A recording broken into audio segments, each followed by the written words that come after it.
Hello, hello. I hope everybody's had a great week. My name is Jared. You're watching 3D HP or 3D printing and painting, whichever way you want to call it. And this is my Friday night hangout. Just thought I'd pop in for a little bit. I've been doing a lot of work here in my hobby room. I've got lights put on behind me. I installed a bunch of RGB lights. I changed my box light so I could focus on me more to try to brighten it up quite a bit. And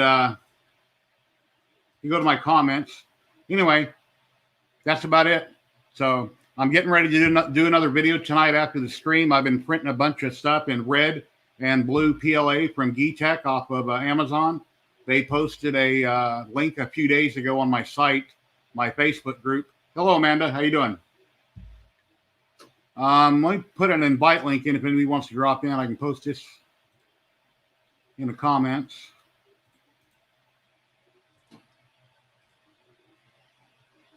There's a link if anybody wants to drop in and hang out.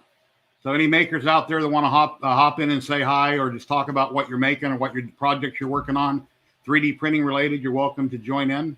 If not, just hang out on your side, grab some milk and cookies, and wait for things to get better. So, hello, Brody. How you doing? Nice to see you. Yeah, I took my two box lights here, my studio lights. I've got one of them pointed straight at me, and I put cardboard around it. Instead of it being 2 foot by 2 foot, it's down to like 1 foot by 1 foot to help focus the light. And then I put a bunch of RGB lights on my shelves and here and there. And over in the corner above my hypercube, I got a big banner. I had Robbie Mack make me from RPM Design that I got in the mail today. I got that put up. So got a lot of projects going on here. Oh boy. Anyway, and I went to the store to get me some orange monsters because I get tired. I drink a Monster, and all they had was tea lemonade, so I haven't tried it yet. Hopefully it's good. I like tea. Lemonade's okay, so we'll see. Ouch. Old Comunjum, how you doing? Got a YouTube update. It's not playing nice with stream for some reason. Back in a bit. All right.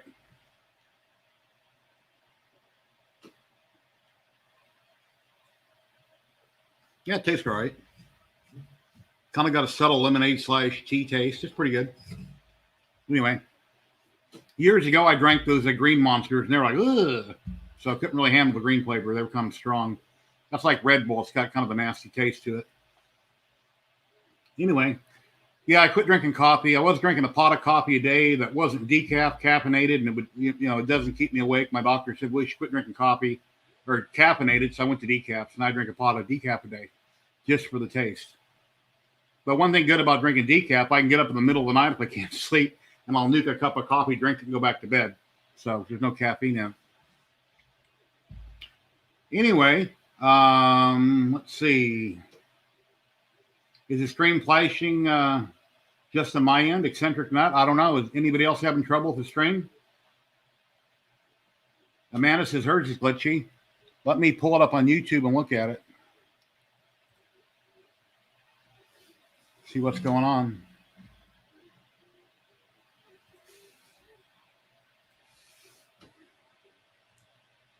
We turn off the audio here in a minute. The audio's off. Yeah, I'm looking at it on YouTube. It looks fine to me. I'm not sure. Yeah, just hit the circle up top and refresh it. Chris Travis, how you doing? Hey, Dan, how's it going? Yeah, anybody wants to pop in and hang out, you're welcome to do so. Dan, if you're at work, I guess lock the door so be real quiet about it. Oh, yeah, wait a minute. Dan's already home now. It's 5 o'clock here, 5:20, so it's like 7 or 8 o'clock there where you're at, Dan. All right, Brody says this is working good. All right.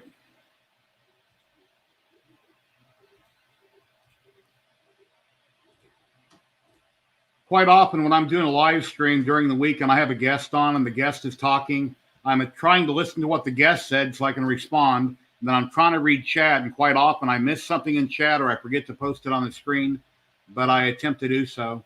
If anybody is watching on Facebook, if it showed up, I know Facebook is having trouble with StreamYard right now. You have to click on the link above the video. That way, when you type in chat, I will see it. Because if you simply type in Facebook how you normally type below a picture or something, I'm not going to be able to see it until after I'm done streaming and I go look for it. Betty Boot 45, how you doing? Yeah, Betty Boop. Her name is, she's my wife, Brandy, in another room. And about a year ago, I guess it was, and she thought about getting on YouTube. She's like, well, I don't know what to call myself. I said, well, you like Betty Boop and you're 45, so why not call you Betty Boop 45?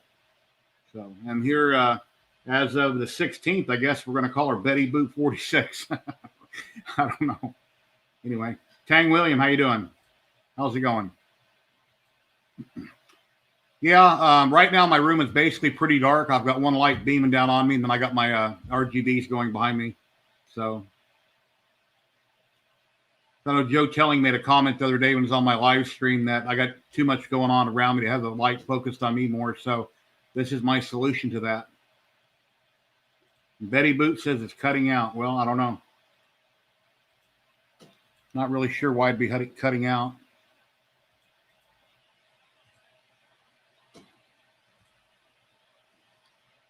If anybody wants to pop in, there's the link again to StreamYard. You simply click it. It'll ask you if your camera and mic are working. You accept, and then boom, you're here.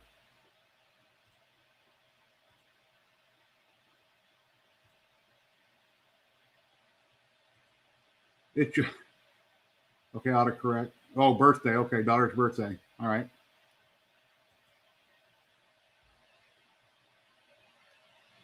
All righty. It's fun having birthday parties.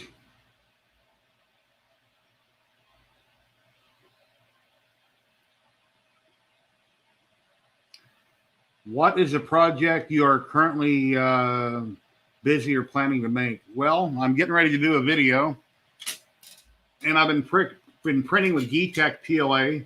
Here's an Albert Einstein that I've done in red. And I've got this little horn dude here. I left the supports on it. I'm going to get the video going later, and I'm going to remove them on the video. And I've got a Santa Claus I'm working on. My wife wanted a bunch of refrigerator magnets. I believe it was BBD Brian Bynes that made these, so I'm going to put a bunch of little magnets in the bottom. They kind of look like a pawn in the chest piece, but had a circle on the top.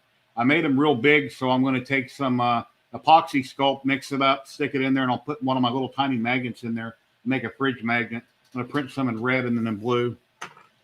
Then I got another mask here I just did. It has a lot of stringing on the back of it, but it's called a AMON mask from some cartoon. I've made 3 of them, painted 2, sold 1 to a friend of mine. And let's see, what else am I printing? I guess that's about it. And I guess you already seen, if you've seen my recent video, I made a sunken benchy. I put a benchy in S3D, tipped it upright and dropped it through the bed and printed a sunken benchy. And what am I planning to make? I don't know. Every week is different. I always find either somebody sends me something or I find something online to buy, or I go to a free site and find something like Thingiverse or Cults. I'm always tinkering with something, working on printers. I need to get back into painting more.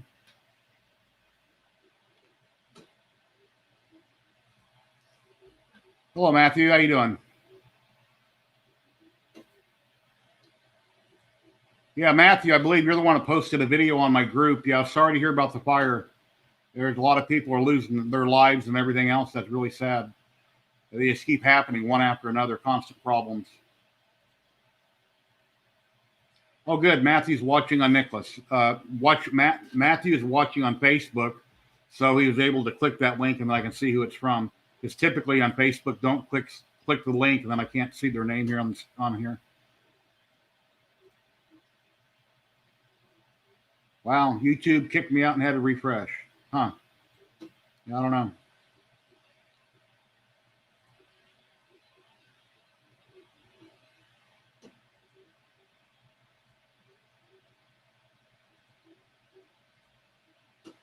Trying to keep up with comments here to post them on the screen, because those people on YouTube can't see the Facebook comments, and I guess vice versa, unless I pop them up on the screen, and then you guys can read each other's comments. Hello, Larry. How you doing? Larry likes home automation. Yeah, home automation is pretty cool until it breaks, until it doesn't work, or Alexa or somebody gets mad at you. First day I picked up a paintbrush in a week. Yeah, I haven't painted in probably, I don't know, probably close to a week, maybe 4 or 5 days. I tinker a little here and there. You post that link again. Anybody wants to hang out and chat, you can do so here. If you don't want to be on screen because you're shy, you can just talk. You can have an emoji for your face. You don't have to show your face. You can just talk. We don't talk about politics, sex, or anything like that here. There's no reason, there's other places for that.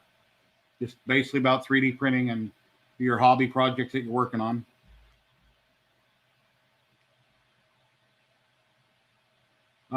Let's see, I can show you some pictures here. Okay, everybody probably has already seen my 2 dogs. I have 2 great dogs. That's Sandy and Nikita. Nikita's the black one. Sandy's the brown one. Sandy is part boxer and terrier. Nikita is what I call a black Jack, part Jack Russell, part black lab. And my current hobby room, which is a mess. If you guys have a maker space, you're trying to convince your girlfriend or wife to let you expand. And if she does, here's what's going to eventually happen to you. There's a picture of what could happen to you when you just keep making and printing and making and printing, et cetera, et cetera. So this is where I'm currently sitting at here. Back up the comments.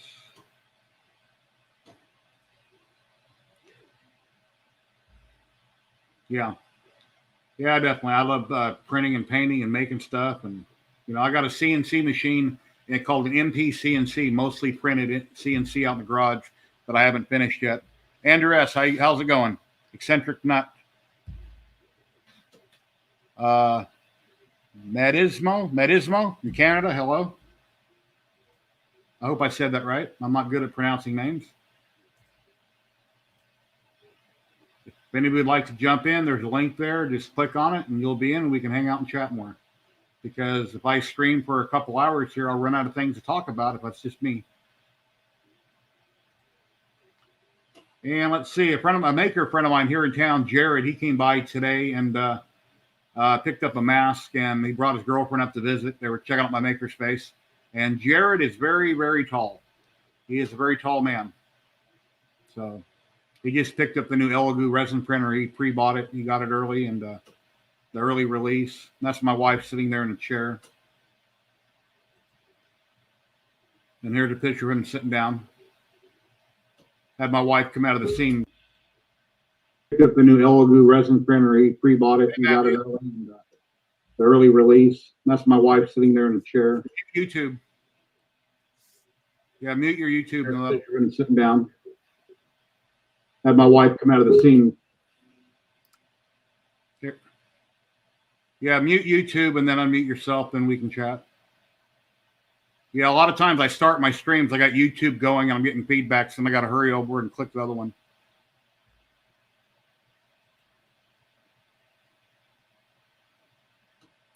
There we go. Hey, how you doing? It's just another day. I'm glad this week's over with. Nice to meet you. Hey, nice to meet you too. Thanks for keeping the post up on the group. I really appreciate it.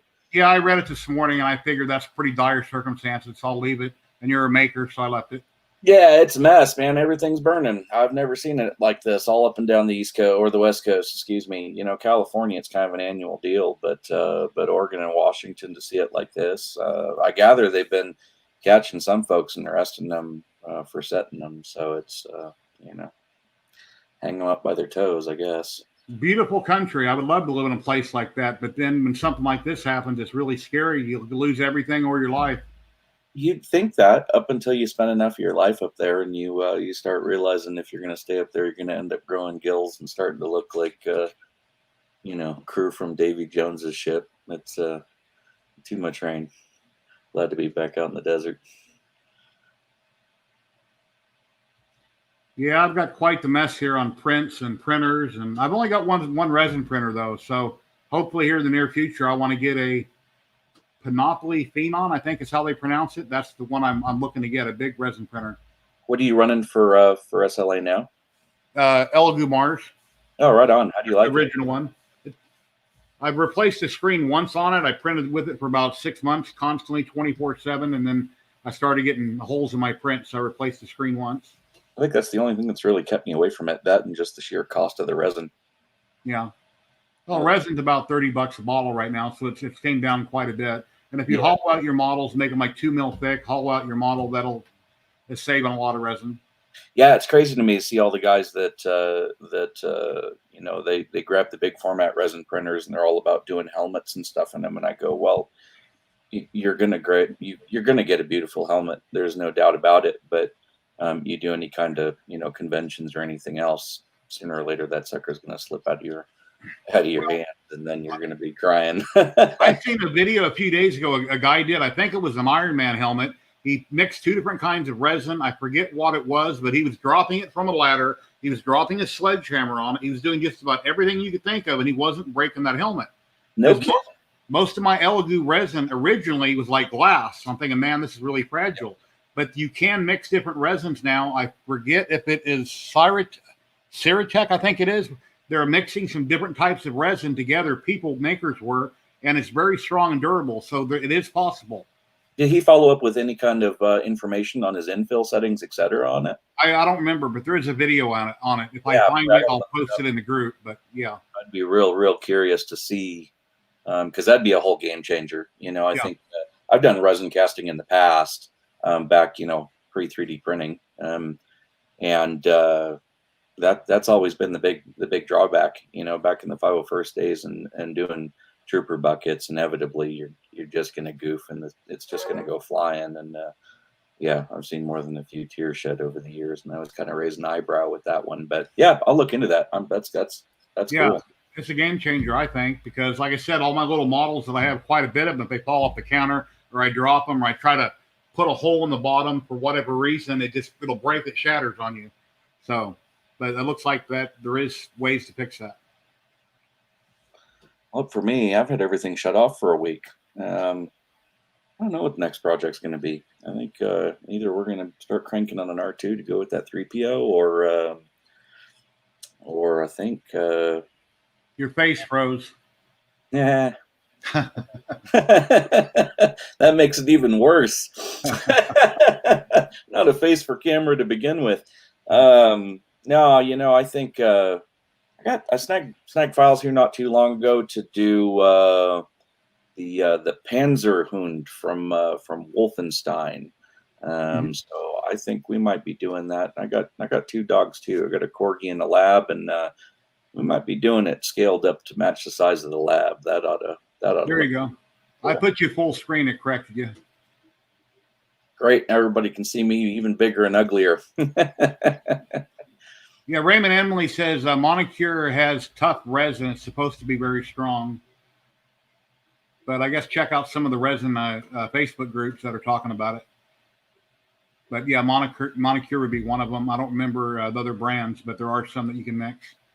Yeah, it's time to do some homework then. You know, I've been on the fence just for those reasons alone. You know, my little operation, with it being just me, the overhead, managing overhead is key.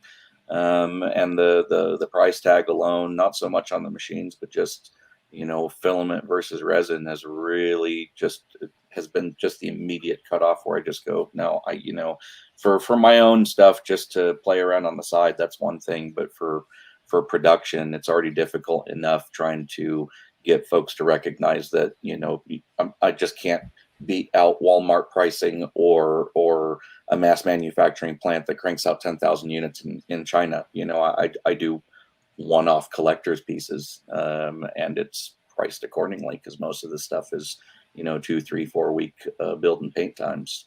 So yeah, School 3D, they're up in Canada. They got a house brand as well. Next week, ZYLTECH is going to, there you go. I don't know why you keep freezing. No, you're not. I don't know. I got to keep full screen of you, then freeze you. Blame my crappy internet. Not sure. It could be StreamYard or YouTube. Anyway, wouldn't be YouTube, it'd be StreamYard. Yeah, next week, ZYLTECH is going to send me a couple containers of their resin with their die kits. I'm going to be testing it out. I got a few different companies sending me different things to review for them, so that's kind of nice. I seen a video that you posted the other day. I believe you're in your garage. I just subscribed to you about a week ago. Hey, right on. Thank you. And you're in your garage. You had a cool staff, and there's a couple other things you're working on. I forget what they were offhand, but you had a cool video there. Yeah, so much of it, you see the occasional piece that I show off, and the channel's just slowly getting up and off the ground. That what I'm seeing a lot of, and a lot of people are approaching me about. I think the video channels on 3D printing and 3D printing products in general are there's a lot of them. You can pick your poison for where you want to source your information, but there doesn't seem to be a lot of information on post processing these models and painting tips and techniques, filling tips and techniques. And so I think that's probably the direction we're going to go, for the folks that have the patience and actually want to learn and can stand somebody who's a bit long-winded and will go through the finer details and points on it. I think we were discussing it this last week and kind of brainstorming a little bit, and I think we'll probably be doing some level 101 stuff, 102 stuff, and 103 stuff, and just kind of push it up and see where it goes. Hello, Michael Castle. Hey. Facebook user that just said hello. If you click the link above the video, the URL, I'll be able to see your name in chat. Like this, I can't see who you are. Or if you jump over to YouTube, either way. And Matt keeps locking up, so I keep popping in full screen on freezing. How weird. Something going on with StreamYard. That's a weird fix too. Have you run into it before with anybody else? Not yet, never. Yeah, blame me then. So I don't know. And if anybody would like to jump in and hang out with us, I just put a link in chat. Just click on it, and it'll check your camera and microphone, and you can pop in and hang out with us. We're basically talking about anything 3D print or hobby related. Bummer, somebody else is having trouble with the stream staying stable. I tell you what, let me hop out of stream and see if that sorts it before you bounce. Eccentric nut. Let's see if it's me that's causing it. Let me pop you out.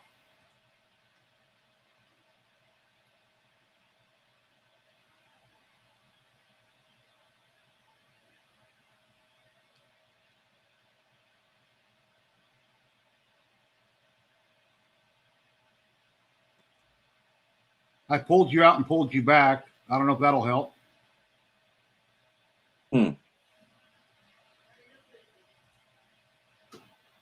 I'm just not moving much, Brandy.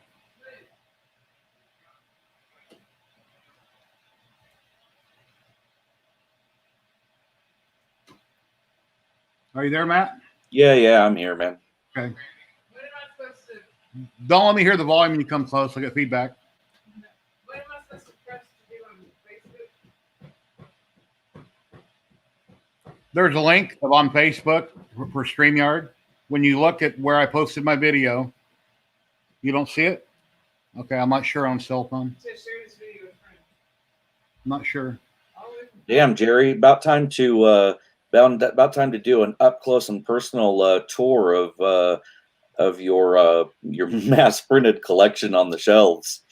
Yeah, I haven't done that in a while, but I think I'll do a video where I'll just walk around and talk about different things and be an updated video on the junk.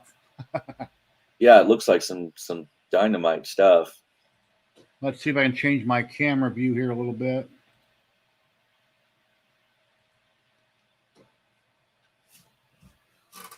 Let's see. Where is it showing it? That's all I get. I don't know. Hi, Matt. Hello, how are you? It's my wife, Brandy. How are you? I'm doing well, thank you. Online, she's Betty Boot 45 on YouTube. Right. Yeah, when you pull up the link on Facebook, you're on YouTube right here. No, so. I'm on Facebook because on YouTube you're freezing out. I don't know. On YouTube you're cutting out really bad. I'm not sure why I'm cutting out. That's a YouTube problem. I don't know. See, I don't know. This is what it shows me. I'm on Facebook. See, look. Yeah, it should have a link above the video, but I don't see it. Yeah, I don't see it here on the phone. Yeah. Maybe on the cell phone there's something different where you can't click on the link. I don't know. That's what would be watching on her cell phone. Let me refresh again, Matt. There you go. Yeah, Andrew, you might want to give that a shot. Just double check, make sure that there isn't a pending update. Yeah, Andrew S. Andrew, are you on a PC or on a phone? It's probably a YouTube thing. I don't know. I've got really good internet where I'm at. I don't have any. Might have rolled back a version. Yeah, that's about par for the course, isn't it? Yeah, I've never had this happen before where everybody's freezing and everybody's having trouble. Angry Trouble? Wolf Hockey. Hey, Trouble? Chris. I don't see any trouble. Your trouble just walked in. Nice to see you. Good to see you too, man. And Mr. Matt, Yes, sir. How you doing? not too bad. What you working on? I'm going to start printing and I'm going to start editing. I got real work to do. Yeah. That's good. That was the intent this morning. It was just one of those days where no matter what I touched, it went sideways. That finally just went, done. Yeah, that's usually how it is. Yeah. Yeah, Matt keeps freezing, so I keep running him in full screen and popping him back down small, and then he's fine. So I don't know what's causing it. Usually the Wi-Fi in the shop's pretty decent. But, Dan. I like how Dan's in chat. Yeah, Dan's he's having a birthday party for his daughter, so he can't jump in right now. Oh, that's a lie. priorities. He's having his own birthday party with a Corona. Yeah, Monday, I'm supposed to pop up on Edge of Tech. They wanted a shop tour, so I would imagine. that's right. Jesus. You did that really cool C3PO. That's right. Yeah, they wanted to see that. I don't. Hopefully, they don't want me to open him back up. Then I get to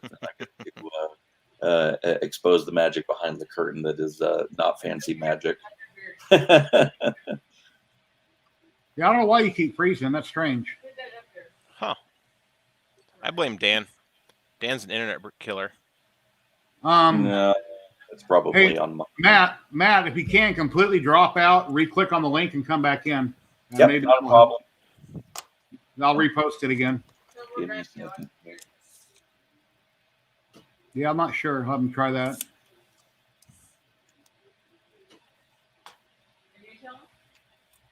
What, Brandy? His beard? My wife loves your beard, Chris. So do I. Thank you for noticing. All right. I think I got that right now. Device not connected.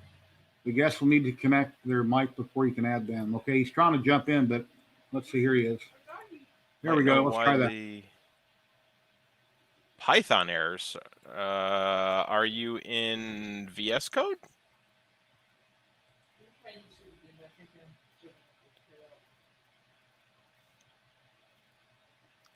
Who? Who? Yeah, Chris, Jim's working on that for my board, and he's having issues with it because I couldn't get it to compile. For my CR10, I put a V3 Big Tree Tech 1.3 mini in my CR10. What are the errors you're getting?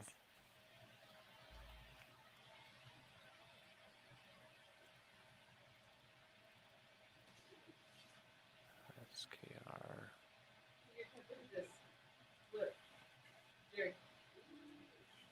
What? I don't know.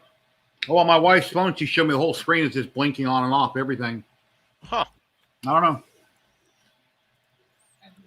I don't know. But Matt's not pausing anymore. No. Oh, hey, sweet. Well, that's good news. At least not that I've noticed. Yeah, I've done a ton of Star Wars models. I've done a bunch of heads that are up on the top shelf, but I've never done a full size anything yet. Yeah, it's Christ, I've been out of the 501st for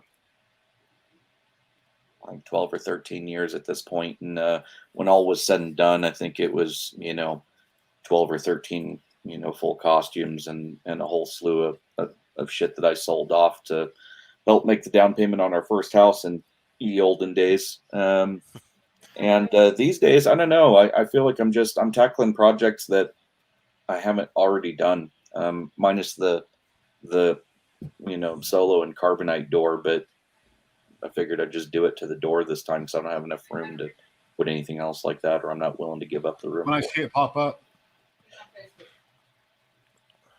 I haven't seen the comment. Okay, I don't see the comment, Brandy. Yeah, Brandy. Yeah, she's telling me about some comments people are making on Facebook, but they're not popping up in StreamYard. You need to listen to me. Ah, it's streaming to Facebook and to YouTube. Yeah, I'm the boss. on my Facebook group, my page, and then on YouTube for more exposure. Nice. That's a trip that it'll even do that. Yeah, you can push it to up to 5, I think, at one time. Really? I'm on their Yeah, basic, YouTube, Twitch, so I get free. Facebook, something and something. Christ, Yeah. I'm learning on the fly as I go. Let's How see. much of this crap? Destinations. All Add Greek. destination. Yeah, so you could do it to a Facebook page, LinkedIn page, YouTube channel, Periscope, and Twitch. The hell is Periscope? Twitter.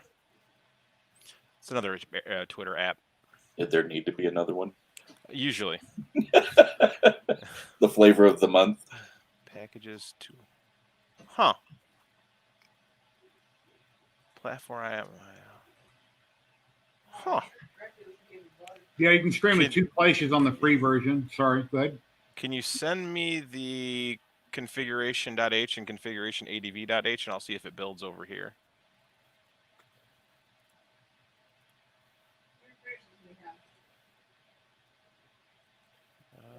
What was I doing? Oh yeah, I was slicing this How many damn watts? thing. Printers? What you slicing? A Jesse. I got all the new Jesse colors in, and I gotta print and photograph all the new stuff. I'm not gonna lie, it doesn't sound very much fun. I like Chris, it. my wife's wondering how many printers you have.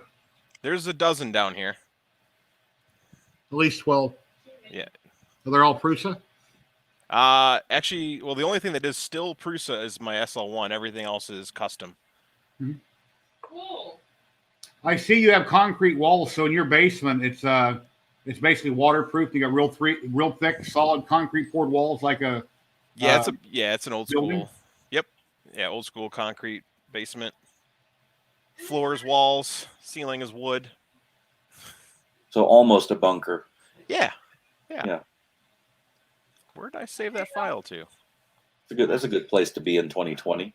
It is a good place to be in Yeah, 2020. everything else is going to go to hell in a handbasket, but by God, someone's still going to be printing. I'll be printing for sure. What printer is this? Oh yeah. Look how stringy it is. You reprint the hat. oh, Everything else looks good. well, they're popping out of it. No. Stringy. I see that. It's not like Start over. Do it again. All right. Blue Whale is going first. Oh, that is. And let's slice it for the next printer. Oh, yeah. Start slicing. SKR Hemera. PLA. What settings do I want to change on here? This thing is already popping out. Sure you're not going to jump in here, Dan? Got a lot of time to type over there. That was already popping out. Okay. Yeah, you're pretty Dan good. would get in trouble, and we don't like an in trouble Dan. It's You only live once. Come on. Yeah. Here's a MiG 29. You will live only once if you keep doing that. Why did you stop? I stopped it. Why? Hey, that's cool. It's fine. It's real small. I saw a whole slew of those pop up this week. I think, but I'm not sure. Based on Joe Telling's video when he showed his $39,000 printer that he got to use. That, Yeah, that, they that was start- built 2 miles from my house. Oh, was it? Yeah, Oh. that company is like literally like 10 minutes from my house. His skirt is like 4 foot by 4 foot, and I don't know for sure, but I bet you $1 million he's making this really big, or one of these very big. That's what I think he's doing. Yeah. That's a guess. Yeah, you know, I've had more than a couple raised eyebrows on that printer. It's you know, I think it has potential. I love that it's built with the same rolling workbenches I've got in my shop. Yeah. As the base, but I haven't watched the last one. He did get new glass in and got it swapped out. Yeah. Yeah, right on. Well, from looking at it from a distance on my screen, I'd say the $38,000 printer is probably a $5,000 printer, and then a lot of work and upgrades and a lot of work and markup. I'm not gonna lie though. I think there's more than a handful of quote unquote industrial grade printers on the market that fall into that category that are overpriced for what they are. Yeah. Yeah, the ones made out here are pretty overpriced. A lot of It's them are like a- $100,000 for a large footprint, but it's just a very basic Marcel, how you doing? Hey guys, how you System. doing? Hey, Marcel. Working on the legs for R2D2 today. Oh, You're an was just R2D2. just digging through files for that today and accepting the fact that even with my printers, I knew I was going to have to chop that sucker up into smaller bits and cringing at the idea of doing it. Mine is the R9 dome, so it's a little bit different dome, as you might already know if you've already followed the Astromech guys. But yeah, I've been working on it since May 1st, and I've pretty much almost done 3D printing it now. Looking forward to them wrapping up with the whole chopper. Yeah, I'm printing a mini chopper actually with my new 3D printer, which is like a lot smaller size in comparison. Killer. Hey, Chris, if you have time sometime in the near future, maybe I can have you on one of my weekly live streams. Correct. Yeah, actually, I saw that message. It's been finally swamped again. Like work actually got busy. So Yeah, next Wednesday at 5 o'clock, I'm having Nerys on, Chris Taylor. oh yeah. I know that guy. I've seen his work. I'll make a post for it tomorrow. Ah, that's what it is. Tell Marcel what? Oh, he will. Marcel's busy working on something. Marcel's so handsome though. He's got that Canadian look to him. He's like all Quebecan. He's got his hands full. When he gets time, he'll tip his camera up. There we go. Now he's smiling. Astromech never looked so good. Oh! Let's see here. Export. Yeah, I decided to go grass, green, bronze, and gray. Yeah, that's a cool color scheme. I dig it. Oh, here's my banner, guys. Had Robbie Mack make it for me. I just got that in the mail today. Nice. That sucker run you. Beauty. 75 with shipping. Oh, that's not bad. Holy 16 and smokes. 15 to ship it. I mean, look, chicken shit to not 3D print it, but it's cool. Yeah. You see the video I posted this morning on Twitter and Facebook? I want to take my back patio and enclose it. You better 3D print a new patio.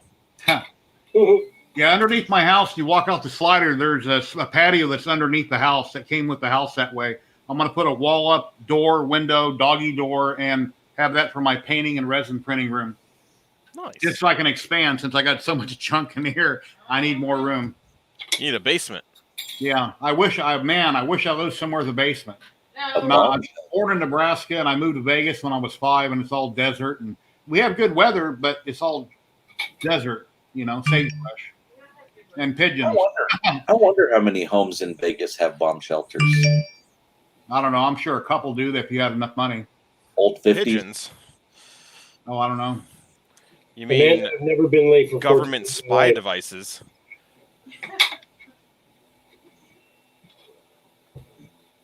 Marcel is famous. He's been on lots of TV shows. I am not. Yeah, he's been on designingprinters.org and Sexy Canadians. I remember that show. R2D7. R9M1. R9M1. I wanted to print an R2D2 a long time ago, and I know if you do it right and all the electronics, I heard it'd be like $900 and about 8 or 9 months, and I just never tackled it. It's a lot more than that. Yeah, the first R2D2 I built, He's mine, Amanda. Back off. must have been 12 or 13 years ago, whenever Star Wars the Magic and the Myth was touring, because they came through OMSI there in Portland, and I got some pictures somewhere. I gotta dig them up of my R2 out in front of the glass. The kids just mobbed it, but that sucker was all fiberglass at the time. I'm a little curious about 3D printing one. I was doing homework today and just digging through files and making sure I had everything, and they said, rough estimate was what, 25 rolls of filament, something like that. I'm on 28, I think, and I'm doing 70% size, but I'm also doing the version 2, which takes up a lot more filament because it's a lot more structural.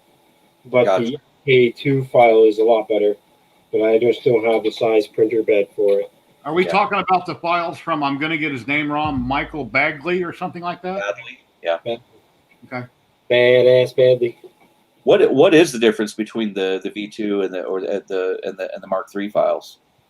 So the Mark III files, I believe, are more like a skeleton and then a skin that goes around it, where this version 2 is all pieces.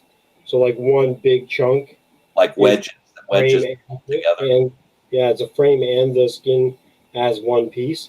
So you put all the pieces together and makes. So that's what I had recalled seeing from like a year or so ago when I'd first looked into it. And then looking this morning, I came across the Mark IIIs and just automatically figured, oh, hey, there's an update. I noticed that they had cranked out that panel for holding electronics and everything else. Is it compatible with the Mark II? Yep. Oh, okay, fantastic. I'm going to make you full screen there, Marcel, so we can get a good look.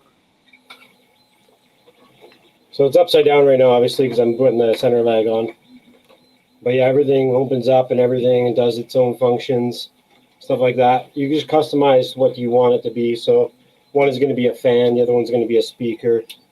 My control panel is all going to open with all my own USB and LEDs and stuff like that on that one. You printed everything in different colors rather than painting, right? Correct. Yeah, everything's printed, not painted, No, that's good. except for this silver right here, which is painted. But you're still going to weather it, right? No, I'm not even going to weather this one. Sacrilege, sir. Nope, not going to weather it. My second one, maybe. But this one, I want to keep it looking like a 3D printed piece of junk. I think that my biggest concern is I have yet to successfully print TPU on any of my printers. Really? In 5 years of printing, I haven't had a need. I've just stayed away from it, and doing the wheels, I'm gonna need to. I'm in the middle of doing some homework because I tell you, whatever TPU I bought, that stuff's way too flexible. I've got Ninja Flex at all. oh, This is way too soft. I just use SaneSmart, and this is 2 prints, this wheel right here. yeah. So hub, harder TPU filament. It's like probably about 60% infill for the hub, and this is a 5% for the tread. It's a second piece. Here it is here. And it's 2 separate pieces? 2 separate pieces. So this outer tire is 5% infill, hollow as fuck, and then the inside here is 60% infill. So it's very strong. The same smart TPU? All TPU SaneSmart, yeah. Okay, well, I'll look into that then, because this other stuff I've got, my God. The same thing. Omni wheel with 10% infill, and there's round wheels that spin freely side to side. So when you're driving, Turn. turn the wheels. Where'd you source your motors, if you don't mind my asking? You know what? I just tore apart some drills, some old drills, hand drills. Because I'm 70% size, everything has to be downgraded in size. What did you find? Like corded drills from the 50s? How the hell does it have a motor that big in it? It's not a corded. It's Press? cordless drill. No, it's a cordless hand drill, DeWalt. And yeah, the drill size, because again, like I'm doing 70% size, this hole was a lot smaller. So this motor fits, but I had to put green tape around it to make it fit properly in the harness for it. But yeah, it works perfectly fine. Brushless? Yeah. Yeah, oh boy, that's slick. So you got good torque out of it then. Really good, yeah. And the best thing is those motors came with the batteries that clip into the gun. So I have the batteries, which will control this thing. Yes. Yeah. Double team that one. I printed half a roll of TPU a while back. I've done a video on it, Arion on my Ender 3. And with the extruder I have that I got from McEwen 3D out of Florida, on the inlet and outlet, it's got a PTFE that goes in on the inlet really close to the gear and a metal shaft on the other side. So there's not room for the filament to back out. And I printed a bunch of stuff. I just slowed way down. And here's a rocket, for instance. I still have half a roll of TPU. I don't have a reason for it. I mean, If I'm going to print tires or something, that'd be great. But because of the type of stuff I print right now, I don't really have a use for TPU. Can you go full Speakers. screen on that? What? Oh, yeah. Let me see. It's a nice rocket. God, the layers are phenomenal on it. Yeah. That was with Arion TPU. So,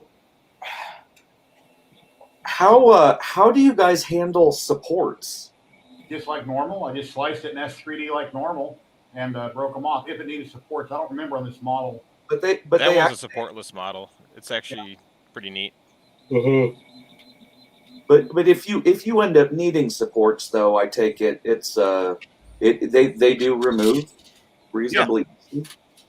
I just figured with the material being what it was, that it just turned into just an absolute nightmare trying. I tried to do a torture cube that I can't think of his name that did the other maker overseas or in Australia, but I didn't have Z-Hop enabled. So every time the nozzle moved, like with DP phase print, I was hitting the print. So you'd have to enable Z-Hop if if it's got to jump around a lot because it's so soft, the nozzle's going to hit it and move it. Yeah, and you guys are dropping down to what, like 30 millimeters a second print speed? I don't remember. It's like 30 or 40. Like I said, I've done a video on it on my channel, but I don't remember it. I'd have to go watch my video. Sometimes when people ask me questions about what I did in the video, I'll have to go back and watch the video to answer their question because I don't remember. Yeah, I think my both of my F410s, that gap from the extruder gear to the entrance of the Bowden is a 32nd of an inch, if that. And even with that, it's grabbing that TPU and just sucking it right down with the teeth. I'm going to try messing with gear tensions and see if maybe that helps solve my issues. The only printer I've got that's direct drive is my old first gen 4Max, and I have had a hell of a time trying to source a new motherboard for it, let alone figure out just what the hell I'm supposed to do to get the correct firmware loaded on it, et cetera, to get it back up and running. It took a dump on me here not too long ago. Firmware. I'll find a picture of my extruder here and I'll post it. Let me find it on my hard drive. Oh, I'll be reaching out now that I know that there's somebody that knows what the hell they're doing when It hasn't popped up. loading these damn boards. That's not my cup of my cup of tea. Oh, mauve.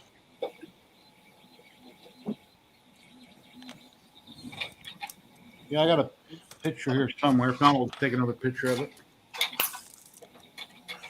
Suction force of a brand new spool of filament. Yeah, I grabbed a couple rolls of this Tronxy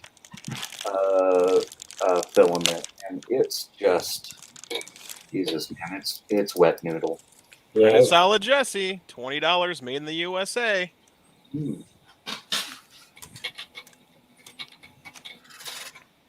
Can't beat that, and you support American workers. All this Chinese filament's all made from the same place anyway. And yet the results that come out of it are different. Yep, just depends how long it sits on the shelf. Yeah, I figure as much. I'm noticing a really mixed bag between different vendors on how sealed their bags are. Limer green. Ooh, that's a pretty one. It is. Hey, Dan, how you doing? So I hear that people want to talk to me for some reason. I don't No, know. they don't. We missed you, Dan. Dan, go back apparently- to your birthday. No, we're done with that now. My daughter is currently loafing on the couch with mom and her sisters, enjoying a chocolate shake now. So Dan can go away now. So I looked at my wife and I pointed at the webcam and I said, "Can I?" And she goes, "Close the door." So I did it. I got smart this time, fellas. I didn't try to sneak one in and then have mom get mad at me. I waited till mom got home and then I asked her. So I did it the right way this time. This time. Brandy said hi, Dan. Hi, Brandy. How are you there, Miss Betty Boop 45? Hey, look, my wife got me today while she was out. Oh, didn't Photos design that? This is just like a little stuffed one she got from the little Dollar General here in town. I guess they had it sitting there. And I've ever seen. Look, I got a green to match. Look at that. But the thing is like I think this is about real size, isn't it? Yeah, it's about what I printed mine in. I'm gonna let him ride the printer here. It's not going anywhere right now, but he can Matt, hang out there. here for you, Matt. Chris Travis got booted off of YouTube again. Can you see my arrow or not? Yeah. Yeah, right here, Yep. the inlet side, it's got a blue PTFE that goes up. That's an all steel gear. Or actually, no, that's not an all steel gear. That's a brass one. That's All a my other brass printers, gear, yeah. Yeah. I have all steel gears. This one doesn't. And then outlet's got a Oh, that's the exact same extruder I've got set up. I just don't have a throat and a PTFE tube in it. And that's good looking out. That's a quick and easy fix. It's down and dirty, but it works. It's all that matters. And that's running on what? That's running on a CR10. CR10 and all my under threes. Every single printer I own has that on it, except for the TiVo and the Hypercube. Right on. Hey, you mind kicking your profile over my way so I can dink around with it and see if I can get it dialed in on my end. I'd like to see if I can get this these 2 rolls of filament. For what printer? Pushing something out. Same. Run CR10. Okay. Dan. What? Dan. I got fluorescent brown printing on that printer over there. I know you do. Fluorescent I'm brown? gonna have to come up and grab what's left of that roll and Oscar Mike sticker because I have a laptop that I need to finish decorating and it needs an Oscar Mike sticker. It's true. I got some right here. Fluorescent brown. Yes, Yeah. fluorescent brown. That all I can picture is sparkly poop, man. See, look at this. See, look at. See, laptop needs more stickers, and I need a right here. I'm saving the spot. See, right there, Oscar Mike, right there. Dead Oh, center. there you go. Boom. That's where I plan to put it. Don't pay attention to all of them. I know some of you guys are going to be like, ew, but you know what? The hell with you. They were free stickers, so I had to put them somewhere. Wait, there's an ew on there? The common takeaway post in progress pictures on stuff is I go, you got this massive thing front and center. You spend all this blood, sweat, and time equity on, and everybody comments on the weird fuzzy thing that's off in the background. Yeah, exactly. Like somebody's going to be like, hey, why do you got?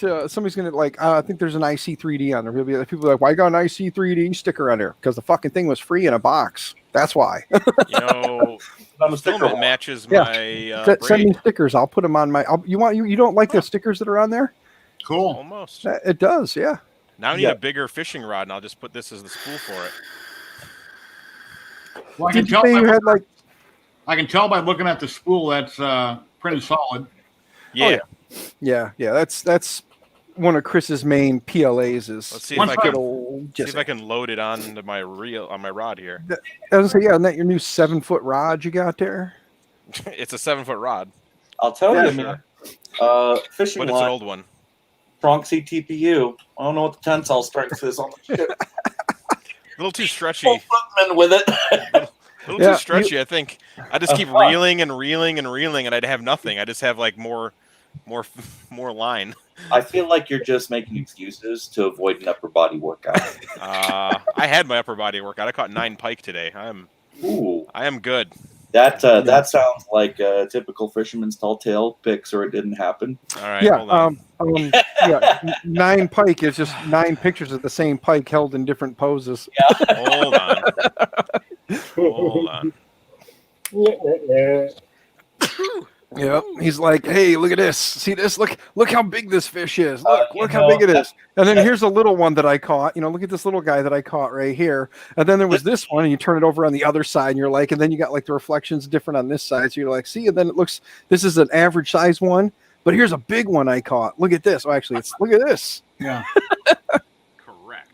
That was a running joke this last holiday weekend with the family all together because we got one of us this last trip down to Mexico, and he caught a marlin, and I swear to God, the marlin that's mounted on his wall is about 10 times as long as the one that he caught. And we've got pictures to prove it.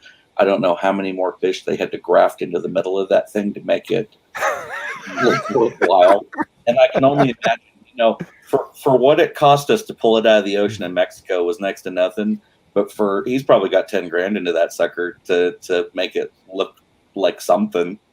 Yeah. Make it look actually like it was worth mounting on the wall. Yeah.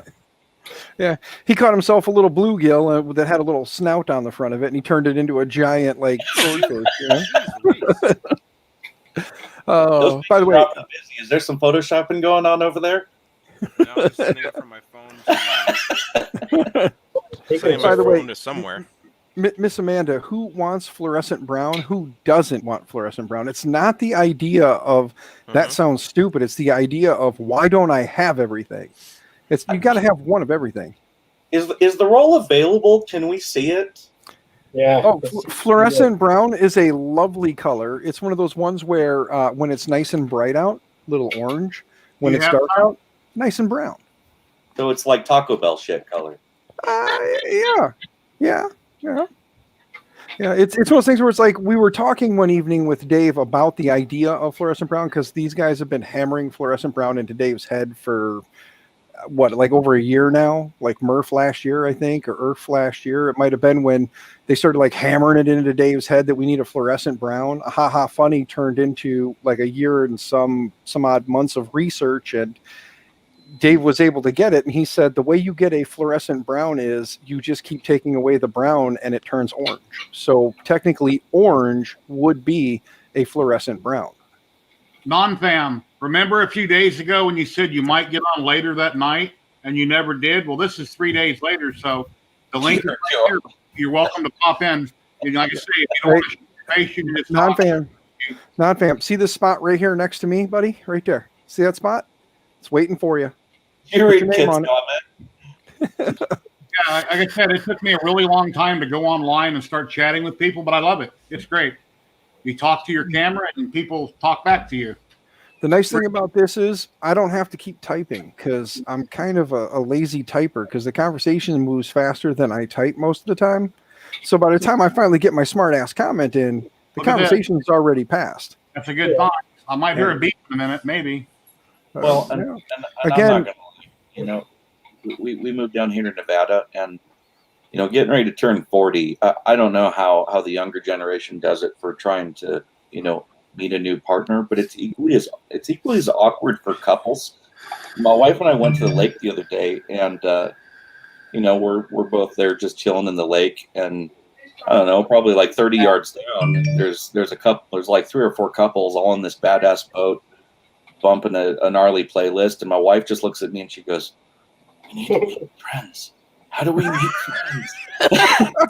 Like, we want to run over and be like, "I have that same playlist on my phone. Can we kick it on your boat?"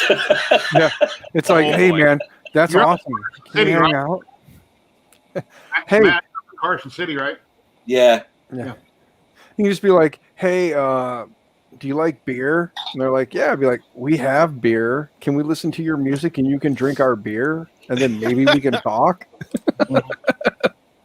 I mean, I'm the same way. Like my wife and I, it's like we don't really go anywhere, do anything. The small group of friends that we have, if they don't travel, we don't have anybody to talk to when we go somewhere. So it's like if we go somewhere, like if we go in to eat or whatever, like we may talk to the waitress because, new to the area, like, hey, what's there to do in this area kind of a thing. But we're never like, hey, you look like a couple that's traveling and lost. You guys don't seem like you have any friends to talk to. Let's just hang out and shoot the shit for the next couple of days while we're here. Yeah, it just gets kind of awkward. Like, hey, I brought this bowl with me. We can all throw our keys in it. It'll be swell.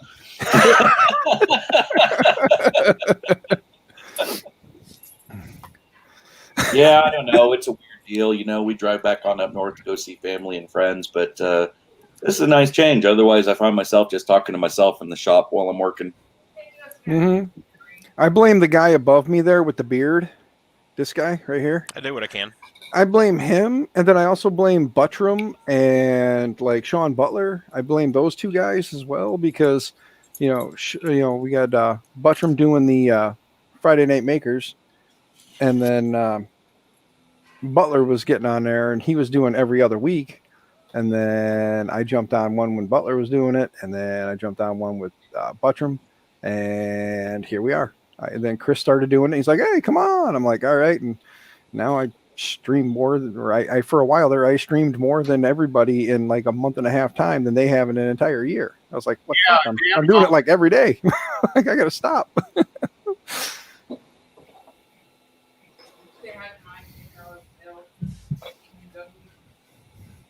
I didn't see a comment from Mike. Hey Mike. Never let the machines win. Mike is here, but I don't see a comment from him. I don't see him in YouTube. My wife, oh, he's on YouTube, Brand, Facebook. I guess he's on Facebook, and I'm not seeing his comment. Yeah, Facebook comments aren't coming in. Marcel. When I jumped on, something came up on StreamYard about Facebook. Hold on a minute. Facebook is having trouble with StreamYard comments. So if you're on Facebook, commenting to me, I'm not seeing them because they're having issues. StreamYard told me that. If you're on Facebook, hello, thank you, but I can't see your comments today. And unless it starts working, so keep trying. You're welcome to jump over to YouTube and continue commenting. Hey, Marcel, are you using that Rockler bearing setup for the dome? I'm not sure what the Rockler setup is, but I just have the same. Way back in yesteryear when you're doing a 3D printed one. Okay, Roger. Yeah, when we used to do the R2 Builders group stuff, for standard 1.1 setups, you typically go to Rockler Woodworking because they had this big machined, bearing Lazy Susan setup. I was kind of curious to see with having a scaled down unit if they had something that was comparable. But yeah, 3D printing it, I didn't even think of that. Mm-hmm. Yeah, there's a couple of different modifications I could have did, but I'm just doing a standard not moving shoulder just because of 3D printed. So it's just going to sit at this station, or I can change it back to its regular standing up station. But I'm probably just going to leave it like this for now, and then if I end up driving it around like I'm planning on doing, then I might make the shoulders movable in the future. But for now, I just want to get it up and running and get it going more or less. Yeah, and then mod after the fact. Is there any kind of setup for retracting that center leg? Hey, red light. Red light. Heavy duty. Red light. Can you hear me? Yeah. Yep. And there's Make sure. red light tearing apart a bunch of fun stuff tonight again as usual. I'm getting behind. I got to get on it. Yep.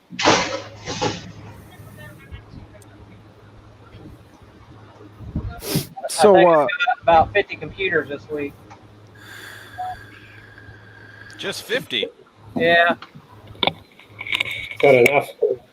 I probably got about 500 laptops to tear apart. yeah, I know. I was going to say, them laptops you got to tear apart. There might be a guy if he could ever figure out a way to sneak away from his family for a day or two. He might be able to come out there and help you, and he'll just throw all the batteries in his car and take them home with him. I need a better laptop. Dan's working on it. Yeah. Give me a hopefully about another week here, and I'll have an answer for you as to what I've got and if it's going to be a good one for you. I'll get the specs on it. You can just let me know if it sounds like something you're going to be able to use. Right. I may even have a dock for it too, so you can just set it up and throw it on the dock and have like your desk area. Just boom, pop it down in the dock, and then use it when you want to just take it off and go. Take it off and walk with it. Like I said, it ain't gonna be nothing super fancy or special, but hey, if it's comparable to what you've got currently and it works. What kind of batteries you want? Anything really, to be honest with you. Like I'm not really doing too much with the whole like them little pouches and stuff, the lithium-ion pouches they got these days. Not really a big fan of the nickel cadmium and all that good stuff either. Just the lipos, the more flammable ones. Yeah, I was on a job site a few years ago, and the crane was landing a great big wall for precast for pouring concrete, and the wind caught it, and I was the signal man on the ground landing it, and it took off with the wall, and I yanked real hard and about ripped my arm out of the socket. Damn. I know a guy who just had the maintenance guy at the school where I'm at. He just had rotator cuff surgery. They just went in. He had or I shouldn't say really rotator cuff. He had 3 tendons in the shoulder. Huh? Yeah. Yeah. Those guys there, because that's like I got 5-gallon buckets full of these. Yeah, because you've got those are either 6-cell or 3-cell, and a lot of the 6-cell ones, depending on if it's actually manufacturer or aftermarket, the aftermarket ones they put lead weights in them, the cheap bastards. They made them a 3-cell, and then they just threw a lead weight in there just to make you think it still weighed as much, or not necessarily a lead weight, but like a metal weight in there. Because there was a couple of packs that I tore apart here about a year ago that they all had like the aftermarket stickers on them. They weren't like the legitimate HP or Dell. and they were some aftermarket thing. And as soon as you crack it open, it's a 3-cell battery with like just like a bar of metal. Okay, Ooh, so I can see that you was were the working first fish. hard, working them arms hard. Then we got the tiny pike, and then we got a little bigger pike. Looks like the same one, only a different pose. Yeah, those fingers No, look photoshopped. Look at that belly. And then here's another pike. See Look. the different Yep. stripes? Yeah. That's the lure I was using. Look at all the teethy marks on it. And here's the big pike. And there's a tiny pike. And there's another tinier pike. Wow. And there's a super huge bass. That thing's massive. I don't know what you're gonna do with that thing. You should I mount don't that. know. My hand hurt. Mm. And there's a one-eyed pike. Look at that. One-eyed pike. Yeah. That's a gnarly one.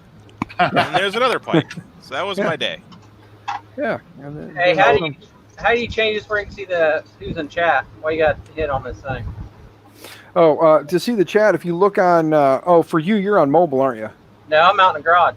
Okay. Well, up on the top there, off to the right, you see where it says private and comments up top? Yeah. Click on comments, and that'll bring up the close to live chat. I found it. Yeah. Forget I got fiber optic. I got 1 gig. Oh, yeah, you're good. The only thing I hate about a laptop is I always keep my laptops plugged in 24/7, and then you end up killing the battery after a year or two, and you got to buy a new battery. And I was talking to a guy in the battery industry, and he said with the new lithium ions, or the way the lithium ion batteries are these days, you're not really, when the battery goes, whether it's plugged in nonstop or whether it's charging and discharging.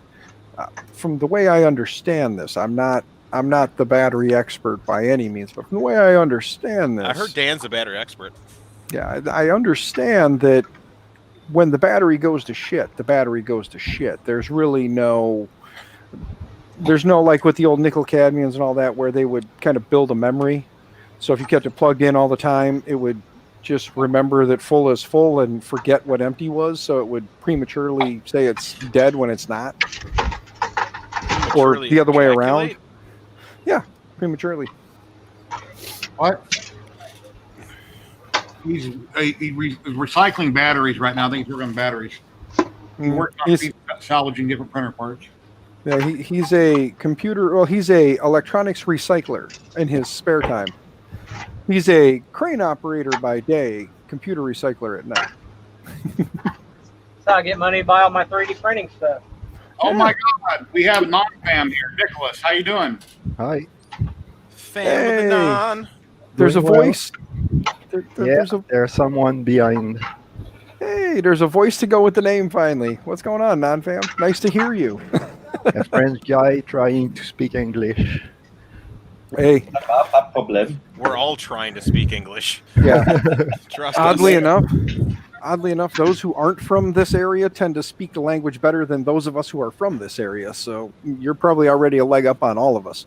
Hey, Chris, I got a question for you. I got an MK2. When I go to do the calibration, I'm getting an error on the fan. Does that mean that fan's bad? Ooh. Time for a new fan. That's what I thought, but for Yep. $200, you couldn't beat an MK2. I got it off one of those auction sites. Yeah. That's the nice part about like Indiana and Ohio is there's all these weird auction sites that I never find in Illinois. I don't see auction sites. If there are, they're not down here in Podunk, Illinois, where We got cornfields flea are. markets up in our podunk towns. Mm-hmm. Good Yeah. luck getting anything 3D printed related. Red in a light, flea do you market. do recycling? Computer recycling? Yeah, yes, he does. Or I will see that he will have a big problem, order problem. Yeah, if he wasn't into computer recycling, he'd have a hoarding issue. Yeah. Hey, here's a hard drive for you, Dan. Jesus, what the hell? That's like that's a 5 1/4. That's an old Seagate drive. I got like Yeah, Wow. yeah, those Well, things but, are you know, massive. They're But like the solid state about that is when it gets thrown and clips you in the back of the head. yeah, that thing takes up like 3 bays in a 5 1/4, like 3 5 1/4 bays. The damn thing's so damn tall. I actually had there's an old file server. It had 3 of them in it. Yeah, yeah. Those were the the industrial server drives back in the day. And yes, Amanda, that would be R2. You finally get to see R9. R9. Oh, R9. Sorry, R9. Non-fam, where do you live? In Quebec. Quebec. Yes. Another Canadian. He's Well, I'm glad you dropped in. It's very nice to meet you. And one of these days, we'll see your face. Yeah. Yeah, When you're ready, man. When you're I ready. don't Baby have steps. a webcam right too now, handsome and for the the internet. price of webcam have gone up a lot at the moment. So I'm waiting a bit. I don't. You know what's have- going to happen is non-fam one of these days is going to slip up and there'll be like a camera that'll come on real quick and I'll go off and we'll find out that like non-fam is somebody who's like really rich and famous and just been slumming it with us.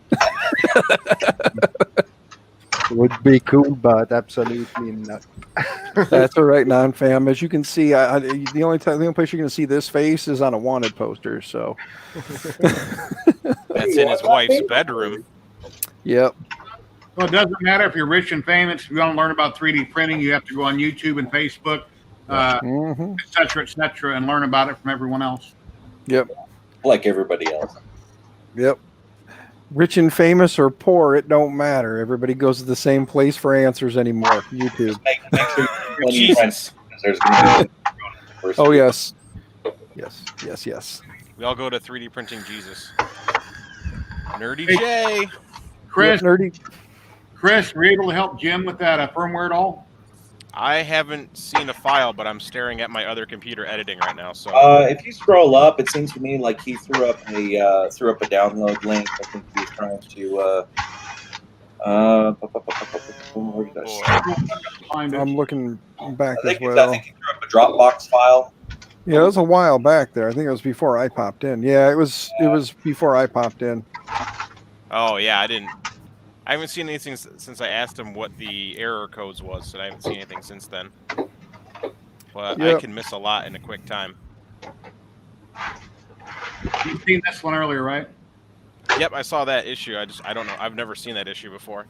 Okay. So in the process of scrolling up, Jim Sellers said TPU dried out for like 18 hours. Yeah, you got to dry your TPU before you use it. And is that across the board with all of them? Yeah, it's hygroscopic, like extremely. Really? Yeah. Mhm. Do I have Jim Sellers on my Twitter? It I- makes more water like crazy. TPU and other exotic filament. Jim just joined my group today. Sorry. Salt water. I've never had to dry out my filament, my TPU, but I use my filament within like a month. Yeah, I think in all of this time that I've been printing, regardless of being up in the Pacific Northwest or down here in the desert, I have yet to ever have to do it. I've never been normal butter on me. I'm assuming is everybody still using? Seems to me like I've seen multiple stuff with folks using dehydrators. Yeah, I've got the Philodry. Yeah, I've got a filler dryer I got from a single. I roll just time. I got the good old eSun Firebox. I mean eBox. That thing's a firebox. Mine surprisingly has been okay. I didn't have. Mine I was haven't okay had for a while Was too. it built by Creality and branded differently? Yeah, I think it was. Yeah, printed by ANET, or that's it was the Sunlu one. designed. That one actually works. Huh. Yeah, the Sunlu one. I wish I'd have got my hands on it when it was like $35 Kickstarter instead of the $80 current price. I tried a food dehydrator originally that I got off Amazon, cut everything out. You can't preset the temperature or set the time. I put a roll of PLA in it. It got red hot. The thing started making a crazy racket, so I turned it off, set it back on the floor to use for a footstool, and I got this one here I'm trying from Sunlu. It's really dry here in Las Vegas, Nevada, but still occasionally you may need to dry your filament, or it may come with moisture already in it, depending on where it was made at. So you never know. Yeah, I know. Maybe I've been lucky, but Jesus, for as many rolls as I've pushed through the machines in the years. There's Mike. Now we can see Mike. If you use mainly PLA, it don't absorb water as much. Yeah, I don't even touch PLA, but it's a good gateway filament. But for the things that I build. No, just ABS is the way to go. Everything's dialed in for it. And I have yet to run a roll of PLA Plus that I liked. God, I just have it's a pain in the ass to print with. Mike, PLA would you like to Plus drop doesn't in? There's really the link. You're welcome to drop do in, Mike. anything. No, I just Based on what you just said, though, Matt, honestly, Hey, based on that, I think somebody needs to make a weed green PLA, since it's the gateway drug. That's the gateway filament. well, Yeah, they need like a. They should just call it gateway. That should just be the name of it, like gateway green. Yeah. And the hell of it is, as I look like I've got a lot of people that everybody's always on the forums. They're always like, oh, you know what? When they're first learning, they're asking about different filaments and what does what's best to do. And the go-to is always like, look, yes, PLA by all means. Like it's awesome to learn on, and you can do a lot of really neat stuff with it. But if you want really strong, durable prints where you sell it to someone or you give it to someone and you're terrified they're going to put it on their windowsill. Yeah, but you can't put ABS on a windowsill because it's UV reactive, so the colors will change over. But by the time I'm done with it, there's so many layers of paint and sealant on it. Well, that's different. Yeah, and you can also sand ABS. But I'm just not an Etsy seller that cranks out 500 to one thing and doesn't paint a damn thing. And goes, hey, you too can have a rubber band gun you didn't know you needed 30 seconds ago. It's a little bit more niche. Yeah, I just can't do ABS because it's way too caustic to the environment. Having been vacuum forming in ABS and Sintra for decades at this point, how I'm not dead is beyond me. Styrene poisoning is a slow and methodical death. Hey, it's Viking. You deploy overseas, you go get shot at, and then you come back and you chain smoke like crazy and expose yourself to all sorts of poisonous fumes. And yet, for whatever reason, I draw the line where I'm like, ooh, resin printing might be a little bit too toxic for my shop. Wow. It's like, you know what? I got no problem being chased around by guys with guns, but resin's where I draw the line. I mean, Elegoo and Seratech, I can barely smell it. I mean, when you take off the cover, when a print's done, I can slightly smell the odor, but I can barely smell anything. Yeah. But just like a lot of people, like ABS doesn't, like ASA doesn't smell, but ASA it still has styrene and it's off-gassing a neurotoxin, so it's still harmful. Yeah. It's not the smell; it's the fact that it's off-gassing, and resin off-gas is something that we have no idea what it does to the human body yet. Well, it's like people go down in lines back in the day, and they all died from something they smelled, but they couldn't smell anything. But something still killed them. So. Canaries, man, we gotta have canaries moral in our of the studio. story is start selling a canary with every roll of gateway. Yeah. Well, the good news is, as long as you don't have a PTFE lined hot end, you shouldn't kill the canary. Because once that PTFE hits 230, it starts off-gassing neurotoxins that kill small birds and animals. I'll tell you though, in all these years, the only time I've ever had any kind of reaction was with E-Sun PLA in the early days, and I got the weirdest rash printing in a small enclosed space with it and sitting next to that printer for hours on end. And I stopped buying that brand, and I haven't had an issue since. So that's why I have that BOFA filter. Oh, it's on this side.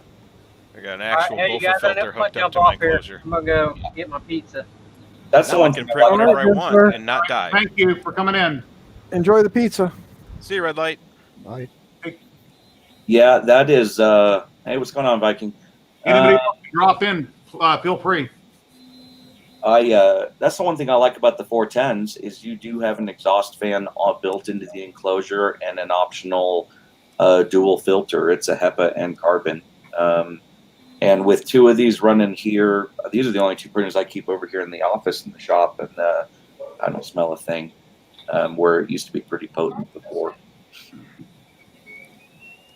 Yeah, I get a major headache from ABS printing, so I have to.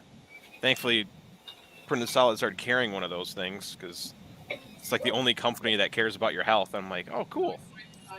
If anybody here wants to post a link in chat so people can come check out your channel, feel free to do so. or you're very welcome to. Once the stream is over tomorrow and it posts, I'll go back and I'll try to post everybody's information in the description. After 2020, Amanda, I'm pretty sure we all classify as only mostly dead. 2020. I don't know where the years have gone. I'm 56 right now. It's like, wow, how'd that happen? Every year gets faster and faster and faster. I listen to Metallica. I like Lady Gaga. I act like I'm 25. I haven't changed. I'm still kind of I don't know how to explain it, but yeah, my wife says I'm a child. I mean, I can be an adult when I need to be an adult, and the rest of the time I'm not. I mean, I'll go to Walmart, Kmart, and I start pushing all the buttons on the toys to make them all go off at once. You still have a Kmart in your area? Lucky they're all gone now, but we used to have one. Damn, I was about to say, I miss going to Kmart. So many good things gone. Last time I was at a Kmart, they gave you like a mile of receipts, and they had nobody in the store. I'm thinking, how are you even still open? Now they're not. Yeah, well, they took the idea that Walmart did, which was have absolutely no employees. Works for Walmart. Yeah, it's not work for to help you, and you can't. And then if you do, they don't know what you're talking about. Thanks, Mike. I turn that knob in the back of my head every day and tighten up those wrinkles. Hi, Viking.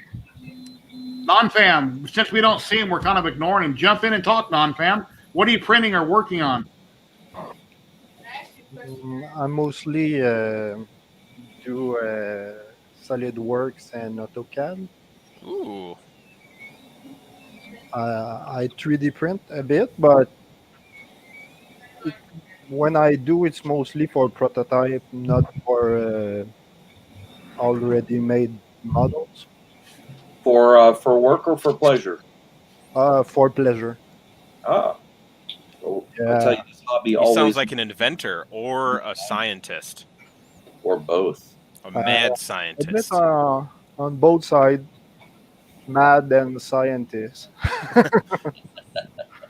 I'm not mad. Just slightly perturbed.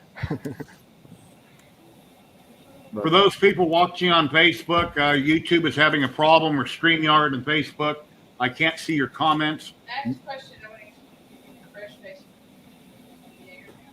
Yes, you can refresh Facebook. Just hit the refresh circle at the top of the screen. Dude, Kit, I don't know how any business runs with bare bones staff on the store floor. It's like I can't shop at a Walmart at all. It's like if I have a question, it's like might be an hour before I find a human body. It's like I remember when I was a kid trying to buy a video game there, and trying to find someone in the electronics department to open the case was just like a hunt. You know what my beef is with Walmart? They have 3 million lighting tubes, and they only turn half of them on at a time. Yeah. The dim lighting makes me want to open my wrists in the store every time I go in. Yeah. What?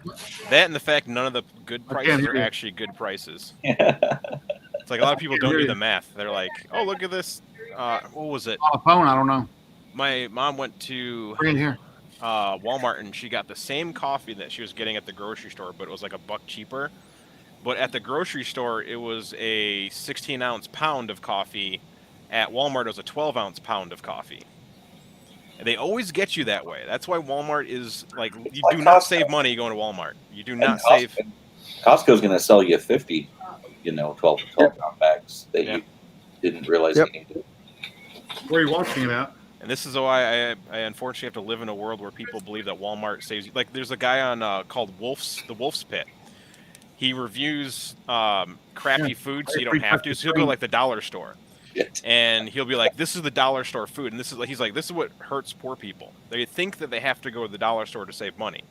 He goes, he'll buy all the meals, and he's like, "This chicken costs $1, but it didn't actually cost $1. It was $1 per pound." But he goes, "It's this much water," and he'll cook it down. And he'll buy the same product, and he goes, "It's half the size when it's done because it's just filled with water." And this is the one you buy, and he'll show you all the scams. He's like, this is not worth $1, whatsoever. This is not worth whatever they're charging you for it. Certain groceries these days are a whole different animal, though. I think this is this COVID stuff. There's no doubt prices have certainly gone up. It's a doozy. I don't know how it is for you down south, Jerry, but I tell you, I feel like Carson is like the redheaded stepchild of what little bit of Nevada is actually inhabited as far as produce goes. We get the worst secondhand produce I've seen anywhere. Well, every time I go to Walmart grocery store once or twice a week, there's something they're out of. They're pretty well stocked up. The produce looks good.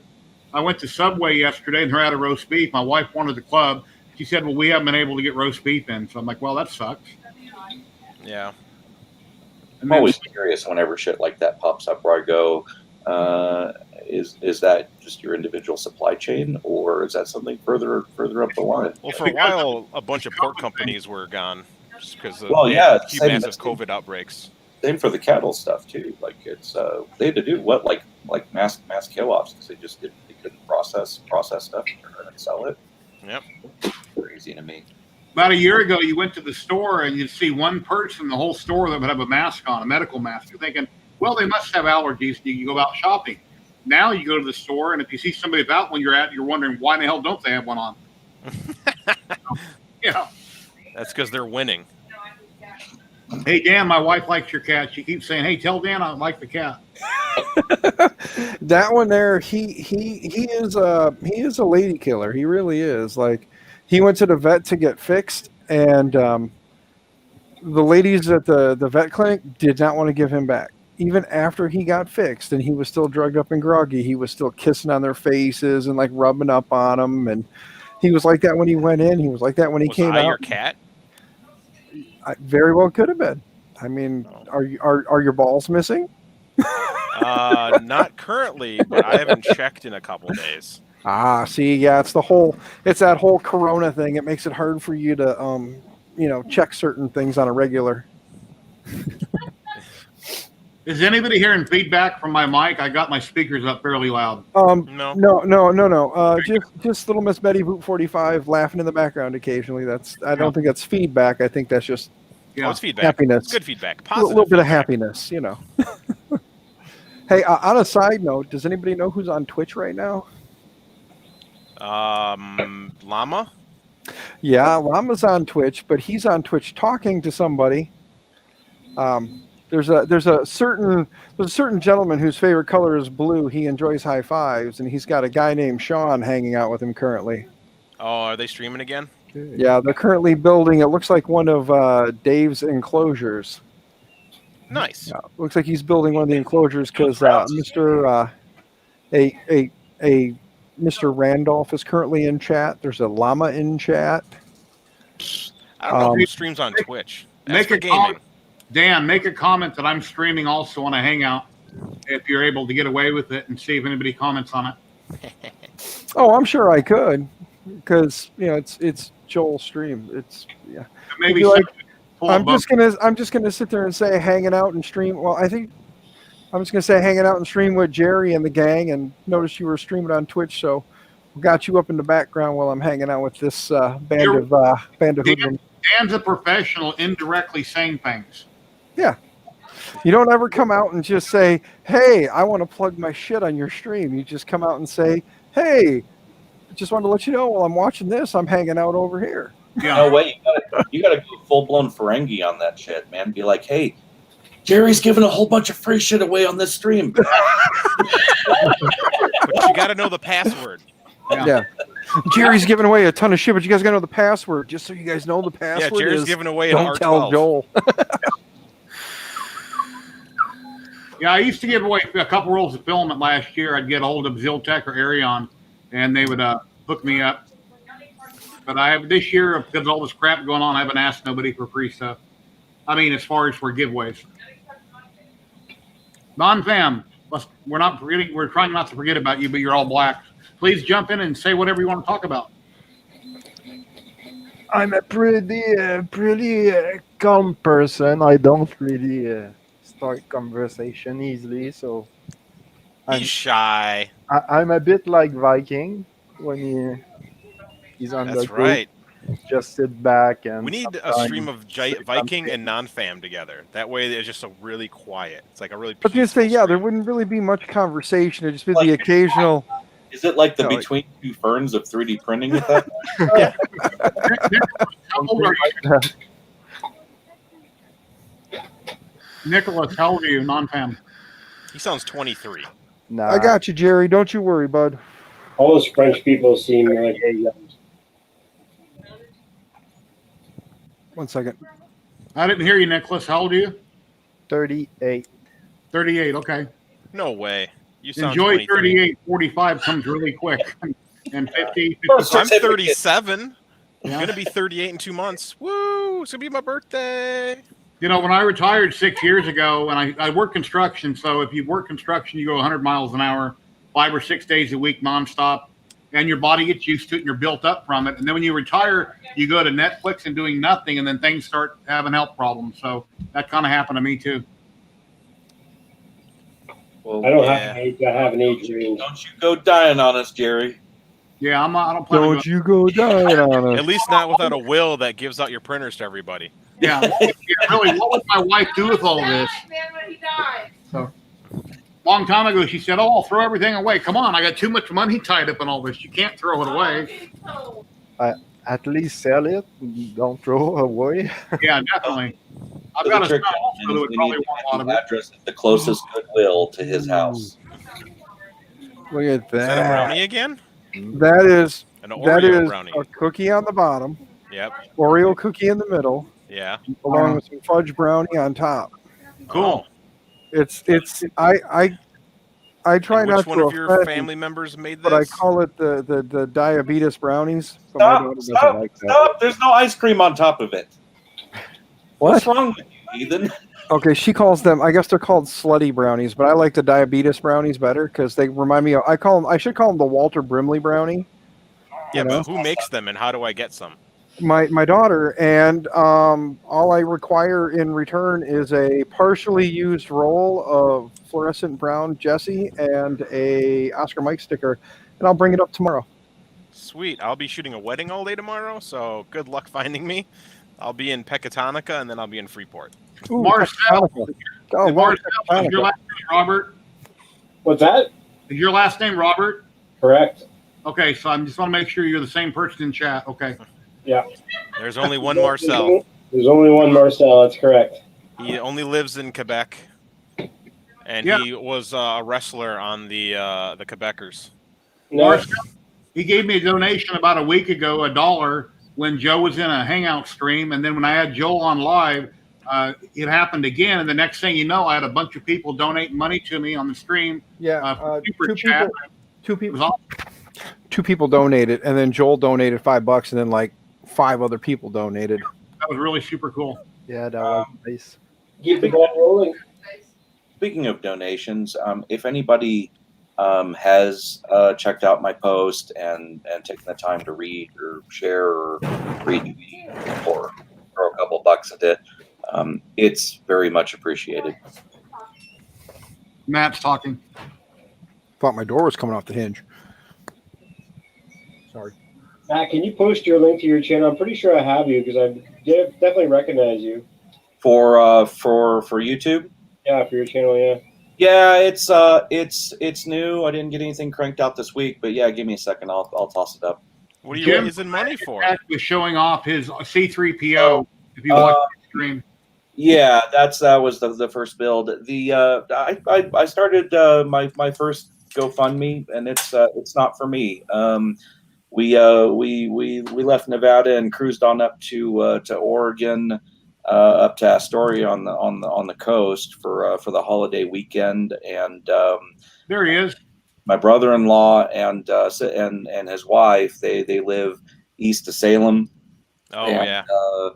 They ended up getting evacuated in the wee hours of the morning, and the local authorities just botched the whole thing, and it was a bad deal the whole way around. And they, needless to say, them along with pretty much everybody else in that whole area, and quite frankly, quite a few other people up and down the West Coast at this point have just lost their homes, lost their livelihoods, lost everything. So if we thought we couldn't take another really heavy, nasty hit in 2020, surprise, we got yet one more ugly one. And he works for Easter Seals. He takes care, it's a nonprofit outfit. They take care of veterans, and his wife works for CPS, so they do a lot of good for the community.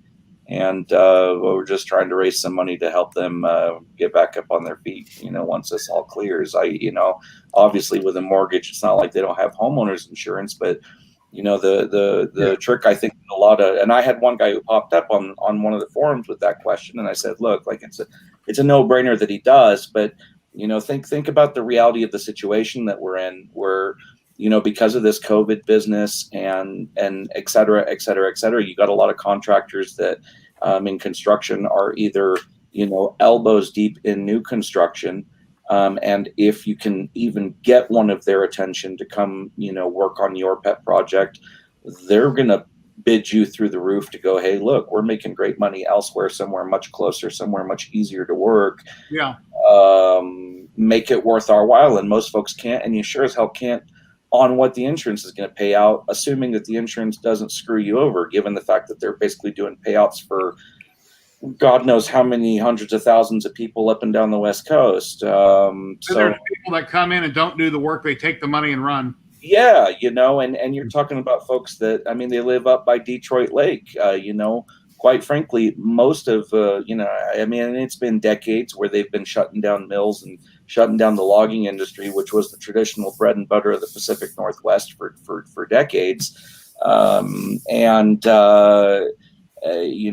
go out to a little town like Detroit, and most of the folks that own property up there, those are their vacation homes. So for the folks that actually live out there permanently, it's a doozy on a good day to get somebody to come out there and work on your stuff, let alone trying to get somebody to come out there and rebuild on your property because your insurance says, yeah, you don't have any other option. Here's X amount of dollars you have to rebuild here. So I foresee it being just of all times, this being an absolute nightmare scenario. And then trick is just to try and get some cash flow in their way where it gives them some options. Because what are you going to do? I don't envy their position. Yeah. Hey, Chris, earlier today, Teaching Tech Michael put out a video talking about all the different Creality boards and stuff they came out with and how to compile this and that. It's pretty interesting. If you get a minute, check it out. Yeah, I haven't checked him out in a bit. Jerry, I'm assuming you're okay with me sharing a link to my channel on here. Yeah, go right ahead. No problem. Okay, thank you. I appreciate it. Everybody's welcome to do that. Ooh, that sounded scary. Pay station. Sorry. That's actually another donation. So that's awesome. That's swell.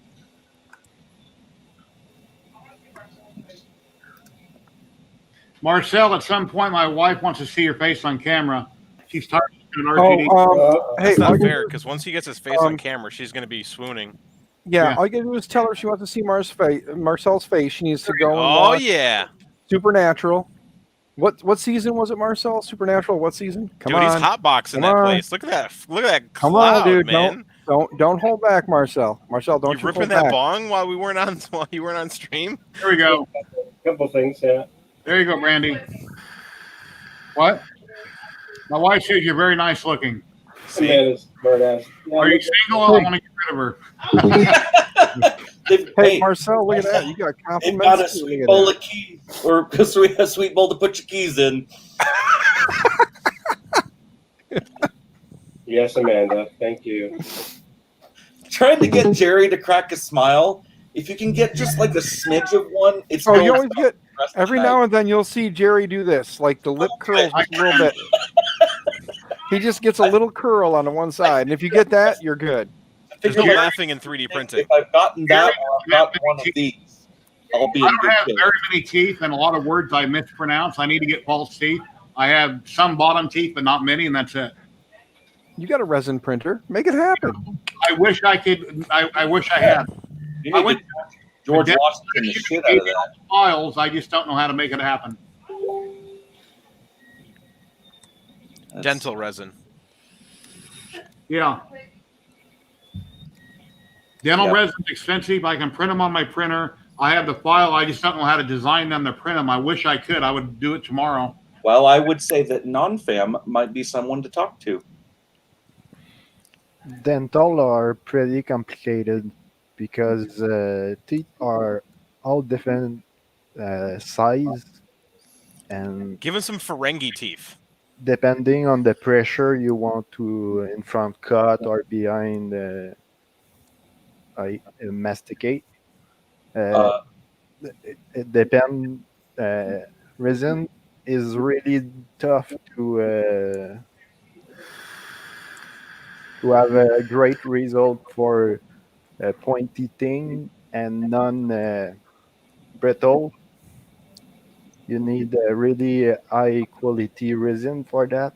Well, ironically enough, earlier we covered the mixing of resins to come across something much stronger. Yeah, but for dental, I'm not sure. But yeah, there is a link to a man. I think he was using what kind of resins you use. Let me see what kind of resin I have. I think it was the brand I'm using now. Was it Licrete? Licorice. I think it was ZYLTECH.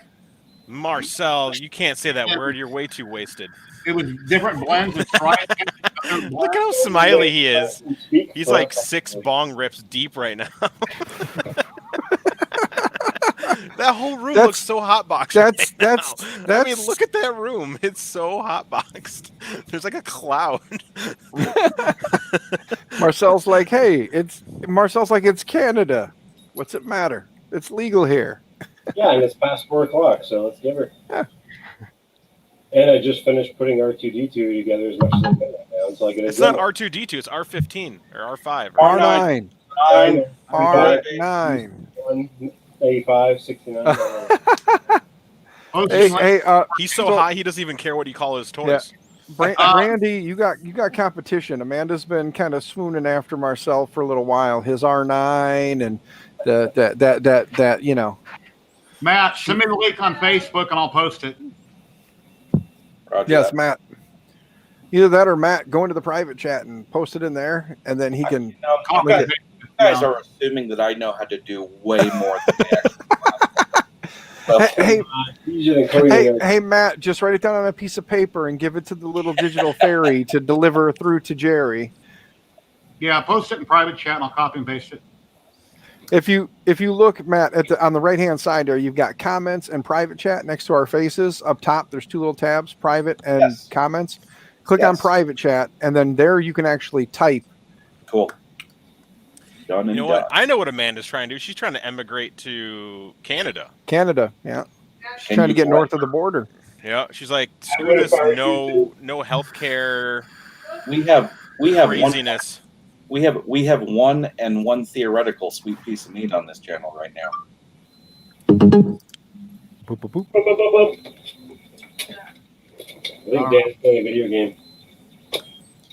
Yeah.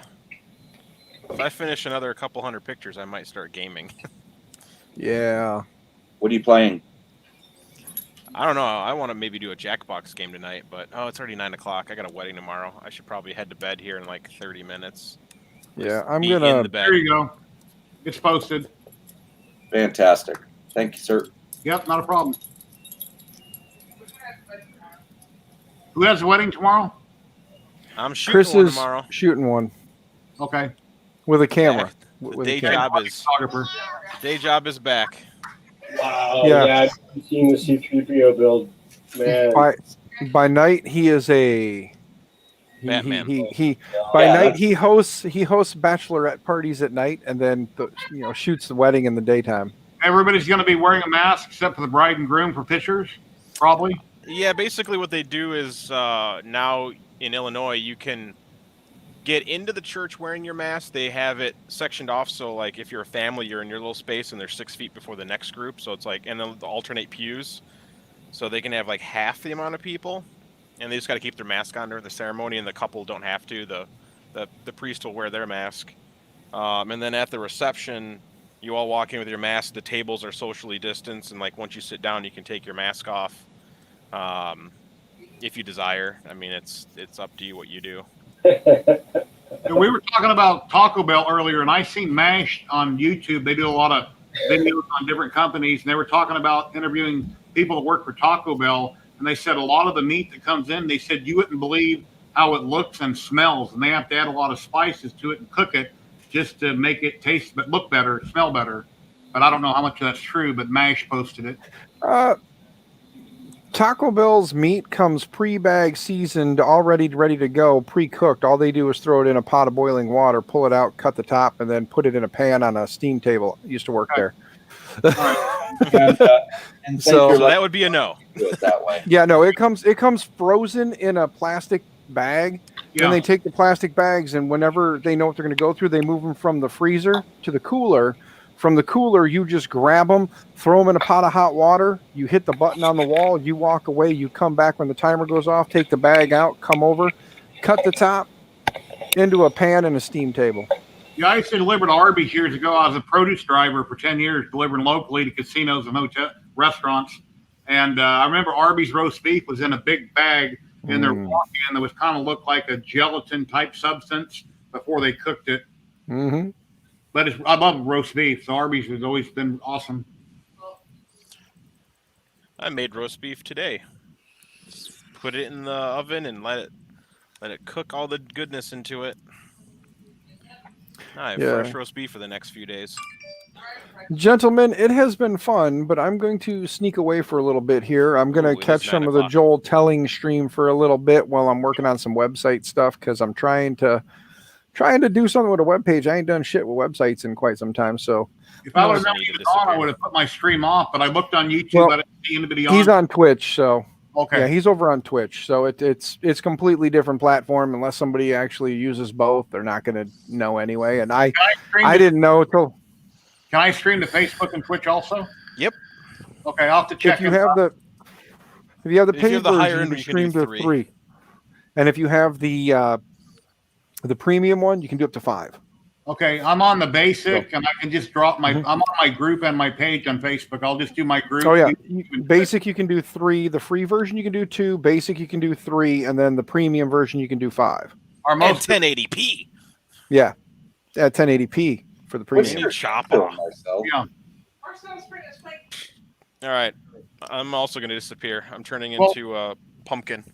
Chris and Dan, thank you very much, and I hope you can help Jim out with that firmware for me. I'd appreciate it, but if you can't, you can't. But I appreciate you trying. Yep, I'll be back on Sunday. All right, right here. Okay. And then next Wednesday, I'm going to be streaming again. I'll have Chris Taylor on Nerees. Yep. Next Wednesday, 5. Yep. Don't I'm let sure him people show you his giant dolls. Yeah. Yeah. You can always probably do without asking to see those. Just throwing that out there. I don't think it'll hurt your stream if you don't ask to see those. Just thought. I mean, if you're really curious, I mean, go ahead. But I think you already know what we're talking about, Jerry. So it's you got this. Bring Marcel in. He levels things out. Yeah. All right. What happened? Everything. Yes, Marcel, exactly. He's hitting the bong again, hence why he's got the audio off the camera somewhere else. You hear it in the background. He's like, takes too much noise. This printer, man. This printer's so loud. Him and Marcel and Snoop Dogg hang out all the time. Nobody's trailer park I have. I would say Marcel smoked Snoop under a table once or twice. Yeah, I need to see your 3D printing wants to hang out. All right. Good night, everybody. Right. Thank you. Peace out, guys. Later. Bye. And then there were 3. And then there were 3 really big faces. We need to get another body in here. Non-fam, your turn. Anything you want to talk about? Not really. I joined because the guy pushing on me a bit, so I was like, I can join for once. I told you the other time, and when I come back, your stream was ended about 10 minutes ago. So okay. Well, I appreciate you jumping on, and it's great to have you here hanging out. And you're always welcome if you want to jump in. We can understand you perfectly fine. I talk very fast, and sometimes people can't understand me. When I edit my videos, I notice I'm going blah, blah, blah, blah, blah, talking like that. I'm thinking I need to slow down. I talk really. Oh my gosh! Yeah, sitting and watching yourself on video, brutal. Yeah. I have got to stop saying And then when you edit things, there's some things you just leave in, and later you watch, it's like, well, I should have done this and I should have done that, or I say the wrong word for the wrong part, and you start catching little things, and then people correct you in comments, and it's like, I know that, I just didn't say that. So, yeah. Yeah, I'm just towing that yokel line where I'm like, look, guys, I just tripped into this shit. I happen to know how to do some stuff, and I'll show you how to do it. Yeah. Bear with me. Yeah. We all learn from each other, and it's great. So, yeah, it's a good community. Exactly. The community is really is great, but is really wide. There's people more technical. There's people really more in the modding side, or and I think it's the machines that do that. You know, I've called these imagination machines for so long, and the thing that strikes me as interesting is you know, you go out and you buy 20 of the exact same machines, and then, you know, you bring a doctor in, you bring a lawyer in, and you bring people in from different corners of the globe, different walks of life. You give them a quick and dirty crash course on you know, what to do, and then turn them loose, and you see the results that come off of these printers. And, you know, truly, for, you know, there's a lot of us that you know, there's a lot of folks that they just print whatever they find, or there's folks that are super passionate about one thing or another, or there's some of us that are a little bit more horse blinders simply because we're running a little side business off of this, where we're geared very specifically towards a very niche network.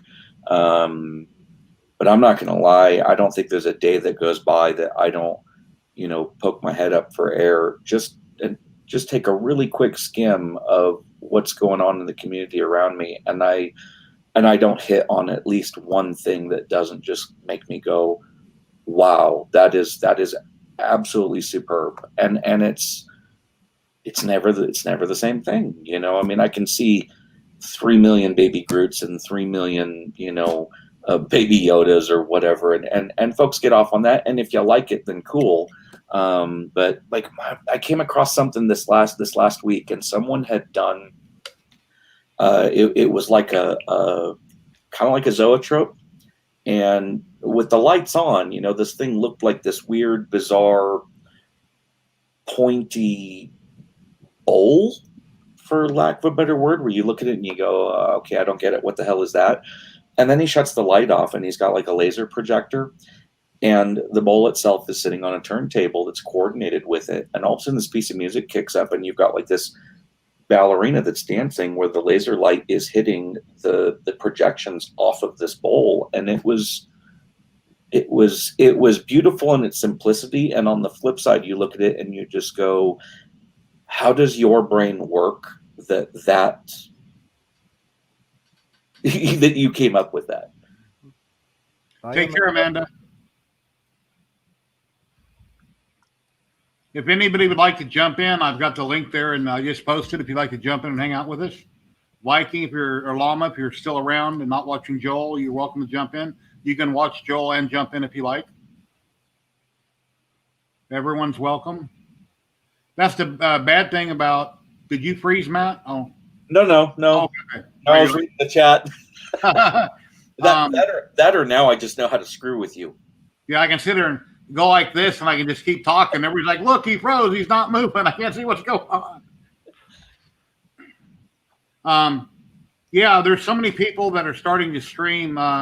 It's really hard. There's not enough days in the week or hours in the day to not be streaming when somebody else is. So it's pretty much you just have to stream when you're able to stream. And if someone else is streaming and somebody's over there, not over here, well, that just happens. Yeah, I had 4 streams up at once, and I would mute different ones and listen to different ones and read chat. So my God, and I don't know how you multitask like that, to be honest. You know, for me, I live streamed the GoFundMe deal just because it was convenient right there and then. But otherwise, that's just not something I see myself dipping my toe into too often. I think most of my stuff is just going to be very, very focused and very long-winded for like I said, for folks that are just interested in seeing my methodology from start to finish on this stuff and how I approach it. I got a couple plans too. You know, I've seen a lot of folks, a lot of new guys that they throw smaller pieces on their printers, and they run into issues with, you know, not enough cooling time, and small narrow bits at the top starting to just twist up.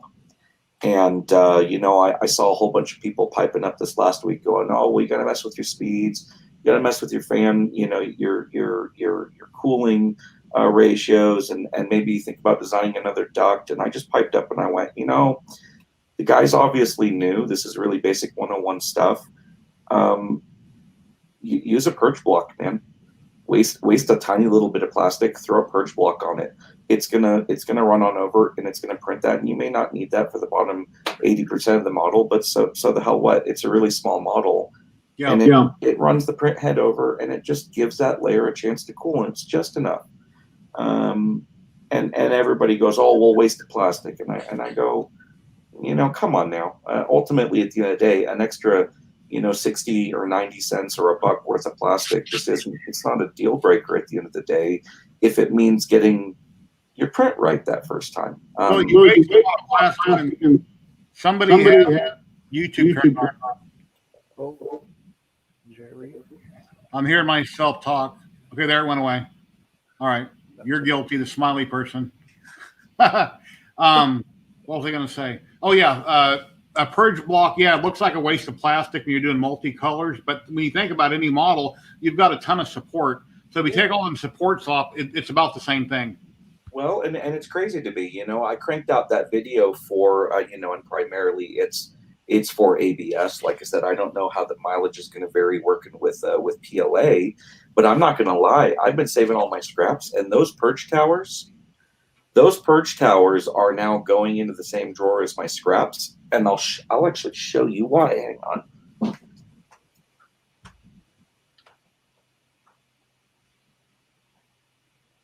And then there was silence.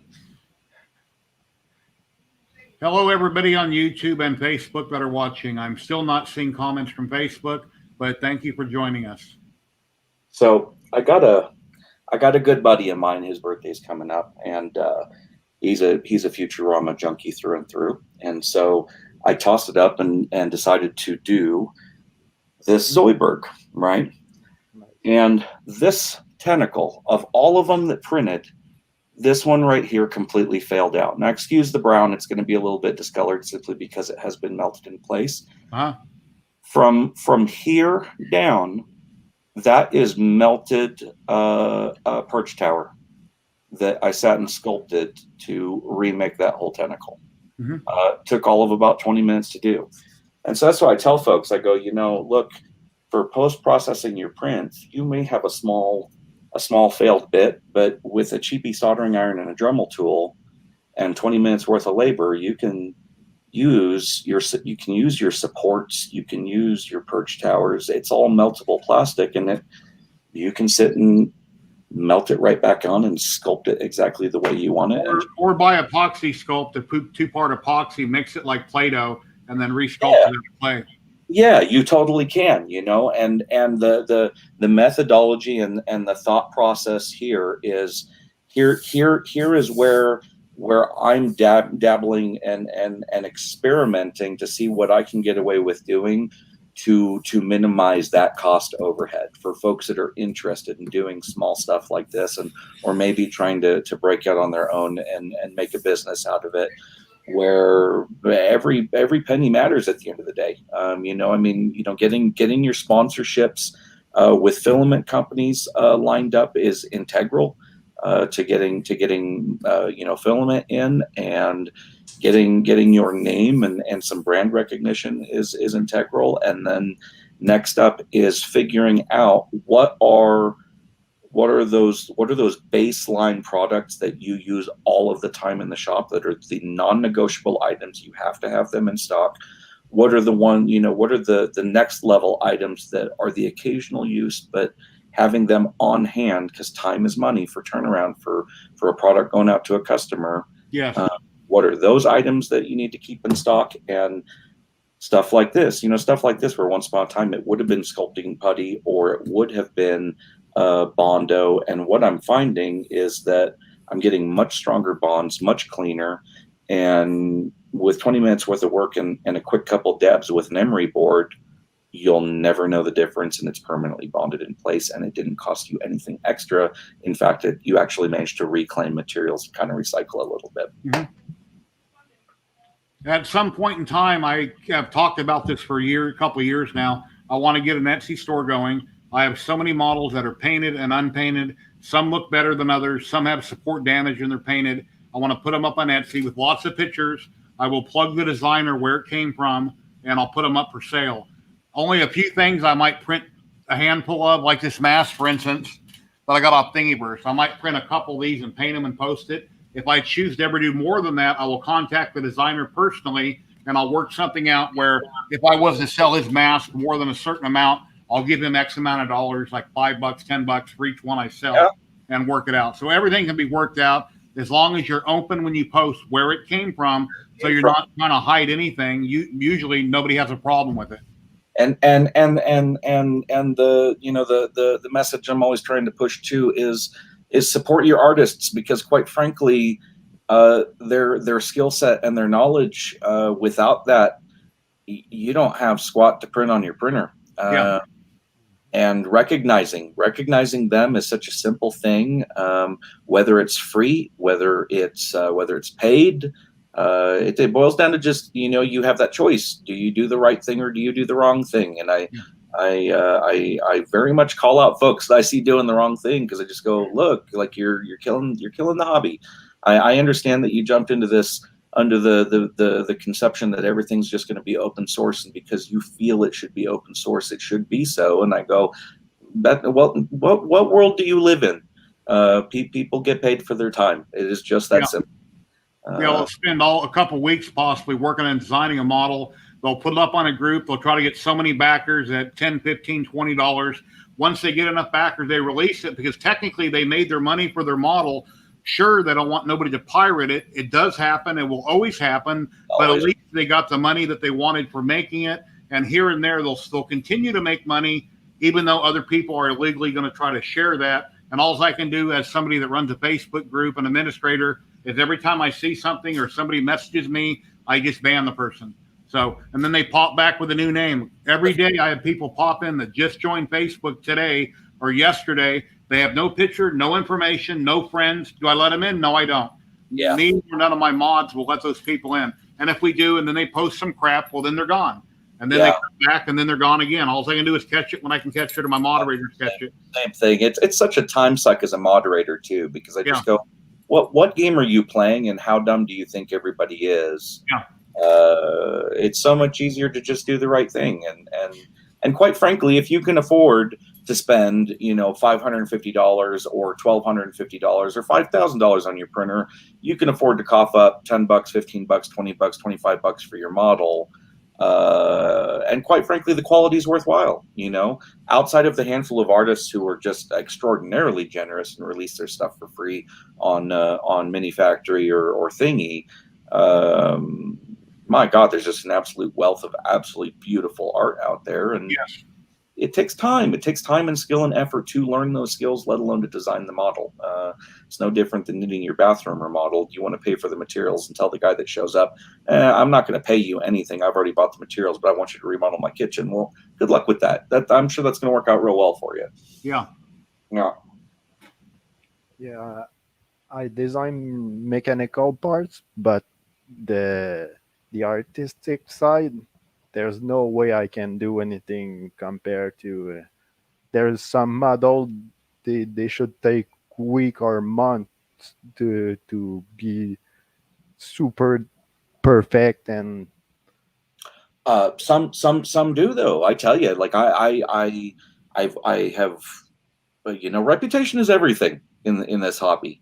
And doing what you say you're going to do and being honest and straight up. And I've built some really great relationships with some phenomenal artists. And quite frankly, most of them are a bit like I am here in the shop, where they're just anal retentive. And it's not going to get released to the public or released to the customers until you feel it's right. And sometimes it does. There's a couple projects I've been following, and they are they're months in the making. The sheer amount of time invested and the research to get those tiny, the devil's in the details, to get those tiny details just right, to make the final product that much better, is astounding to me. And I love it. I just love it. But I tell you, non-fam, if the mechanical side of things is your bag, and you see an artist who cranks out a model that you just go, oh my God, that's fantastic. I could do mechanical things with that. And the perfect example is like that 3PO that I just did. Everybody and their Uncle Bob that wants to do a 3PO struggles with trying to sort out a mannequin, et cetera, et cetera, et cetera, because the percentile of people who could ever actually fit into that costume is minuscule, but folks still want a 3PO. To be able to get one that accurate and yet have it built like an action figure where the joints are posable, where the whole figure is posable and has an integrated structure inside of it. I think that's that perfect meld of someone with artist brain and someone with mechanical brain coming together and working together. I love nothing more than those kinds of projects where you've got multiple people chipping in on the same thing and bringing their own knowledge to it. And that just boils down to hunting through the community and not being afraid to reach out and go, hey, I'm so-and-so. I really like what you do. And I have this idea. I think I could do this with it. It might be an interesting way to bring your skill set into it and make some really cool stuff. Yeah. At the beginning of the summer, I was designing 1.8 meter mold for a jet board, an electric surfboard. Mm-hmm. But since I changed apartment, I don't have the money because with the pandemic, and I was supposed to start a business in March, so it all crashed.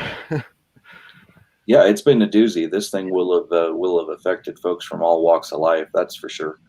I've been, I don't know how it is for other folks. I've been reasonably lucky. The work has been, I don't think, quite as busy as I would like. I think I could handle a bit more, but it's been steady enough to at least scrape by.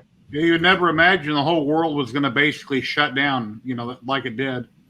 And my son, he worked IT at one of the casinos, and he was on furlough for a long time, and then he just got laid off. And now his kids can't go to school, my grandkids, so he's at home teaching them all day long.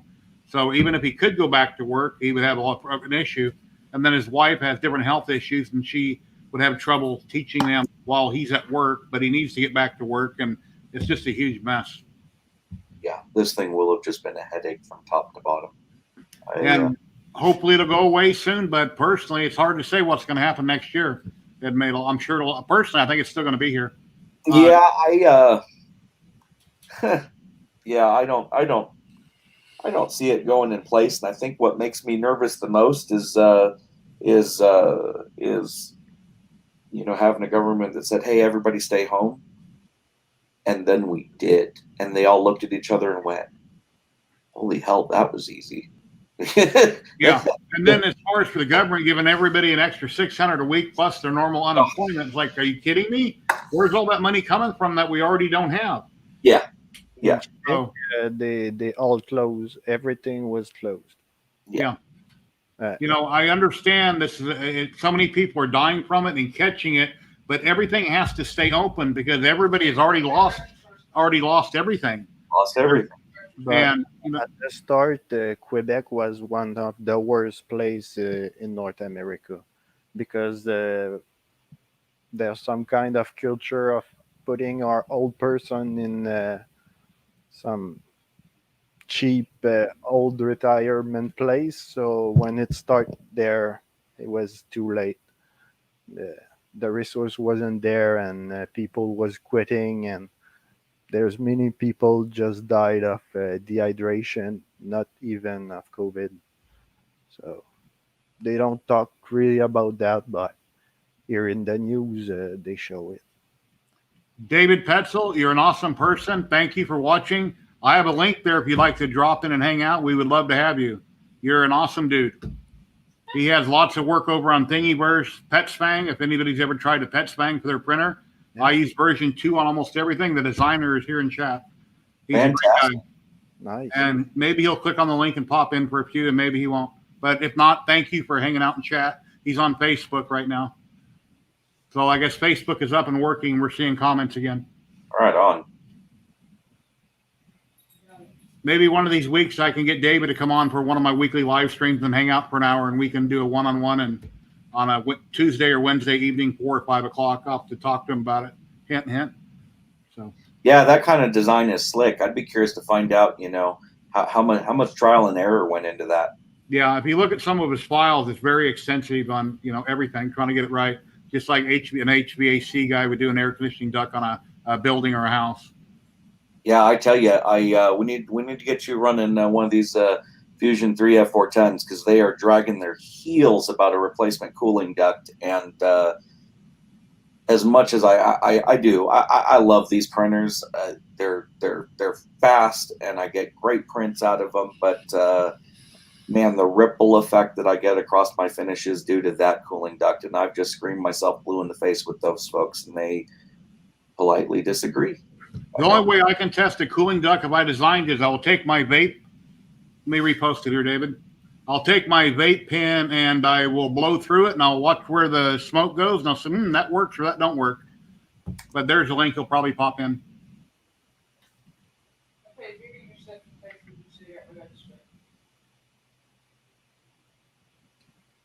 I'm hoping you can see the link on Facebook. If you can't, I can miss. I'll send it to you on Facebook. 1 second, David. Not sure if you can see that link.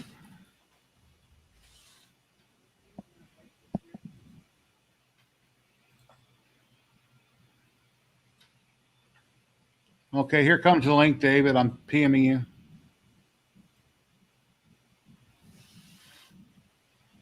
Okay, it's on chat, Facebook PM Messenger.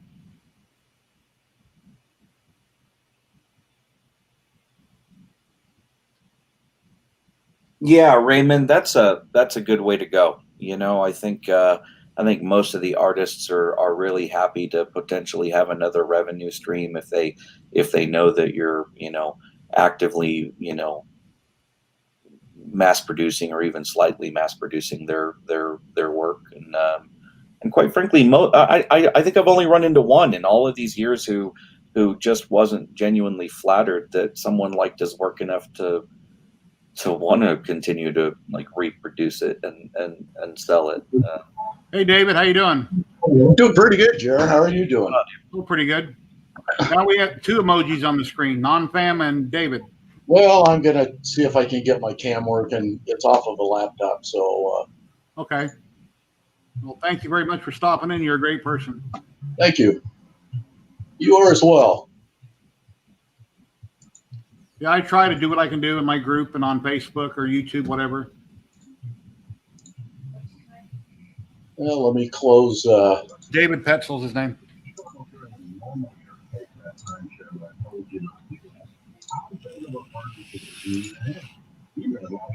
I think his YouTube name is David Petzel also.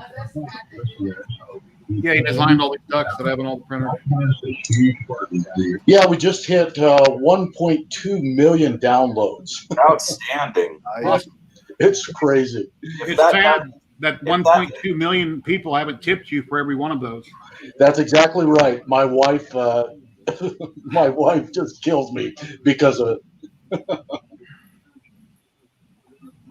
Yeah, that's but at the same time, that's one hell of an attaboy. That tells you did it right. I appreciate that, and when you asked about the number of prototypes and the amount of work we did on it, I've got probably 3 55-gallon barrels full of prototypes. And the engine, I did a lot, when you were talking about the art end of it. I started out as an artist, and then I got wrangled into Delta Faucet, they wanted me to help out on doing a bunch of CAD work. So I started doing CAD for Delta Faucet, and then we did. I worked on a parts book for a bunch of fittings, and then I started doing 3D modeling. With the 3D modeling, I ended up doing a lot of work with engineering firms in the area. And that's how I ran into my buddy that does the HVAC engineering. He actually works on big arenas, and he balances out the ducts. That's his final job. He balances out all the duct works that has been designed, and I ended up doing, I do all the CAD work. So if you ever read any of my stuff, Bandag, who is Carver Pump, he's one of the richest guys on the planet. I did all the millwork design for his world headquarters, and so my CAD work, I've been doing CAD for probably almost 30 years now. So, and then I started getting into the 3D modeling, and then my wife one day, we own a restaurant, so my wife one day said, you've got everything in the world, because I build things, I collect cars, I restore cars.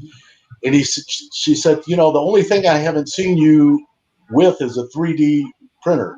And so I got online and I bought a CR10. And I had the CR10 for about 3 weeks, and it was printing really well. And my buddy came over, who is the engineer, and he said, what's that part on the front of your machine? And it had an axial fan on it. It was just kind of it was just nothing. Yeah, it was just kind of a little exterior duct off the regular 4010 fan, And I said, well, this is supposed to cool the part, and a lot of guys are using the centrifugal fans and blah blah blah. And he said, well, show me what the parts are that you're going to be putting into this. So I showed him a 5015, and then I showed him how it actually cooled the filament. And he said, you guys are going about this all wrong. He says, if you're going to use a centrifugal, you have to design a plenum, because that's the only way that the system's going to work. So if you notice my PETS fangs, they're a big duct. It's a big plenum, and that basically takes that static pressure and it balances it on both sides, so that when it comes to the outflow duct areas, it's just perfectly balanced. So if you ever look at any of my CFD simulations or any of the smoke generated, that flow is straight on the nozzle. It has no deviation on either side of it. Pushes straight to the back of the bed. It's fresh air the whole time, and it's efficient as all hell.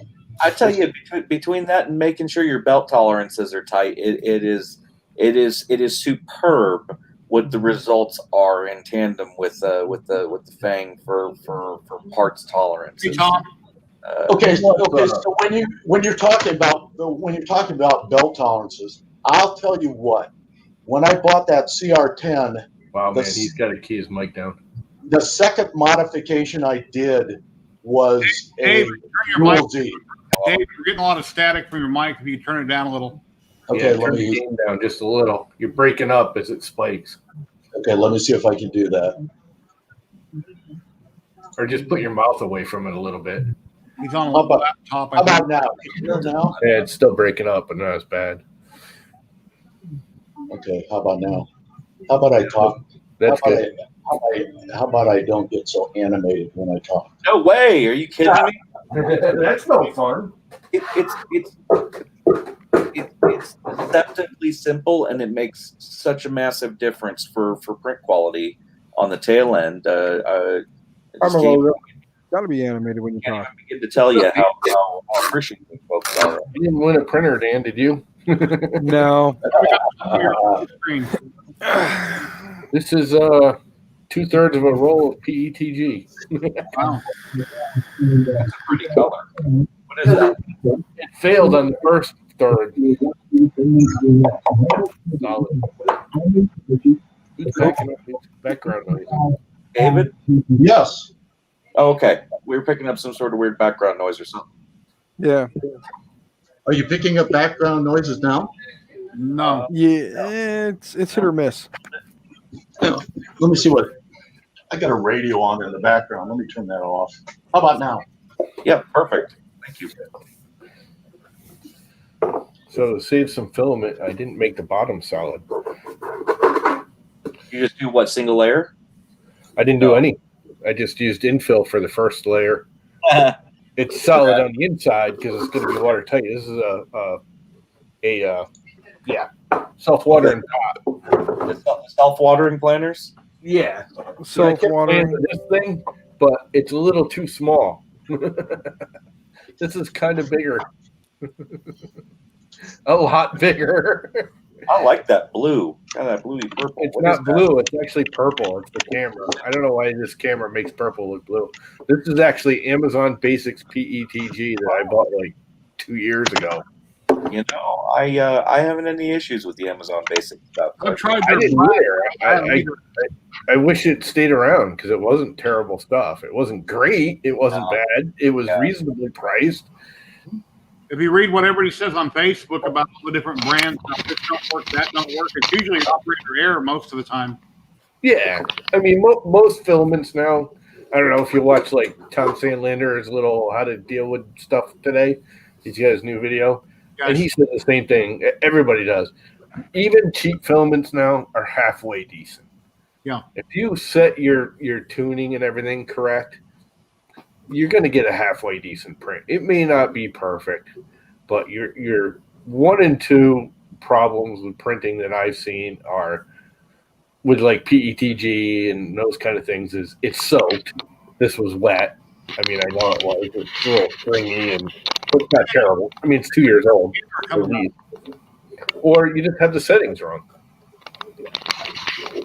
You know, not every filament's the same, and you know, your settings for, you know, one brand is not going to necessarily convert over to another, especially with some of the. There he is.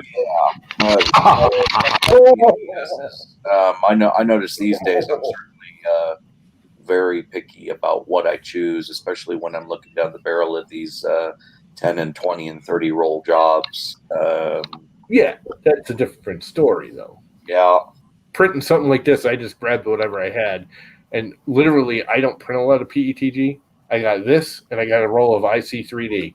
And the IC3D is going inside it. It's going to be the actual info. Roll this last week, and it printed phenomenally. I was pleasantly surprised with it. It didn't stand worth a damn, but it was all right. Well, this thing's freaking solid. Yeah. Well, that's why I love ABS. There's a buttload of filament right here. Bring on the toxic fumes. Don't care. What type of restaurant do you have, David? We have a very large. It's kind of a steakhouse, fine dining. If you go to iowariverpower.net, it used to be an old power plant. Oh, Iowa River Power, all one word, .net. It's beautiful buildings, huge. Has it ever been on any shows online at all? No, it hasn't. We've been in quite a few books. Some of the, like the 1001 restaurants you have to visit before you die and that type of thing. But yeah, if you go, I was gonna say a 12-ounce pine rib, $26.95. There you go. There you go. I watch shows on YouTube on different type of restaurant remakes, flips. We lost Dan at Steakhouse. That head went. Yeah. Okay, so we have a sports bar in there as You had well. to talk about food. Now I need a pretzel. Yep. I'd say I'm getting in the car and head now, but the problem is it's too late at night, so it will do me no good to head there just yet. Because again, from where I'm at in Illinois to Iowa, it's not that far. So we were the area that got those 140-mile-per-hour winds this a couple of weeks ago, and the restaurant had about an inch of water in one of the hallways, and we called the roofer because after this wind event, there wasn't any rain. Well, all of a sudden we got all this rain this last few days. He went up on the roof, and it had blown the roof off part of the restaurant. Ooh, damn. Yeah. That's not good. No, it's not. It wasn't good at all. I'm getting driving directions right now. 2 hours. A little over 2 hour drive. Not so bad. where are you? Where am I? Yeah, I'm over in I'm in Illinois, near LaSalle, Peru area. Okay. Yeah. David, in private chat, if you want to post a link to your restaurant, I'll post it if people want to check it out. Jerry, I got you covered, buddy. Don't you worry. I'll take care of that here in just a second. I'm already oogling the giant ass slab of prime rib sitting on the main page. There you go. There you go. I know you restore a lot of old cars, and 4 or 5 years ago, I got the best deal of my life. My neighbor across the street had a 1970 Porsche 911. Unfortunately, somebody put a T-top in the top of it. They'd cut out it, and they put a sunroof in it. And it sat in the driveway for about 15 years. It rotted. His wife died. He lost the title to it, but I knew that he had bought it and owned it. One day he came over and I said, remember that old Porsche? If you want to buy it, I'll sell it to you. I picked it up for $800. It didn't run. The interior was trashed. We put it in my driveway. I tinkered with it and put a tarp over it. And then I had an old Schwinn bicycle my neighbor had given me. I put on Craigslist. An antique dealer here in town that has a store down by Fremont came out and looked at the bike, bought it for $25. He goes, hey, is that a Porsche 911 by the shape of it? So I pulled it off. A week later, I sold it to him for $10,000, no title. Well, I've got a 1967 Camaro that I bought in 1973, and I still own it. Wow. And if you go to my Facebook page, you'll see I've got a bunch of old Corvettes, and I've got a 4-post lift here, and I do all my own restoration work. So I do all the mechanical, and I also do all the body. So there's also a big PDF that shows this last 66 Corvette that I did. That's kind of my baby right now. Wow. That's next up. You have a great big garage or a shop you keep everything in, right? I've got a small garage that I keep 2 cars in. And then I've got a rental property that I bought for my daughter when she was in college. Mm-hmm. And when she moved out, it has a detached 3-car garage on it. So I rent out the house, and then I use the 3-car garage for storage. Okay. So never enough garage and shop space. You can never have enough. That is so true. Never. That is so true. I'm so spoiled with this one, and even now, it's like I'm ready for another bay. I need another bay, and I need a lift. That's the next step on the chopping block for this one. The lift was the best thing I ever bought because going on, getting on a creeper or just getting down. I'm 63 now. So, just getting down and getting back up, that's no fun anymore. Yeah. So the lift was really a nice addition. Yeah, I'm ex-airborne, so I got 60-year-old knees, and I swear to God, I feel it. We just got done redoing the suspension on the FJ this last week. I've jumped twice. I'm afraid of heights, and my second jump, I snapped my foot. I've never went skydiving since, but I was wearing a radio. I was on a static line. I jumped by myself from 3,000 feet, and as I was coming down the ground, there was a 16-year-old kid guiding me down. I didn't bother yelling to him and saying, hey, my radio's not working. Tell me when to flare. I figured I'll figure this out for myself. I flared about 30 feet in the air, doing about probably 30 or 40 miles an hour, put my feet out like a dummy instead of dropping and rolling and snap my foot.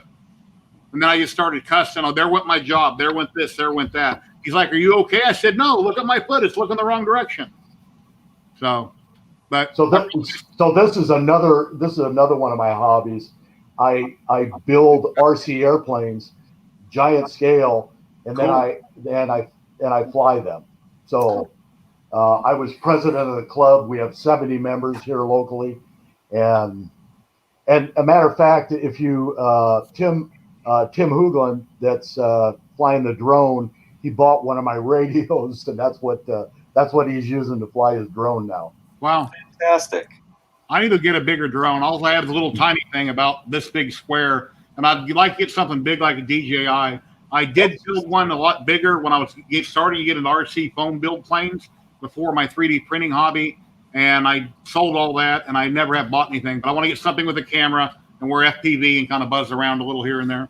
Does something that size even count as a drone, Jerry, or is that just a little pervert flyer? I was going to say, yeah, Jerry, your smallest drone is still bigger than my biggest drone. So yeah, it's a little bitty. I got no drone. It's not very big. They don't have a camera on it.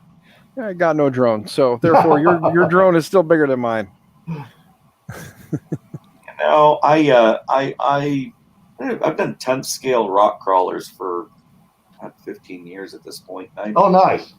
I dipped my toe into planes briefly, very briefly. I went down to that hobby store and asked for a recommendation, and he recommended a little Cub, and unfortunately for me, there was a P-51 sitting right next to it, and I went, "Yeah, I'm going to take that." And he goes, "No, that's not a good idea."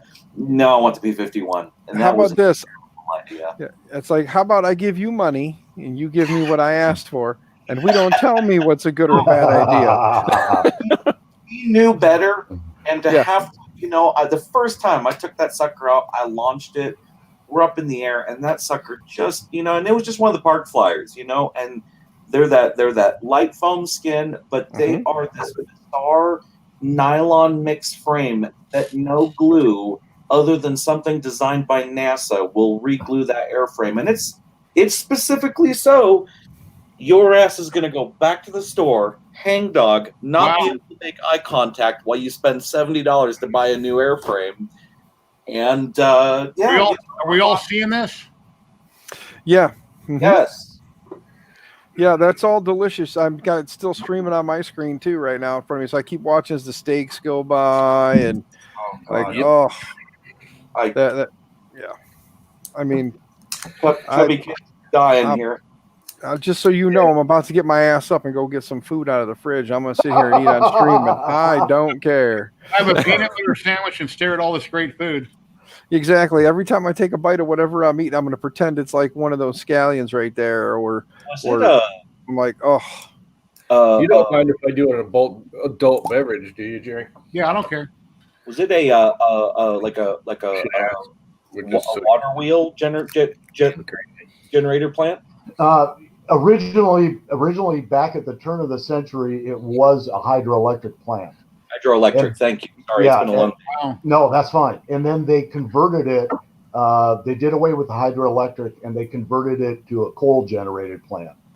And it ran as a coal-generated plant till the early 60s. And it generated all the power for both the Iowa City and Coralville area. We're the University of Iowa area. Mm-hmm.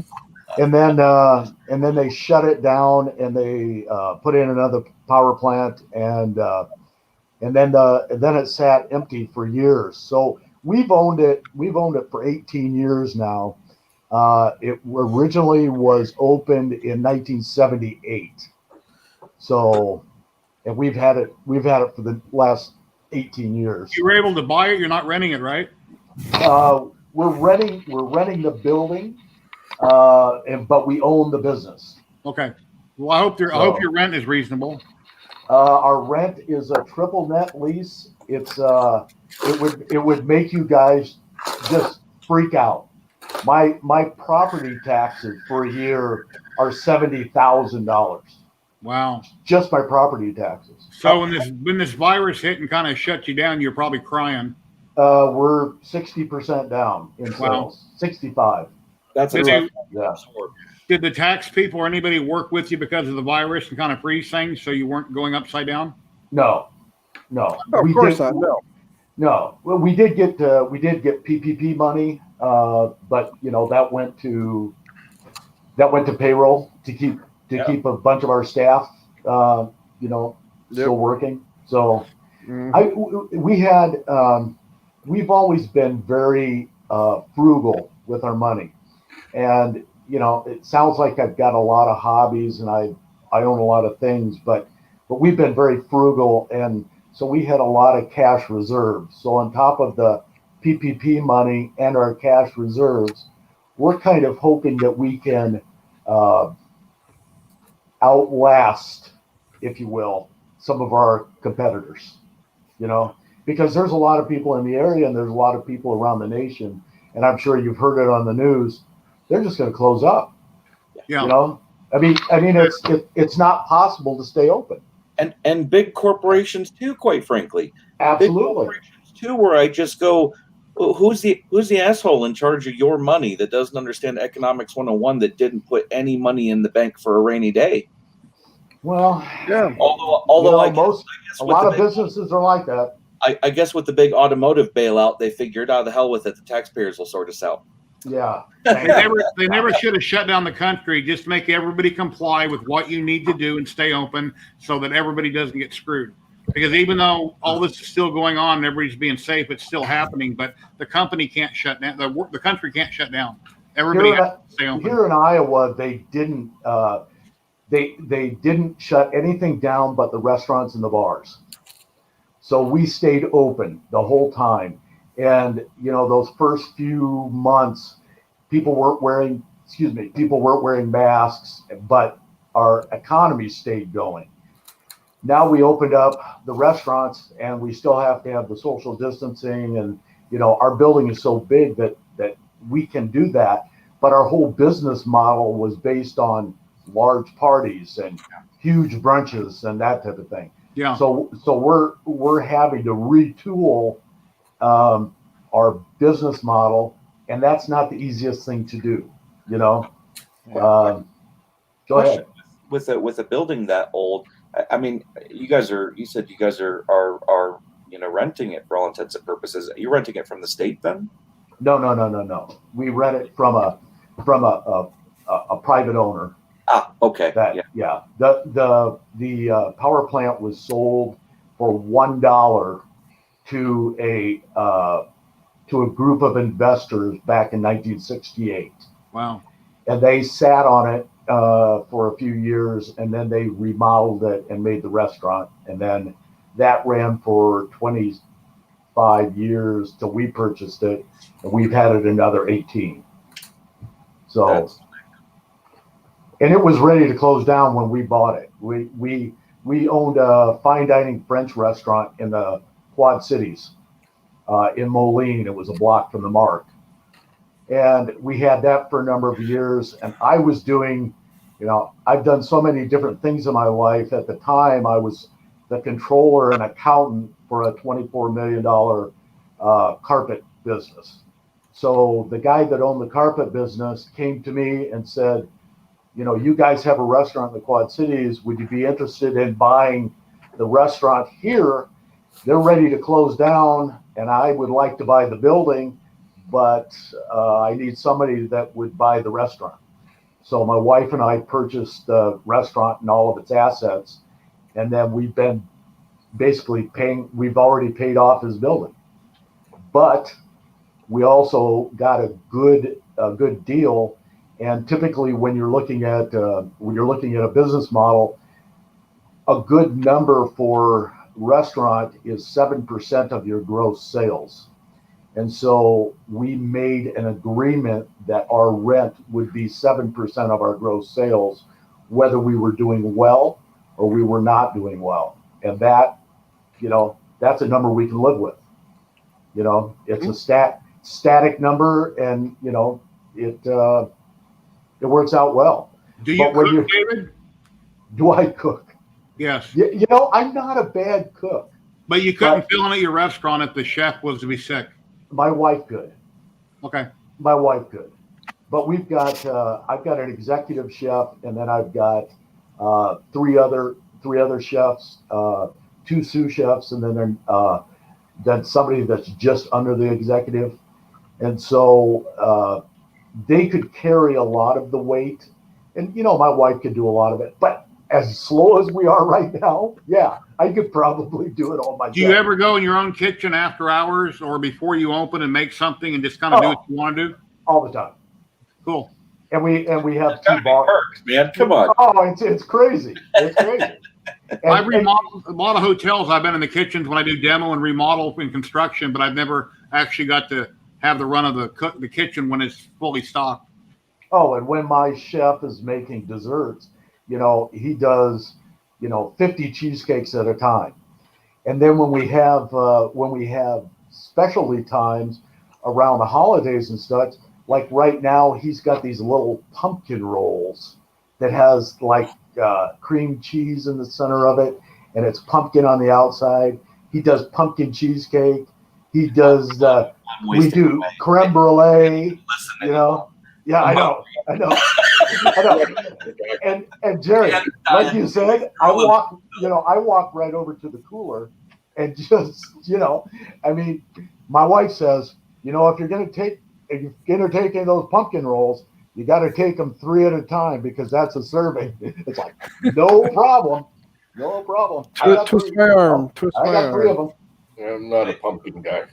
You talk about having a lot of hobbies, and yet I think that's the trade-off for having a life where you're a bit of a jack of all trades, because you learn how to just build stuff yourself, and you figure that's the single largest cost-cutting portion of hobby time. Okay, so skill set to do things yourself. The 3D printing, I was a lot like NoFam. I had done so much CAD work that all of my designs, for the most part, are mechanical. But as the restaurant, well, I can just show you right here. Okay, so I have these. This is a little piece that I made. Actually, let me grab the other one. So many. Okay. Yes. Can you see that? Yeah. Yeah. Okay. So we've got these 24 volt. They're decorative lighting in our lounge, and they're kind of on a track, so they hang on a rail that's a DC rail, and they're 24 volts. And the socket got destroyed on one of them. So I 3D printed this part, and I can't take it apart right now, but I've got it installed now. This is just kind of a secondary one if I need to replace it again. But this part is actually it snaps into the rail and hooks it in. I get We haven't used that track lighting in years. little LED, little LED lights. And so I had to take the old socket out, make a socket.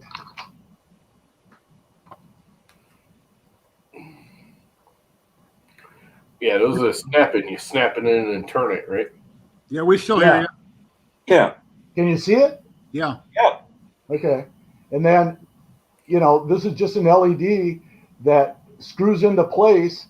It's got a little, A doohickey. works Yeah. great. All my stuff is yeah. And I totally lost you guys on this. Yeah, we got you loud and clear. It's interesting, the different approaches. I've got an associate's in mechanical drafting, and I find that very rarely do I draw from it. I find that when it comes to 3D printing and putting together what I need, I draw more from years of kit bashing and model building. my digital library of weird shapes. You know, I spend a lot of time browsing through other people's models, and I might find something where somebody's designed a robot, and for whatever reason, you know, the rest of the robot I could take or leave. I mean, whatever, cool. But it may have some sort of weird thing at the knee that just, I go, oh, that's far out, and I'll take the time to throw that sucker in Mesh Mixer and slice that part right off of it, and into the catalog it goes, because I just never know when it's going to be digital plug and play to get things right where I need them to be. Oh, I do. Yeah, I do that all the time. Yeah, David, you tried to pop in a second time for some reason. I heard a beep and I threw it on the screen. It was you twice. Well, I couldn't see myself. That mac and cheese you're eating, Dan? Now I'm hearing myself. What is it? You got YouTube or something is playing audio if you're hearing yourself. Prime rib, baby. Big old slab of prime rib. Yeah, we can hear you. go. I mean, see you fine. I mean, in my head. I had 2 instances You of. want to say in your head. In my head, it's a big old thick slab of prime rib. In reality, it's I don't know. it's a bit of a chicken dinner that we had tonight. It's a soup. So this is at It's cold. this is at point 0.4 layer height. So it's kind of, but this was, I took one of the cat models and I added it and I just made little coasters. It looks like an air freshener since it's got his tail up in there. Yeah. Yeah, that ain't an air freshener. And I also do I also make door stops. So this goes against the back of the door. And they steal them from the restaurant. Wow. I've got them at the women's restroom, and they steal them at the when we have a big party and they get drunk. They steal them. The ladies stealing those? Never. Oh, yeah, the ladies. Print a comment on the bottom of it the next time you make them that says something not so polite. That way, when they take it home and flip it over, they get the reply for taking it. Hey, either that or say thank you. You just put, thank you for stealing the doorstop from, and then put like the Iowa power plant rest, like put the info on the bottom of it so that this way when people have them in their houses are like, where'd you get that? They can pick it up and show them a little advertising for you. Yeah. I stole this from the restroom at such and such. Mm-hmm. Oh, you guys. Yeah. Or you could just put them, like all the stupid little restaurants and just have a little counter at your cash register and sell the damn things. I know. It's more fun. It's more fun to embarrass them when they go, "Oh my God, that's so cute! Where'd you get it?" And they pick it up and then they look on the bottom and go, "Oh shit!" I used to have a neighbor that had a 50-cent piece in his garage. He glued it to the floor, so when you'd walk in his garage, you'd try to pick it up, and you couldn't remove it. Then you epoxy that to your floor, and then you could sell them up front and say, "Well, if we try to pick up the one in the bathroom here, we have them for sale right here," and glue one down. Yeah, they'll just break it off. Yeah, probably trying to get it loose. Yeah, drunken people do stupid things. One thing I've learned working in restaurants for years and years and years and years and years is drunk people do the stupidest things. And not just them, me too. I've been that. Hey, some of us think we're super intelligent when that time. Hey, stupid people do some of the drunkest things too, Yeah, stupid people just do some of the drunkest things. Non-fam, are you still with us? Yep. Anything you'd like to talk about? No. I'm just here for the square. If there's something, I will jump in. All righty. Just hold up your hand and we'll see you hold your hand up. I was looking at Hold your hand up and say something. about his mechanical design. That was cool. Well, Where share info, man. Drop a link or something. Share the info. Let us take a peek too. We can discuss. I talk about his mechanical design for the LED. I'm really more on that side of 3D printing. So I can relate, non-fam. I can relate, but I've got a left brain as well. I graduated from Heron School of Art. I got an art scholarship to go to college. So, I did so too. that's where my life started. You know, And Uh, when finding that happy balance between the two. Hi, Spring. Nice to see you. Spring, hello. Amazing how many people we run into in this hobby who Mhm. they just don't approach things that way. okay, Again- so when I was your guys' age, I did a design for Oral B Laboratories, and it was a 3D model. Okay, now this is back in the 80s, so there were no 3D printers yet. So I had to physically build a large 10-time 3D model. It was called a Rise and Shine toothbrush. Okay, you remember McDonald's Rise and Shine breakfasts? Yeah. This was a toothbrush that had Ronald McDonald on it, Yep. and it was a 3D. I did it all in 3D, carved it, and then they made it, and it went into Happy Meals across the world. Yeah. I remember that. So Spring. so I had a Pretty sure I tried binder that was this thick of McDonald's corporate information.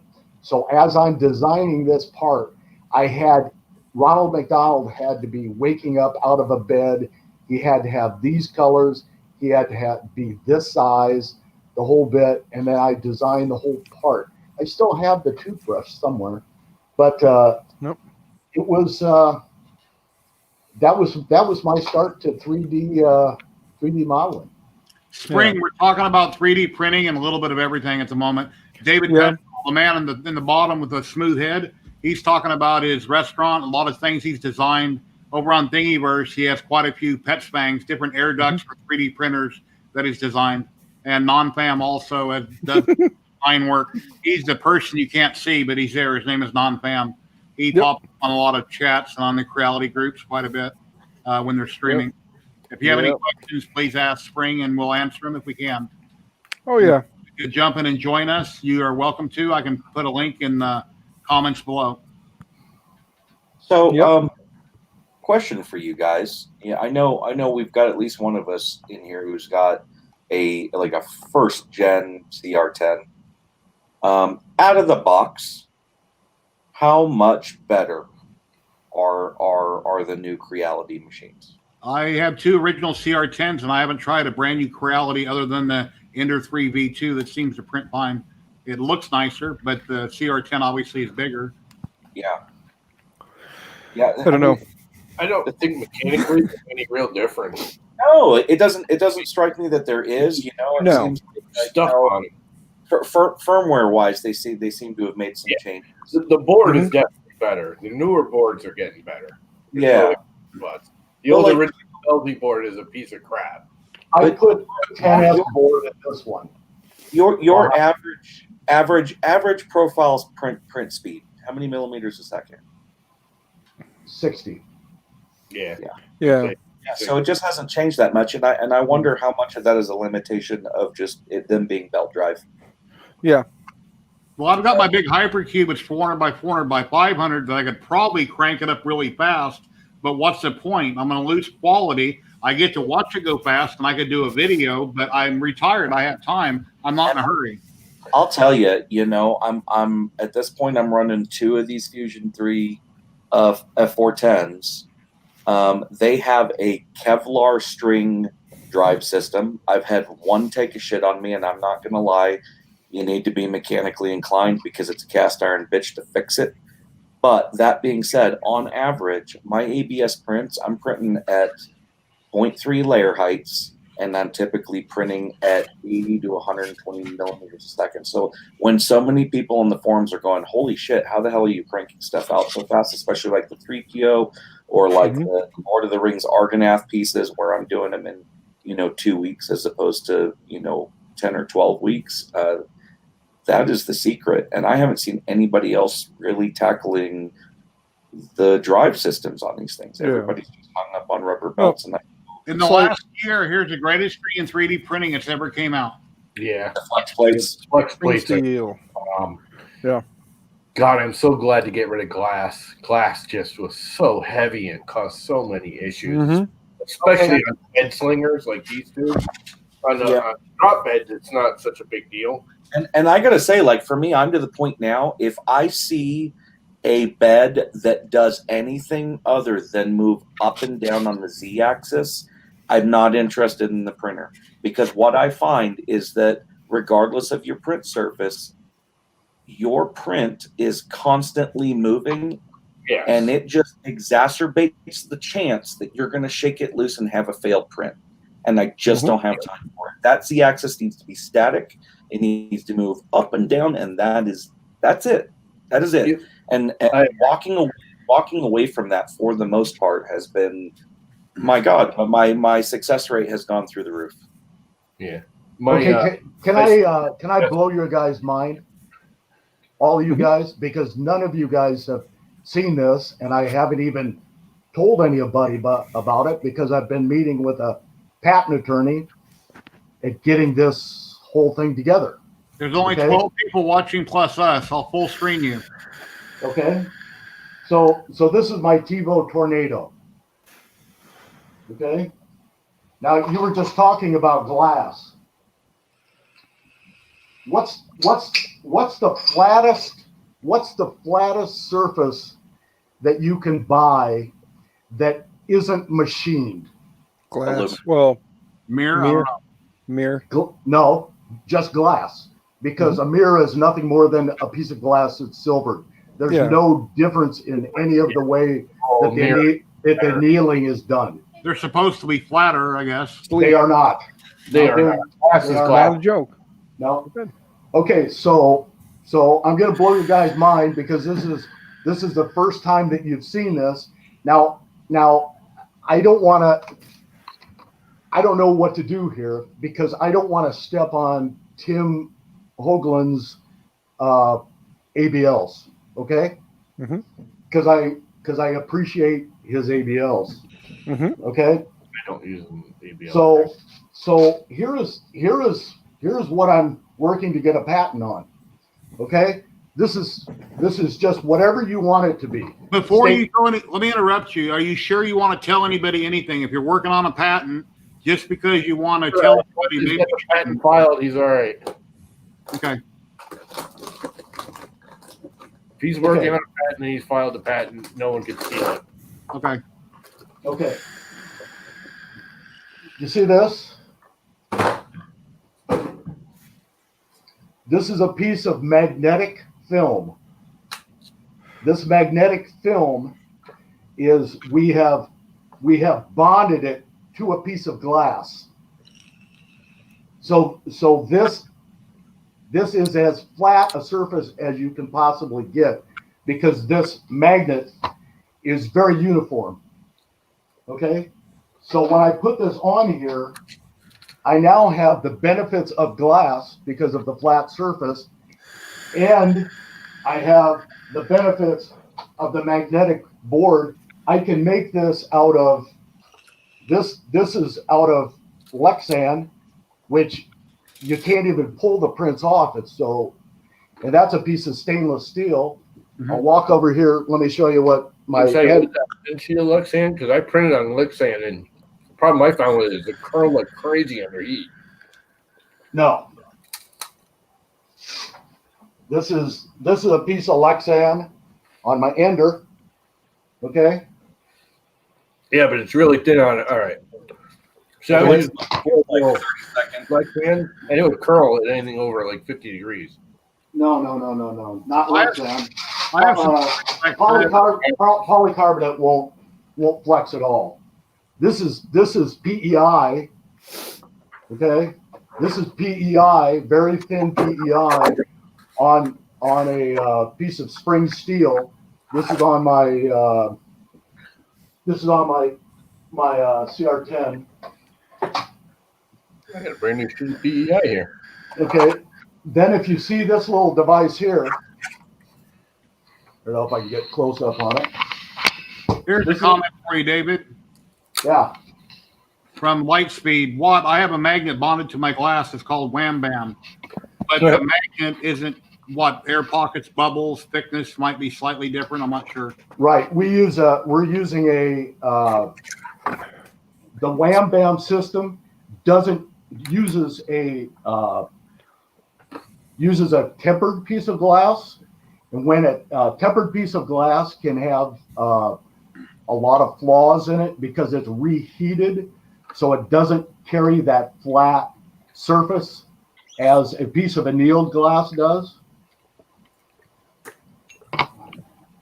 And then, if you see this here, that's my relay.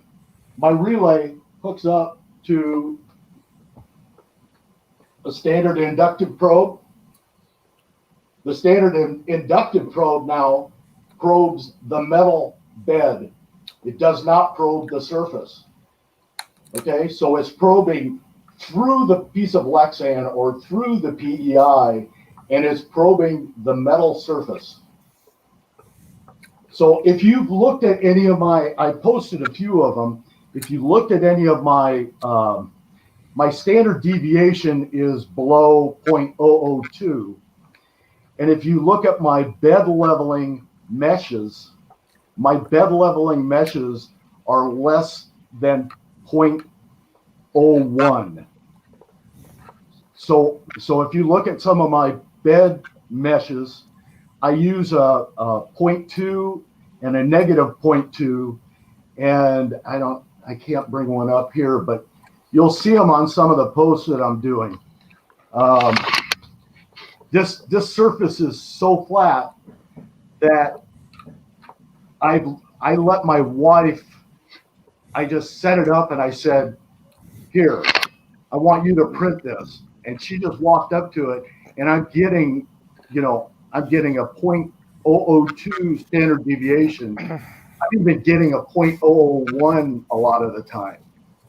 So because the inductive probe is measuring the metal surface and not trying to read a solid surface that could have deviations. So that metal. Hello, sorry.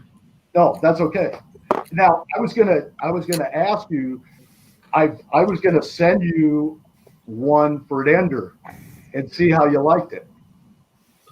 Would you like to try a prototype? You're talking about me? Yeah.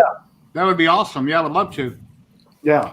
Okay, Jerry, remember you got to sign an NDA, and if you talk about it outside of this stream tonight, he's going to take your ass to court. So whatever shush. you want, I'll abide by. Yeah. I don't. You know what? I gave away 1.2 million pets fangs. So I'm.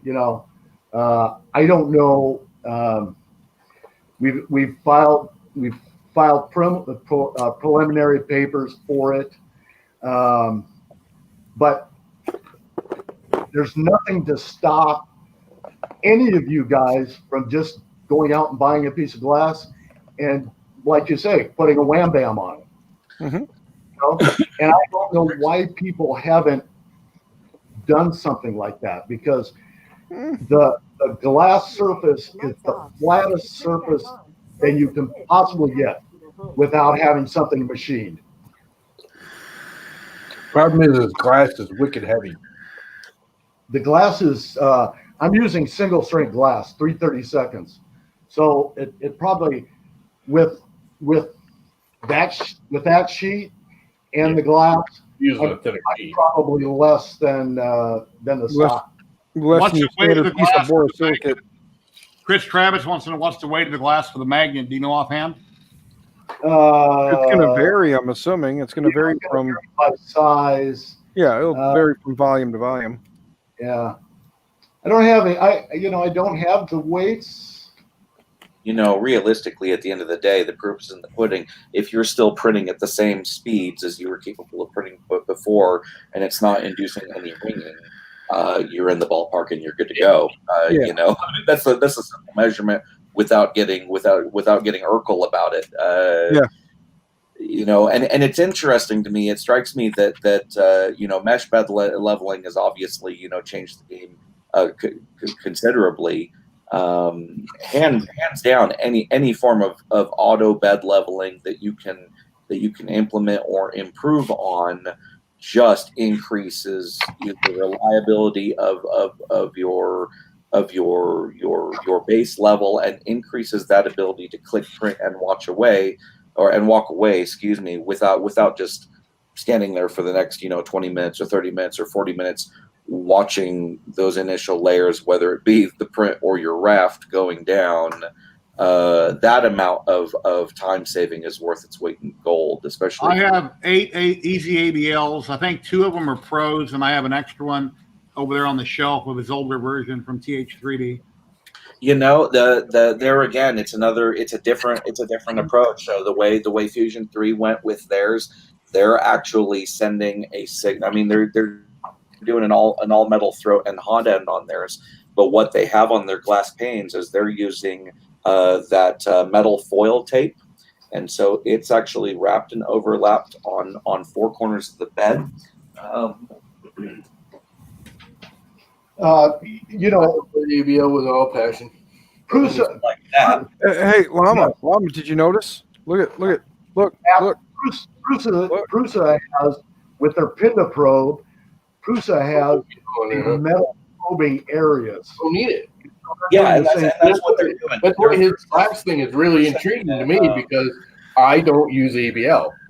I am more get your damn bed flat in the first place, and you don't need the ABL. Sure, I agree with you, Tom.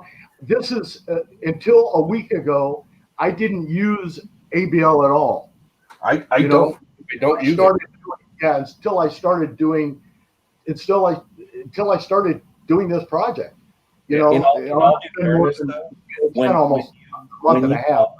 When you bump your print capacity up to 315 by 315 by 400 or 400 by 400 by 400 or 500 by 500 by 500, the larger prints you do, especially if you're printing in ABS, which quite frankly, when you're done, even with the exact same settings as PLA, turns out much heavier prints. You may get away with doing 1 print, but 2 prints, 3 prints, your bed's going to go out of level, and then you're stuck having to re-level the whole thing. Your bed will not go out of level. I don't think it's flat. Your bed doesn't go out of level; it goes out of flat. Something in the printer shifts. If you set all that stuff so it can't shift or won't shift, if it's properly installed, you don't have that problem. I don't have that problem. All of my printers, I have 2 300 plus printers, and I have this little piece of crap. None of them have ABL, and I have I'm not going to say perfectly level like his, but I have no problems. I just printed PETG on this thing with a 100 millimeter circle, and I started it and walked away. I knew it would stick. Have you done completely away with the spring loaded mounts and just got nope. Gone all mounts? They're all spring loaded too. What I did get away with was adjusting my height by those springs. Every single one of my printers has a separate height adjuster mounted to, adjusted to the actual end stop.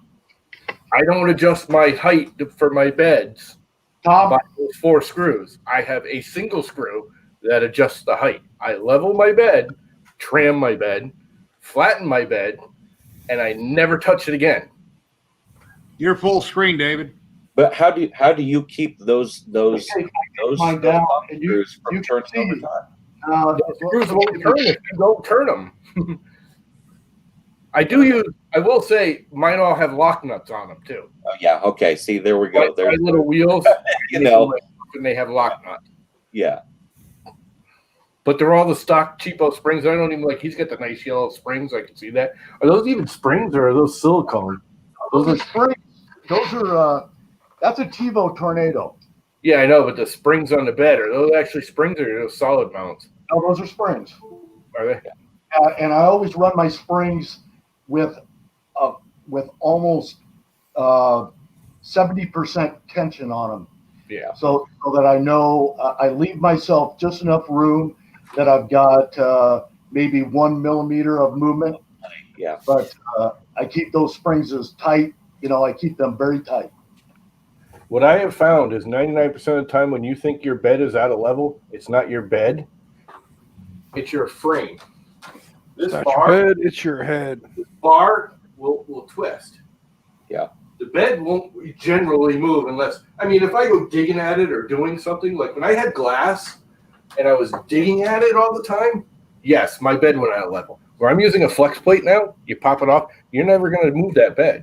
I have found the crossbar goes out of level a lot. I've had a stupid little thing, set it on the frame, drop I've had the a few crossbar on the printers. frame, both sides, boom, I'm square to the bed again, off I go. I've had a few printers before I put an easy ABL. As long as I'm using the build-tack spatula, I'm not yanking on the bed and really slamming it. You won't knock it out of level. If you're careful, the print comes right off, especially with the flex plate. You don't, if it's leveled once right and the bed is flat, you don't need an ABL for that reason. The only thing I found been a problem with the flex plates is this is not exactly the cleanest house in the world, and I've gotten dirt under between the magnet and the flex plate a few times and stuff that not just your average everyday dude, but stuff that like come off. You gotta like rub it the hell off. Then you gotta re-level the thing because it will adjust. Yeah. If you're a removable bed and you're not digging at it with a chisel or sitting here with a spatula trying to get the print off, your bed will never move. Hey Jim, you got anything to print on that thing yet? Oh, my Prusa Minis? Yeah. Yeah, I've got a few of them. I absolutely love them. I could take over. Setup, isn't it? Was that? It's a slick setup. Oh, I absolutely love it. But I've got one actually printing right now, live, if you guys want to see it. I don't know how well the laptop camera. I need to get a Prusa Mini that way I can say I own a Prusa because I can't afford $800. Yeah, that's where I'm at, Jerry. That's going to be the only Prusa I'll ever buy is a Mini because I'll be the only one I can afford. However, if anybody's ever pissed off at your Prusa and you can't stand it and it's a piece of shit, send it on. I'll pay the shipping. Don't worry about it. There you go. These are my Italian sensors, my Italian probes. Nice. So, do they come with olive oil or what? Yeah. We use that at the restaurant. They come with olive oil for your restaurant? You get the probe, you get some olive oil. Get the probe, get the oil, yeah.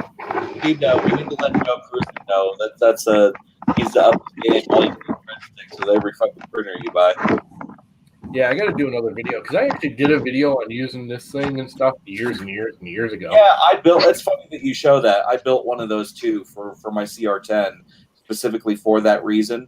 And it's a D-ring with a straight bar through it, and it's just the right height where I jam it in on both sides, manually run that thumb screw because it tends to go off, and then I'm set and ready to go. It's the only thing, if I don't get a stick, is because the X gantry has shifted, not because the bed's out. My bed's never and I don't, like, Prusa a lot of times tells you to bring it all the way up, which is fine for a quality one. I do it off the frame, the bottom frame. That's where everything is. That's where everything's square. If you get one stick larger than the other, now, Prusa's a quality machine. They can probably get away with it. But they're splitting that plastic end stop up top that's 3D printed. I mean, it's 3D printed. That one of those could be slightly off, and that pitches your X gantry. If you go off the frame and you use one of these, the other thing I would tell people, don't print two of them because prints aren't that accurate. Watched the live stream with Joseph Prusa last week. I haven't watched it in a while. I haven't watched one in a while. No. And a bunch of people chiming up in the background, because quite frankly, if anybody in the industry is even remotely going to do it, talking about the possibility of homebrew recycling units for being able to recycle your filament into, shit you can at least kind of sort of use. And he didn't say no. I got the impression that I think I did. So was that last week or 2 weeks ago? Because I was watching that. He wasn't denying anything. He wasn't denying it. He did say it's difficult. He said that multiple times. About it. I can't even imagine the difficulty level to be able to break that filament up into small enough bits that you can then melt it, feed it, join it, tool it properly, and have it be even remotely somewhat decent. But quite frankly, even if it's kind of third-rate filament, I don't give a shit. I'd still if you could do it affordably, where you could recycle filament. And I'm thinking, be careful. I'm not getting ready to go chain myself to a tree to save Mother Nature. But that being said, I do feel like that is the last piece of the equation for this ecosystem that needs to be addressed. I am not. We got to save the world. I am one of those. Recycling's not a bad thing. No, and quite frankly, for overhead, if it's one more tool I can add to the arsenal to minimize my overhead in the shop, I'm all for that. Yeah. Take my money. As an example, our town here just went from a multi-can recycling where you put bottles in one can and plastic in another and aluminum in another. We went to, and you can only use certain ones, and they had to be certain. And you had to look at the little triangle and go, it's a number one. It goes in this. So they went to all, just throw it all in a thing. We'll pay a little bit extra. And they came back, and the recycling company says, we're not paying you. We're not charging you for recycling anymore. As long as people actually clean it. And they don't want it scrubbed. But if you take a soda bottle, you put water in it. Yeah. As long as it's like 90% clean. They don't want garbage bags in it. And as long as we follow that, they do not charge us a penny. And that's the way to do it. Now we're not throwing the garbage cans, which we pay $80 a ton for to get rid of. So every time you fill up a bag of recycling, that's a couple of bucks. You're not paying in tax because we have town paid garbage removal here, which is, not everyone has, but we do here. We save our garbage disposal since we went to recycling has lowered. We dropped it $40,000 last year by going to all-in-one recycling. Everything, just throw anything plastic in there. We don't care.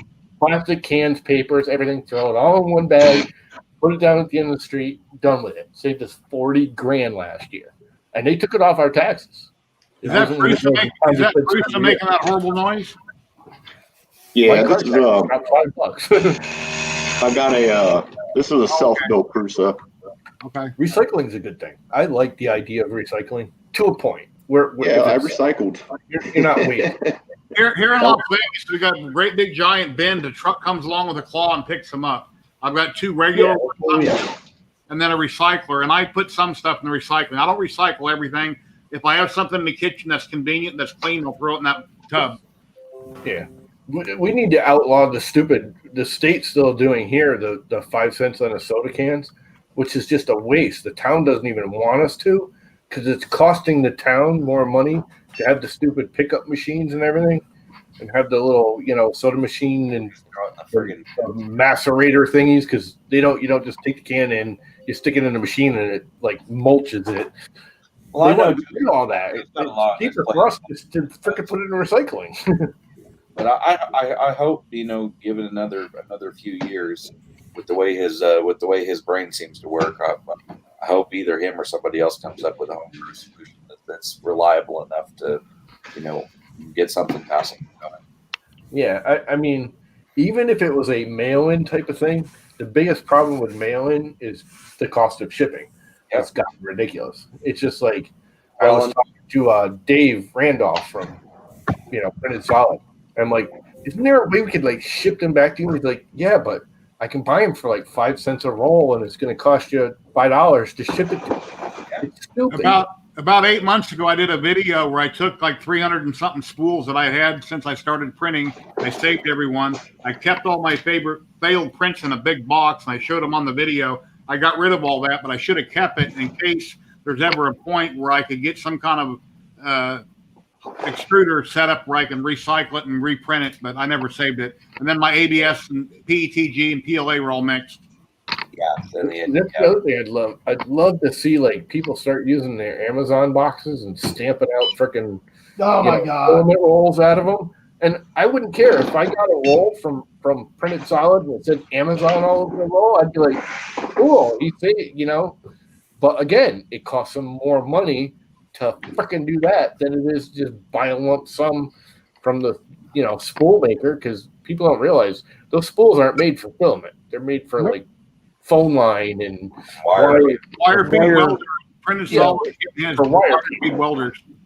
That's why I seen people just started taking them over because the perfect solution for what they need. Yeah, I asked Dave one time. David Randolph was on a stream, and I was asking, these sure look familiar and they're heavy duty. And he said they're for a wire feed welder. And I used to have a Lincoln out in the garage, and that's exactly what it had on it. Really, that's why people always wonder why there's that indent. It's because the wire feeders lay them flat. They don't stand them up like we do. They lay them flat, and that holds it on their little unwinder. Gear drives it. Yep. Would you guys mind if I put a print on behind me? Do whatever you do. You do you, man. You do you. We do not mind at all. We want to see stuff going back and forth and being ejected. Yeah. As a matter of fact, at some point, I'm probably going to start one here too on this one. Dude, I want to try your little glass bed thing. You need to send me one. If anybody in chat on Facebook, I'm a big fan of the idea. We'll be more than happy to ask. What size do you have? Any comments? I have 2 300s now because my little 170 isn't running. If anybody in chat heard anything that Jerry was just saying or anything that Llama was just saying, please decipher either conversation in chat so that we know what the hell was just said. If anybody in chat has a comment you'd like to ask anybody here, please type it in on Facebook or YouTube. We'd be more than happy to try to answer it. That's why we're all here hanging out, to talk to each other and to talk to everybody in the community. And if you ask the question, the most common question is like, why does my wife tolerate me? I can't tell you that, and she's not in stream to answer it. So, sorry. Mystery of the universe and better not. I really like the idea of that glass. My only concern with that glass bed is the weight on the bed slingers. I don't care on the frame. You're not going to notice a single difference. I'm printing fast. I don't understand a lot of this inertia. You know, people talking about the ghosting and the. I just don't get it, because I don't get any of that on. It seems like the heavier I go, because of the jerk settings, the heavier I go, it dampens that end jerk. So it really does nothing more than just dampen it, rather than around the corner. So both of my original CR10s, I took off the stock glass. I went to a glass shop and I had mirror cut that's about a 1/4 inch thick. They beveled it and smoothed it out. I have a magnet on one CR10. I put the magnet on the mirror. The other one I print ABS on, so I use glue stick in my enclosure, and they both have mirrors. So you've already got the magnet on the mirror? On one of them, yes. How did you put it on? With a 3M adhesive, or did you use a... It was a TH3D. Yes. Easy mat. So what does what do your when you do a visual mesh, what does that look like? I've never done a visual mesh in 3.5 years. I just print, it's level, but I've never looked at the pictures. Here's all of my beds. Lexan, PEI straight. Lost the video. Glass with PEI. You lost your video, Llama. Llama, you look like a llama, Llama. My thing dropped on it. I don't know if you guys remember this thing, but this was the original flex plate. Now I can't remember what the name of it was. We're getting ready to print here. What's that? If you want to see this bed, glass with blue tape. Blue tape. Okay. I had a bunch of other ones. I threw them all out. I used to make my own flex plates. This is PEI, or excuse me, this is PET G right here. The actual bed. This is on the actual glass bed slash. You're using PEI for a bed surface. This is actually Lexan. I'm using a polycarbonate. Which is, I've got some here. My polycarbonate is probably my best surface. Yeah. My problem I found with this straight on its own was that I hit 50 degrees and it would curl up, even with clamps on it. It would bow. Absolutely. Really badly. And that's what I was running into the whole way. That's why I adhere a piece of stainless or a piece of steel to the bottom of that Lexan, because I was getting exactly the same thing. Right. That was bowing up, just a few just a few thousandths, but it was enough that it just threw the whole print off. So you're just using like a 1 millimeter thick sheet that you're adhering like any bed surface is. You're not using. I'm actually using a 30,000 sheet. Hey, David. Yes. Yeah, that's like a regular, like a ZYLTECH sheet. Do you print in ABS? I don't print in ABL. ABS. ABS. The reason I ask, I'm really curious about the adhesive. Nice head there, Jim. To laminate those two together. You know, typically for my machine, I'm typically running about 110 degree bed. The bed, you're running 110C bed. The magnet is supposed to hold up to that temperature. Yeah. So almost all of them will know. Yeah. Even the realities will do 110, 120. See. Yeah, that's the main Llama, this is what I'm adhering everything to. It's spring steel, right? Hi, Brandy. It's nice spring to see steel. I buy it by the sheet, and I have it broke. And the same way with my Lexan, I buy 4x8 sheets, and then I cut the Lexan. See, I went to buy spring steel. It was so ridiculously expensive. I could not believe, because I mean, I used to use it in construction. Believe it or not, we use it a lot for like certain kind of like mounts for windows and doors and stuff. Sometimes you need the spring steel instead of just like aluminum or something. You want to have that give for some commercial buildings and windows and doors. And it's like, you know, we just get it. I never check the price. I just get it and say, I need this, and you get it and you install. It's like you were using it for flashing and that type of thing. Well, for certain commercial doors and stuff, like the auto opening doors, the flanges need to be flex steels or a flex material that's more rugged than aluminum. Yeah. Because it's not like a house door that you open once or twice a day. These things get opened tens of thousands of times a day. Sure. If it's not a flexible flange, what about it? It's just gonna break. So you'll see a lot of them are aluminum core wrapped, but there's actually a flex steel or even like a plastic mylar flange behind the aluminum, and the aluminum is just decorative. It's just there for a protector. I bought some white Lexan off eBay for my Hypercube, and I've never used it. And then I was reading, or Tom was talking about it curling, and I've never tried printing on it. So Lexan will curl at about 50 degrees. So when I was doing all the prototyping, I was working with Lexan. I was working with just plain stainless, and all of it will bow in the center. Yeah, that's why you have to have the magnet, because the magnet keeps that center in position. Okay. This is just galvanized freaking steel. And that would work. That would work with the inductive sensor. Yeah. This is what I normally use probe to flash a freaking door pan.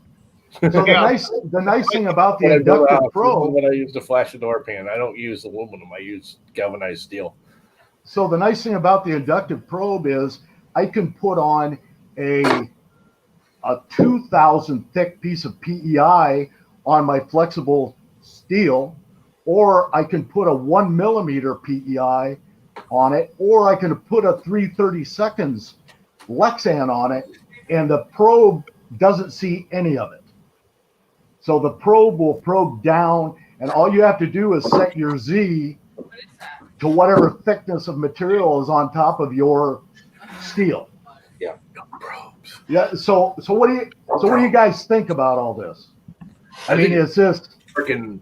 I want to try it, dude. I seriously, because I am all about. My phone thought I was talking to Siri. I am a do not use ABL person. If you can get a bed flat enough that you don't need ABL, yay. ZebraFlex. Yes, it's actually, that isn't the actual name, but it is now. They got bought out. Did they? I want to say Rays actually uses them now. It's still the company that made that flex plate maybe it was ZebraFlex. I don't know. Can't remember the name of it.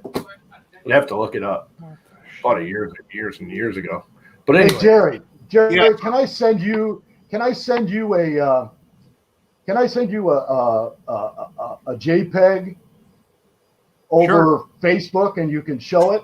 Yes. You can Okay. just share your screen and show it. Uh, Do it right at the bottom. It says share screen. Right next to Share it, and then I pop it in. Yep. okay, let me find this. Do what you know, David. If you can't figure it out, you Yeah. can send it either way. We'll get it on screen. David, you just do what you know, buddy. Do what you know. Yeah. I'm with you.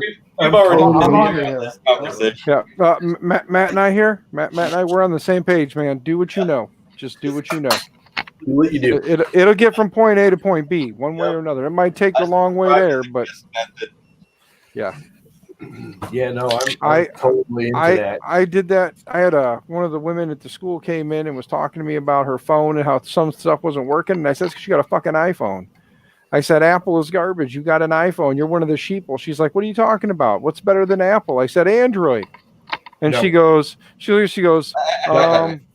Not worse, not better. well, she goes, no, she goes like this. She goes, well, then should I get an Android phone? I said, no, you stick with what you know. I said, you don't change. You stay with what you know. Just understand, I don't like Apple because Apple is a walled garden.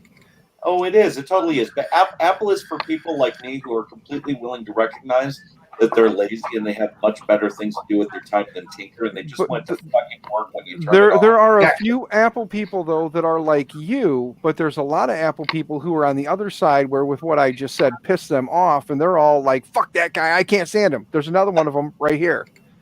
No,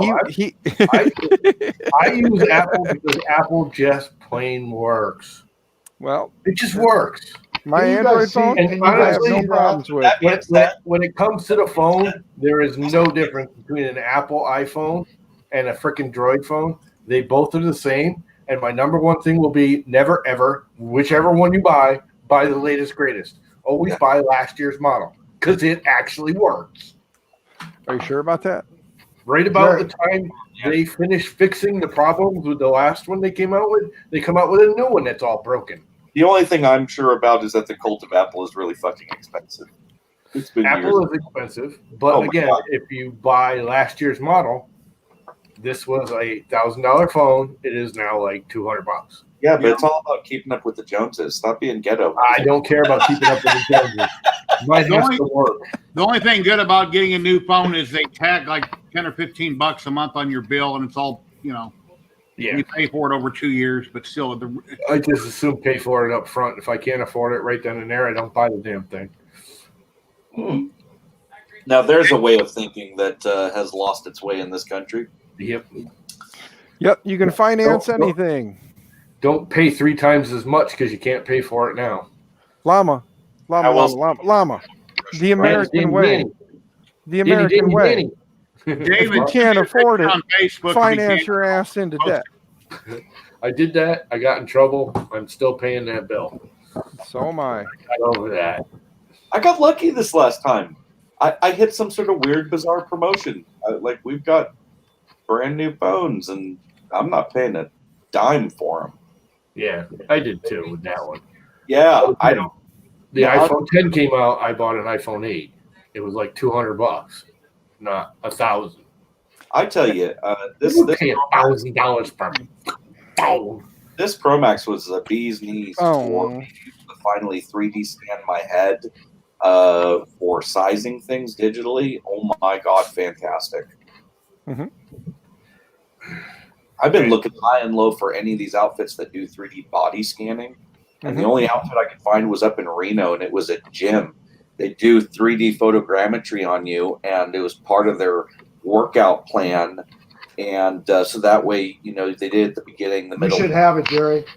So that you can see your weight loss. And I called that dude up and was like, look, I'll be honest and upfront. I could give you shit about joining your gym. I'm not about physical anything if I can help it. But I'd really like to get in there and get a scan, and I'd gladly pay for it. And like, oh yeah, we shut that down. It wasn't working for us. And I went, oh god, what's it going to take to find somebody? Sure, yeah. I've got a picture I'm going to pull up, and David's going to explain it. All right. Okay. Yeah. Okay, this is visual bed leveling. I don't know if you guys have ever done this, but this is with ABL. Now, when you look at it, look at the resolution on the right-hand side. I've changed it to 0.2 and 0.02, negative, positive. You can see that I'm not even close to 0.1. Yeah. Yeah. For that is a flat bed. Mine have never looked that good. I'm much more stretched than that, and yet I'm still getting really great prints. Absolutely. Don't get me wrong. Don't get me wrong. It's very possible, even with a bed that's off by 0.2 thousandths, or excuse me, 0.2 tenths. Yeah. But it's nothing like having a bed that's at 0.001 or 0.005. It's amazing. It's amazing when you do a print to the whole bed, how that first layer is just a mirror. It's your bed. I wonder how many of us have adjusted our profiles in that first layer to just kind of slop it to be able to sneak by. I have. Yeah. I mean, how many times have you done a print and that first layer, you're like going, oh, it's just rough as hell in some areas because it's too close to the nozzle. And then you say, but you know what? That next layer is going to smooth it out. And it does. Yeah. And maybe that's it's interesting for printing. I baby step all the time. Even though I got an ABL, I'm still messing with the dial and baby stepping. Oh man, and I tell you, printing in ABS, my first 3 layers are wrapped every time, and that first layer goes. It's 1 base layer, 2 top layers like clockwork, and that first base layer is just so thick that I just don't even think twice about it. I don't have that problem. It's the one thing I do like about the duet is most people don't realize when you set your bed leveling and you do the piece of paper or whatever, your printer is seeing that as 0, even though it's like 0.07. Yeah. Average paper thickness. Now I take double paper and I do 1.4 or 0.14. The duet will allow you, when you're done bed leveling, to say set nozzle height 2. Yeah. There's a G-code command. So when I go and I level my bed and I look at the specs, when everything's homed, my nozzle height is 0.14. Because I use 2 layers of paper with the duet. Then when I say it, my first layer is 0.20, it's actually 0.20. And I get a beautifully, beautifully smooth bottom layer every time. Let me pull you up there, full screen you. There you go. That's like perfect. The only mark in it is right here, and that's actually in the bed. It's not. You can't get much better than that. Yeah. And it's a true 0.20 because I've actually taken my little thing and measured it. And it's generally 0.20. I cannot. Oh, llama. Well, my thing, your little thing. You took your little thing and measured it. My little thing and measured it. Oh, hello, llama. Jared, how you doing? Yeah, see, that's I don't get that anymore. For a bottom raft. And I've actually done it with Marlin too. It's kind of a trick because you can't just input it like you can with the but you can let me interrupt for a minute. Earlier today, a friend of mine and his girlfriend stopped over to pick up a print that I made for his daughter. He's a maker. He is currently watching in chat, and I think he might be at work. His name is Jared Upton, and here's a picture of him. Look how tall he is. Yeah, you should call him Gigantic Jared. I'm just saying, he's kind of tall. Go away, bug. Chewy. That's my wife, Brandy, sitting in my chair that I'm in right now. That's Jared and his girlfriend. Yeah, she's the boss. She's the boss. She sits in the chair. She's the boss. She lets you wear the pants every now and then, Jerry. That's a wife's job. Can I ask you guys a question, all of you? Of course. So I started out with the CR10, and then I got to be really good friends with Tarek Dilbridge from Australia. And he talked me into getting a Tornado. Mm-hmm. I love TiVo products. You mean Homer? No. Why don't guys like the TiVo?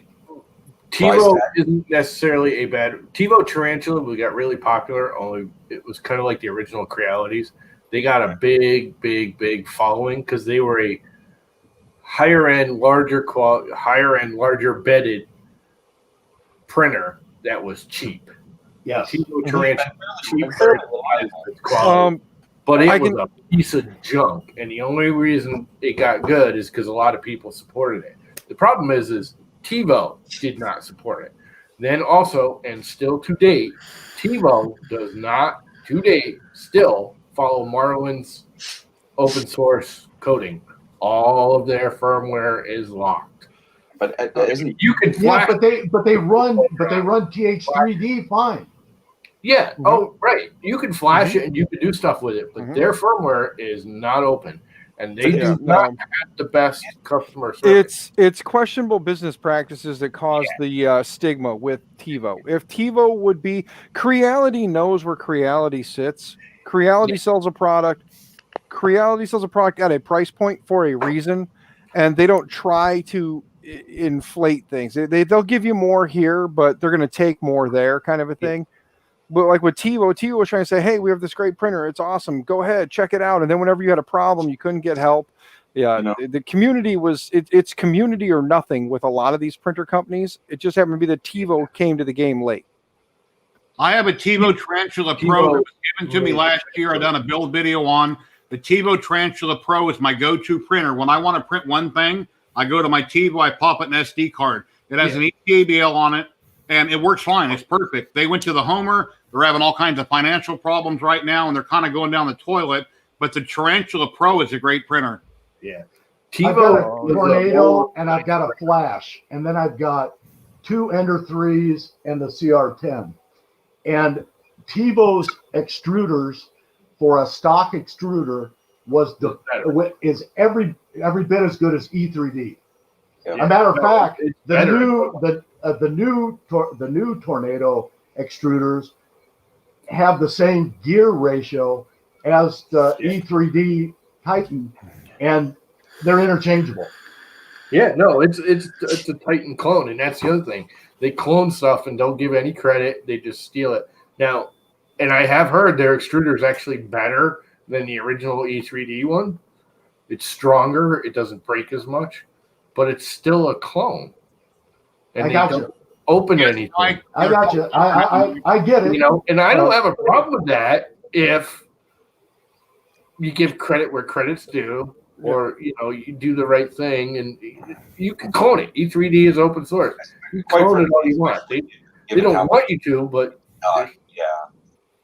nothing you can do. But TiVo has a really bad customer rep base. A lot of people I know had issues with TiVos, and TiVo is just like, it's your fault, and it's obviously not. I mean, there's some people.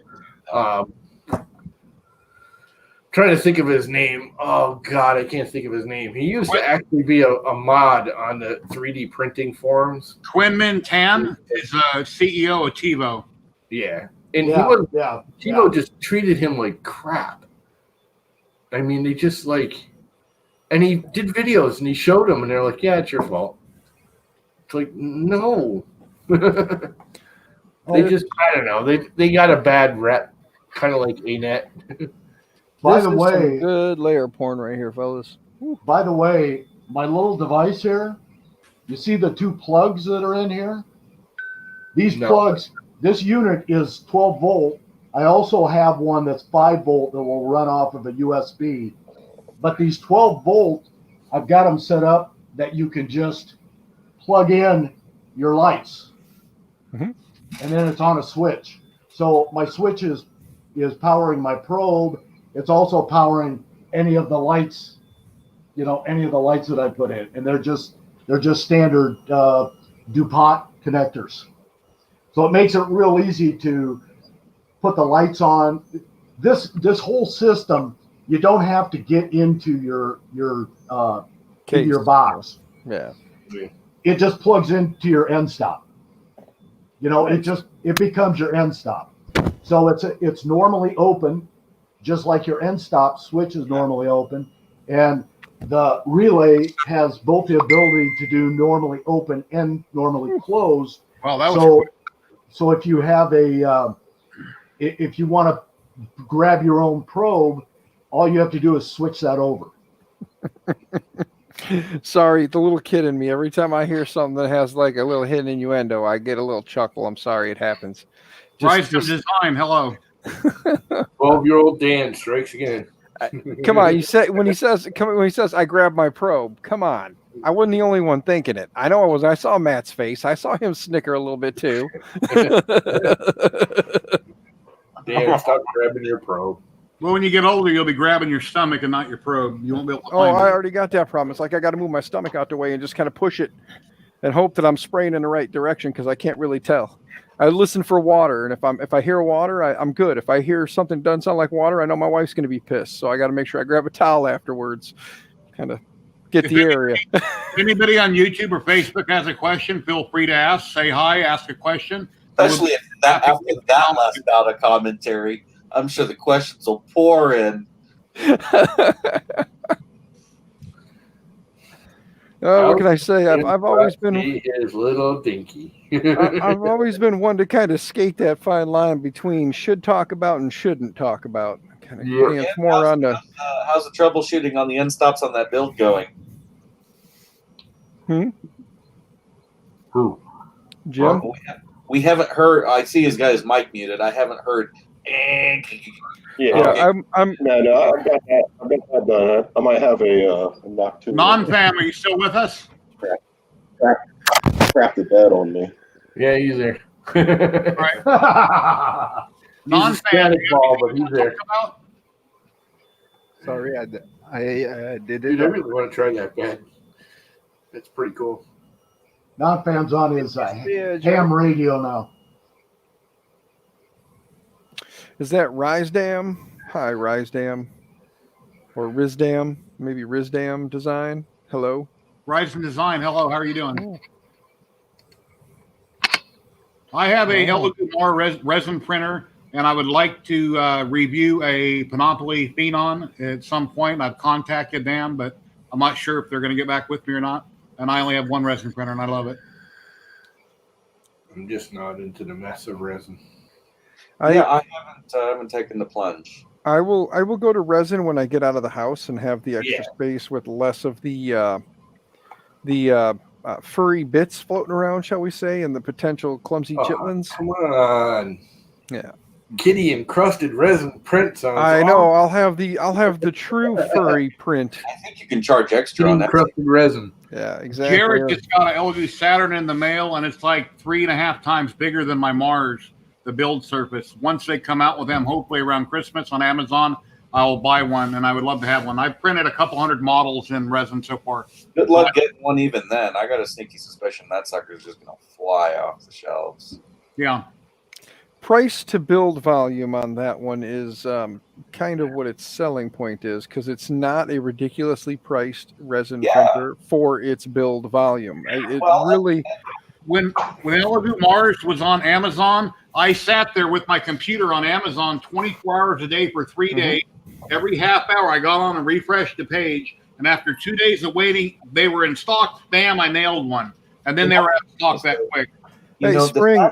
Saturn, you're cutting your maintenance in by a third.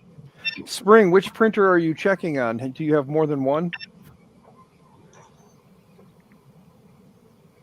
Just curious, because I know you said you ran to check your printer. I'm just curious as to how many printers do you currently have yourself, and which one are you checking on? And Jim, also, Jared has a question. What are you doing with the Prusa Mini? Start getting ready to start a print? So actually, I was going to talk a bit about it, but I didn't want to interrupt you guys. Full screen.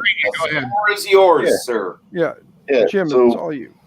Cool. Yeah, so this is actually completely self-built.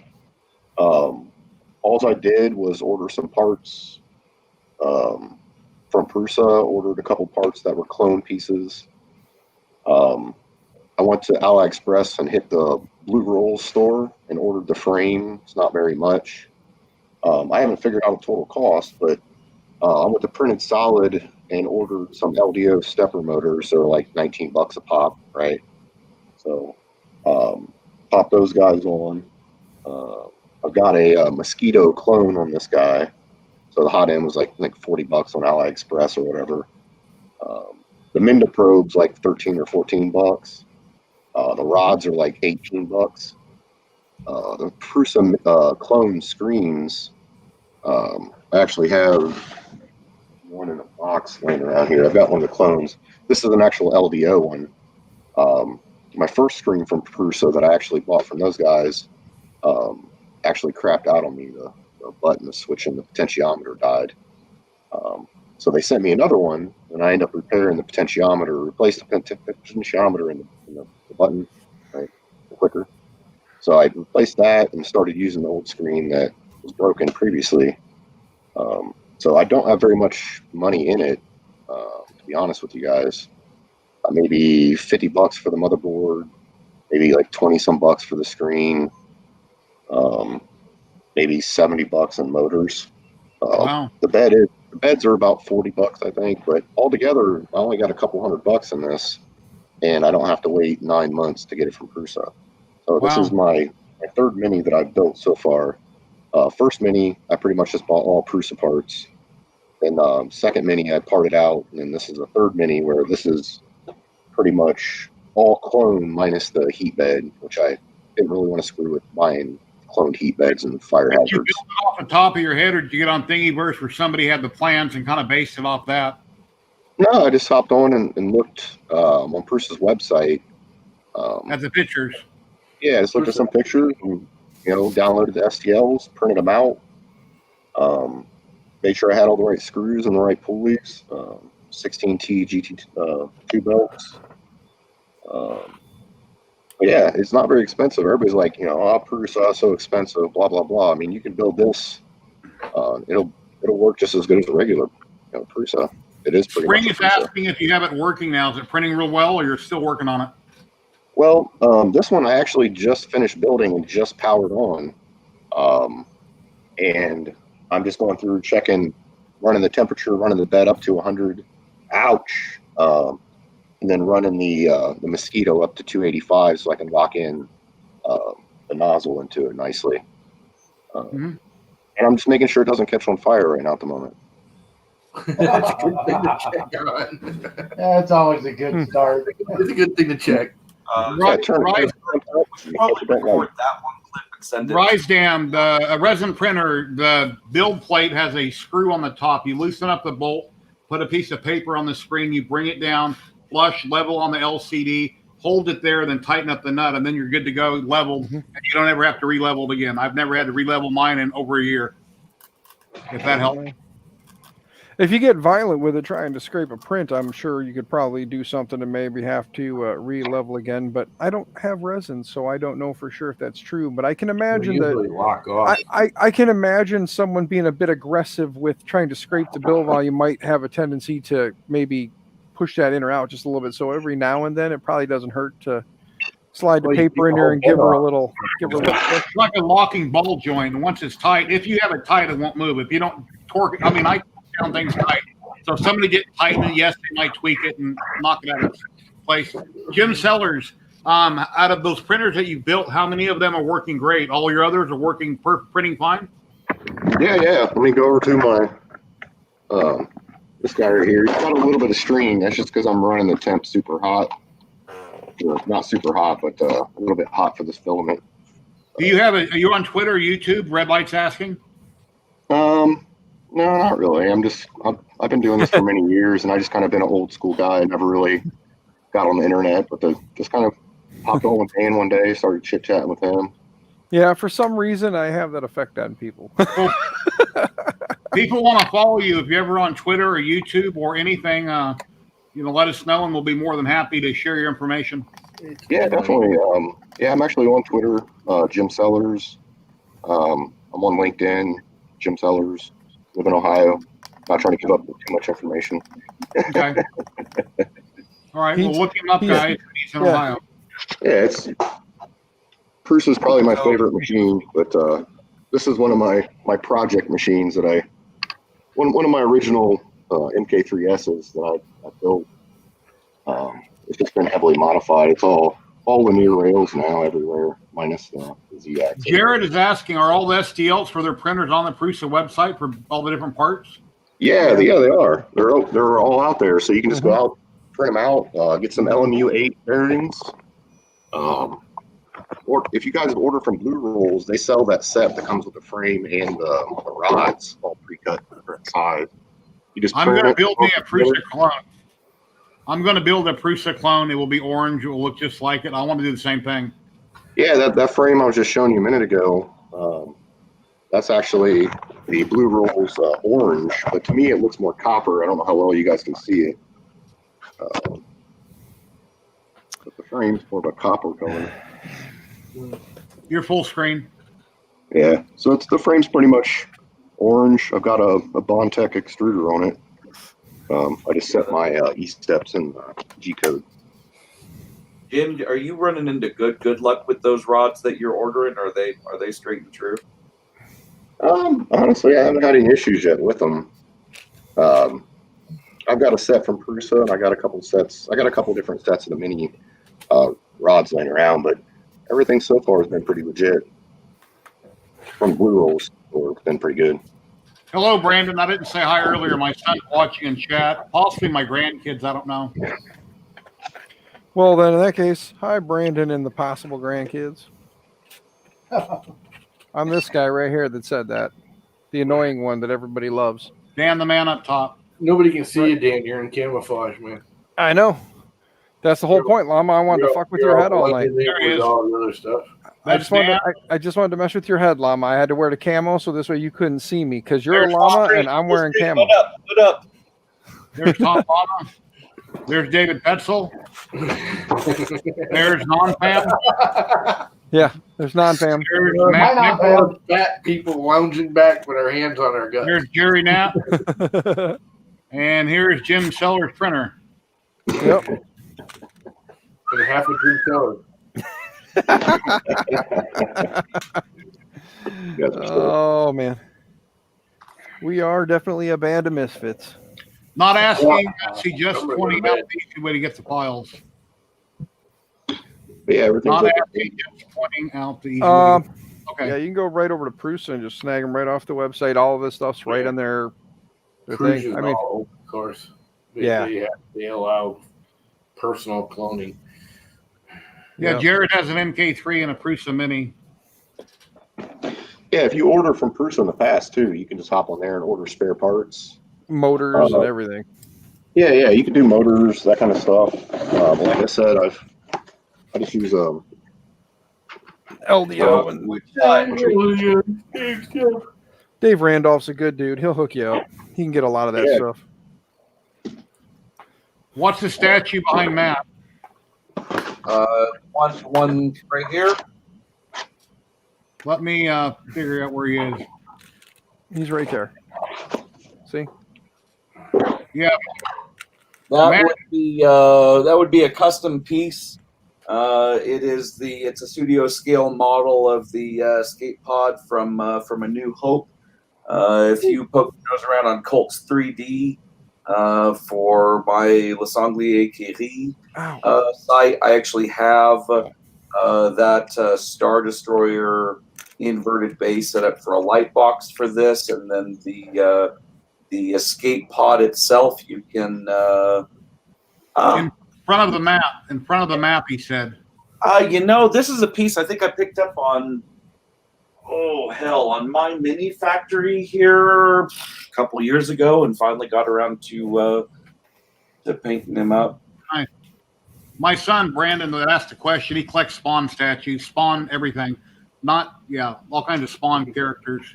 I'm going to get the word wrong, and he's going to correct me. I'm not going to call them toys. Almost thinking that's a Photos Mint thing from the looks of it. It very well may be. I believe that rings a bell, but then again, you know how it is. You collect a bajillion style. It looks like. Yeah. There's a billion other people that it could be.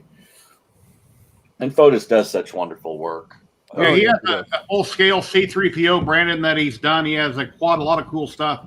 He joined our group recently, and he's posted a few pictures on there. and he has a couple videos out. Stuff I haven't shared so far. I suppose I probably ought to do just a big long post with a whole slew of crap that's been built in 2020 alone. Yeah, whatever. Any posts you want to, any pictures you want to post, you're very welcome to. Right on. Yeah. Except for ones that you need the missus approval for. Yeah, gotta specify. Don't post a those picture of your probe. Yeah. On that Watch. note, On that note, Mama's Right. leaving. The 2 millimeter You probe. don't want to see them. I can't even work with that.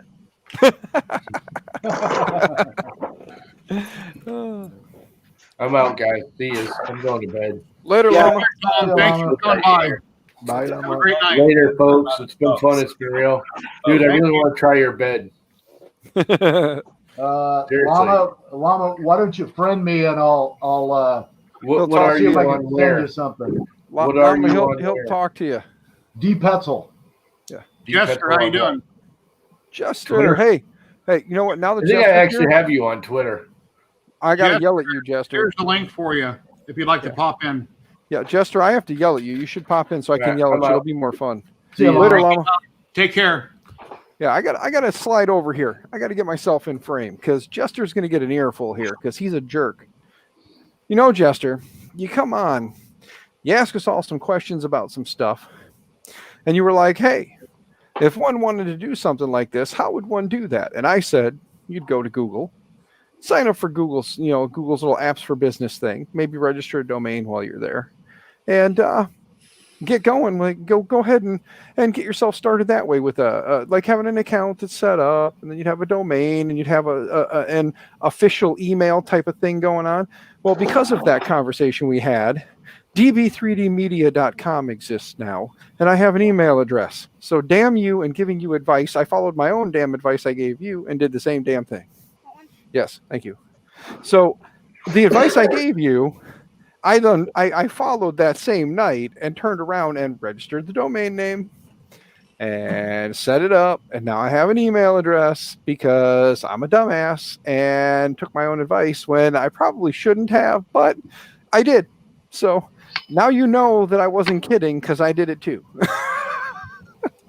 Yeah, soon to follow. I've been getting an earful from a handful of folks for coaching behind the scenes. Just going, hey, yeah.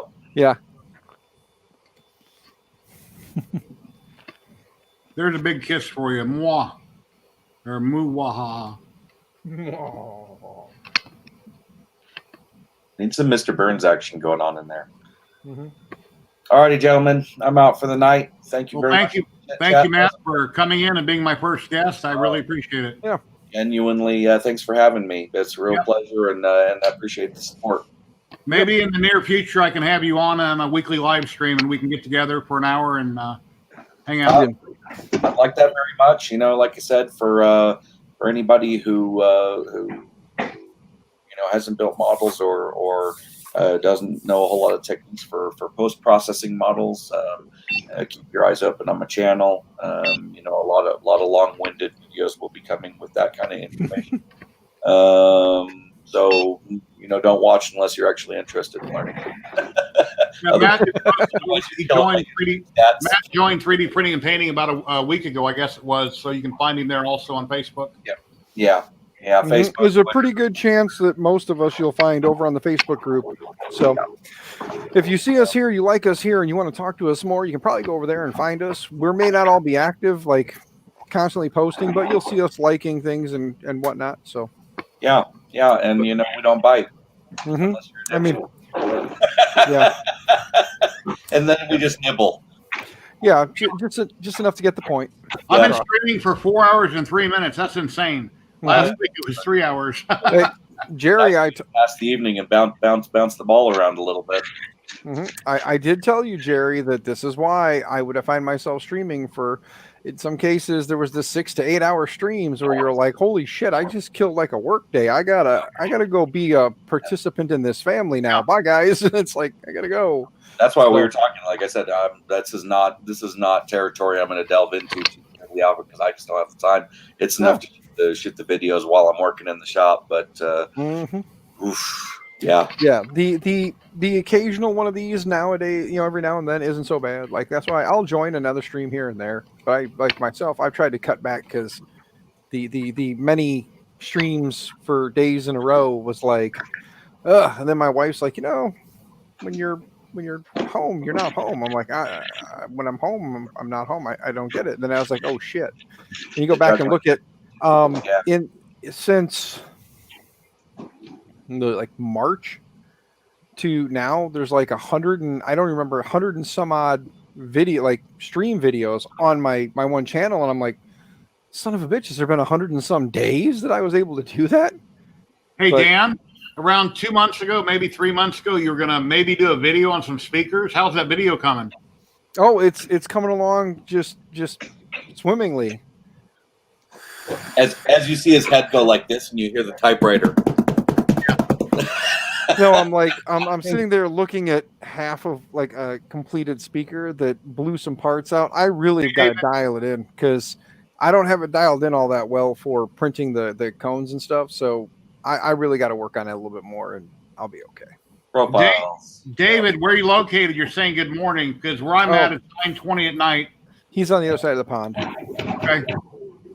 Hey Jerry, I sent you a picture of a project that I'm working on right now. Non-fam might like that. All right. Let me look at yeah, it. and Jim, just so you know, too, a little while back, Spring asked if you had a ballpark what you have into that printer. Ballpark? I'll just say that she said, how much do you have into a cost total? But I'm figuring like ballpark it because you probably don't have like an exact number, but 200-ish.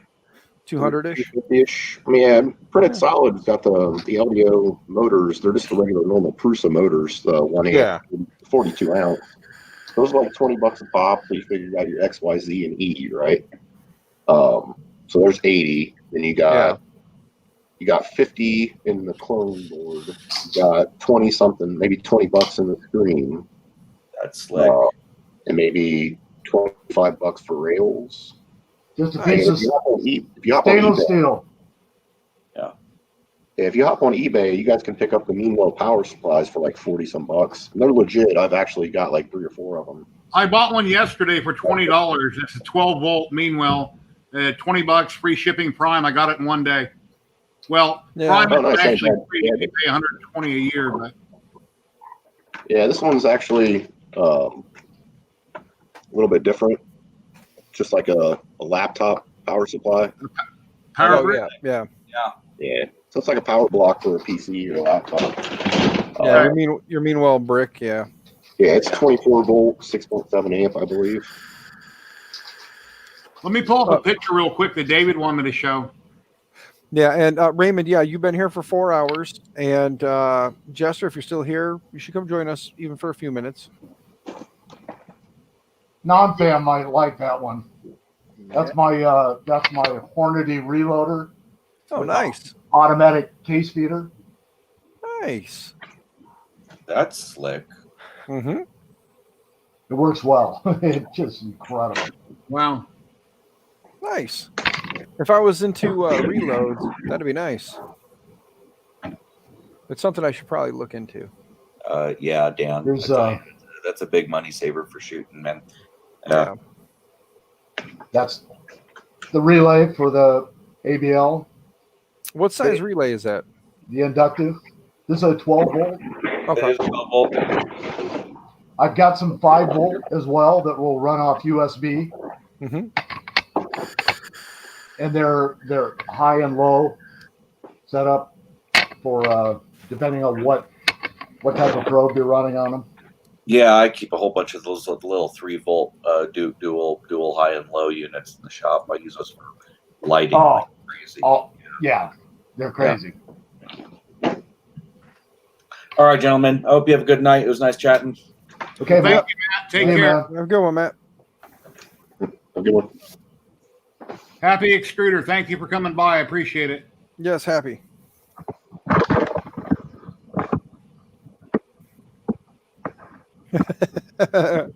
Yeah, I watched that the other day. I forget the guy's name that is like a Superman wannabe, but I sure wish that they would send him to Mars or drop him in a volcano. He's such an evil SOB. Yeah, well, sometimes you got to be that way, Jerry. Sometimes. Raymond Emsley's working on a bullet feeder with optics instead of a micro switch, he says. This is if you look at it closely, this is optics. If you bring that picture back up, you'll see the yellow the yellow box there with the optic. The yellow box. Yep. Or the yellow part there that's got the optic in it. Yeah. That's correct, and it reads through the tube, so you don't have to have anything in there. Gotcha. Really cool. Yep. I'm going to finish this one, and I'm going to start it. Well, I don't know that I'm going to finish this one tonight, but I got a second one I'll have to print. And then hopefully, if all goes well tomorrow, I'll be mounting I got a 24-port HP, I forget what model number it is, switch sitting underneath my desk right here.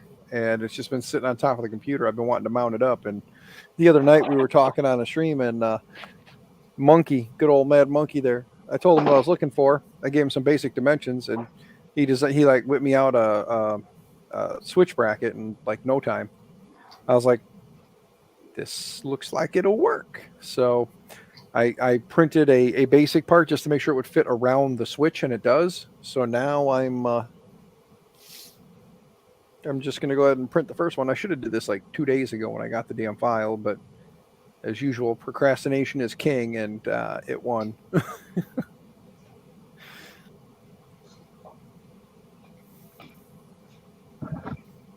Well, it's been 4 hours and 11 minutes. I think I'm going to end the stream, guys. Yeah, guys. Like a team play. Have a good night. Next Wednesday at 5 o'clock, I'll have Chris on. Nerys will be on. Pacific time. I'll put a post up tomorrow to announce that.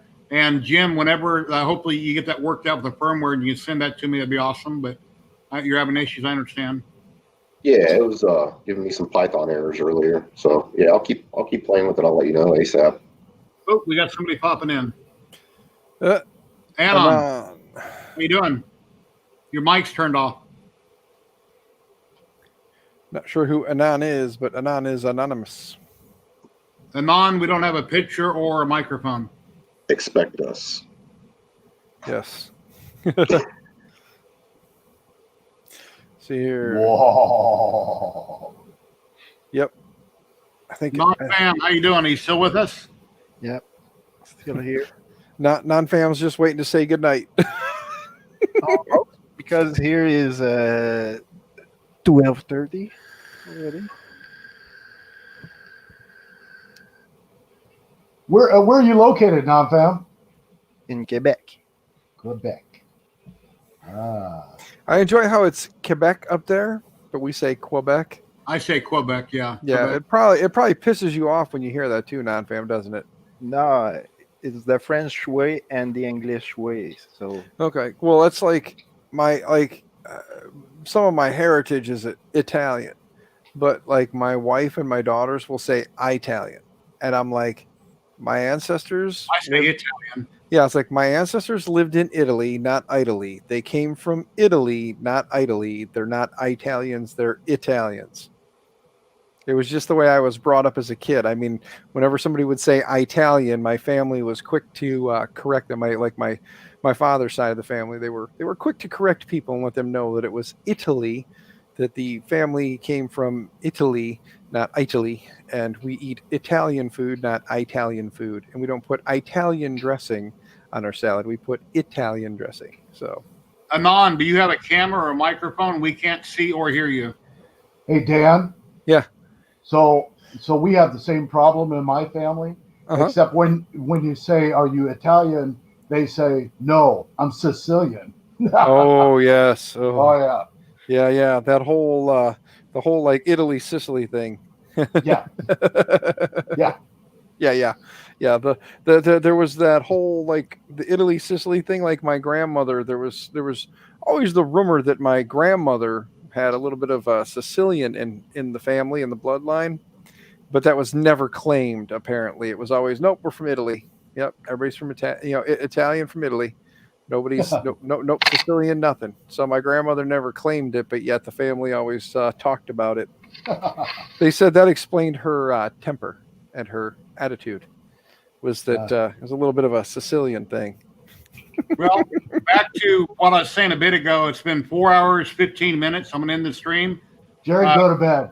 Thank you. Jerry. I'm going to stay up for a couple hours and watch TV. But, David, I gave you my name and address there. If you want to mail it for me, I'd love to check it out. Would the Ender work for you? That's fine. Okay. You got an Ender V2. You're good. Yeah, I got the Ender V2. I got a whole bunch of regular Enders. I got 2 CR10s. Okay. I've got one. I've got one already made for an Ender. So, Okay. And it's a prototype. As it hasn't gone into total production. So this is kind of handmade, but Okay. it looks production for the most part. Okay. And Give it a again, shot. remember NDA. You can't talk about shit. Yeah, I won't share anything unless I talk to you first and, about something. We just did a 4-hour live stream. Probably, yeah. That's gonna be up to I'm gonna have to call my patent attorney in the morning and say, okay, the word's out. Yeah. Now hurry your ass up because I already talked to the public. Now let's make this go. There you go. Yeah. What better way to rush them into doing something than to say, hey, I already talked about it. If you want to get paid, you better hurry the fuck up. There you go. There you go. Well, everybody here, have a great night. Everybody watching on Facebook and YouTube, thank you very much for stopping by. I do this each and every week, and then I try to have a special guest on for an hour stream. But obviously, when I do a Hangout stream, they last a lot longer. So I appreciate everybody. You guys are all awesome, and happy printing. And you guys take care and have a good night. Thanks, Sharon. Yes. See you again.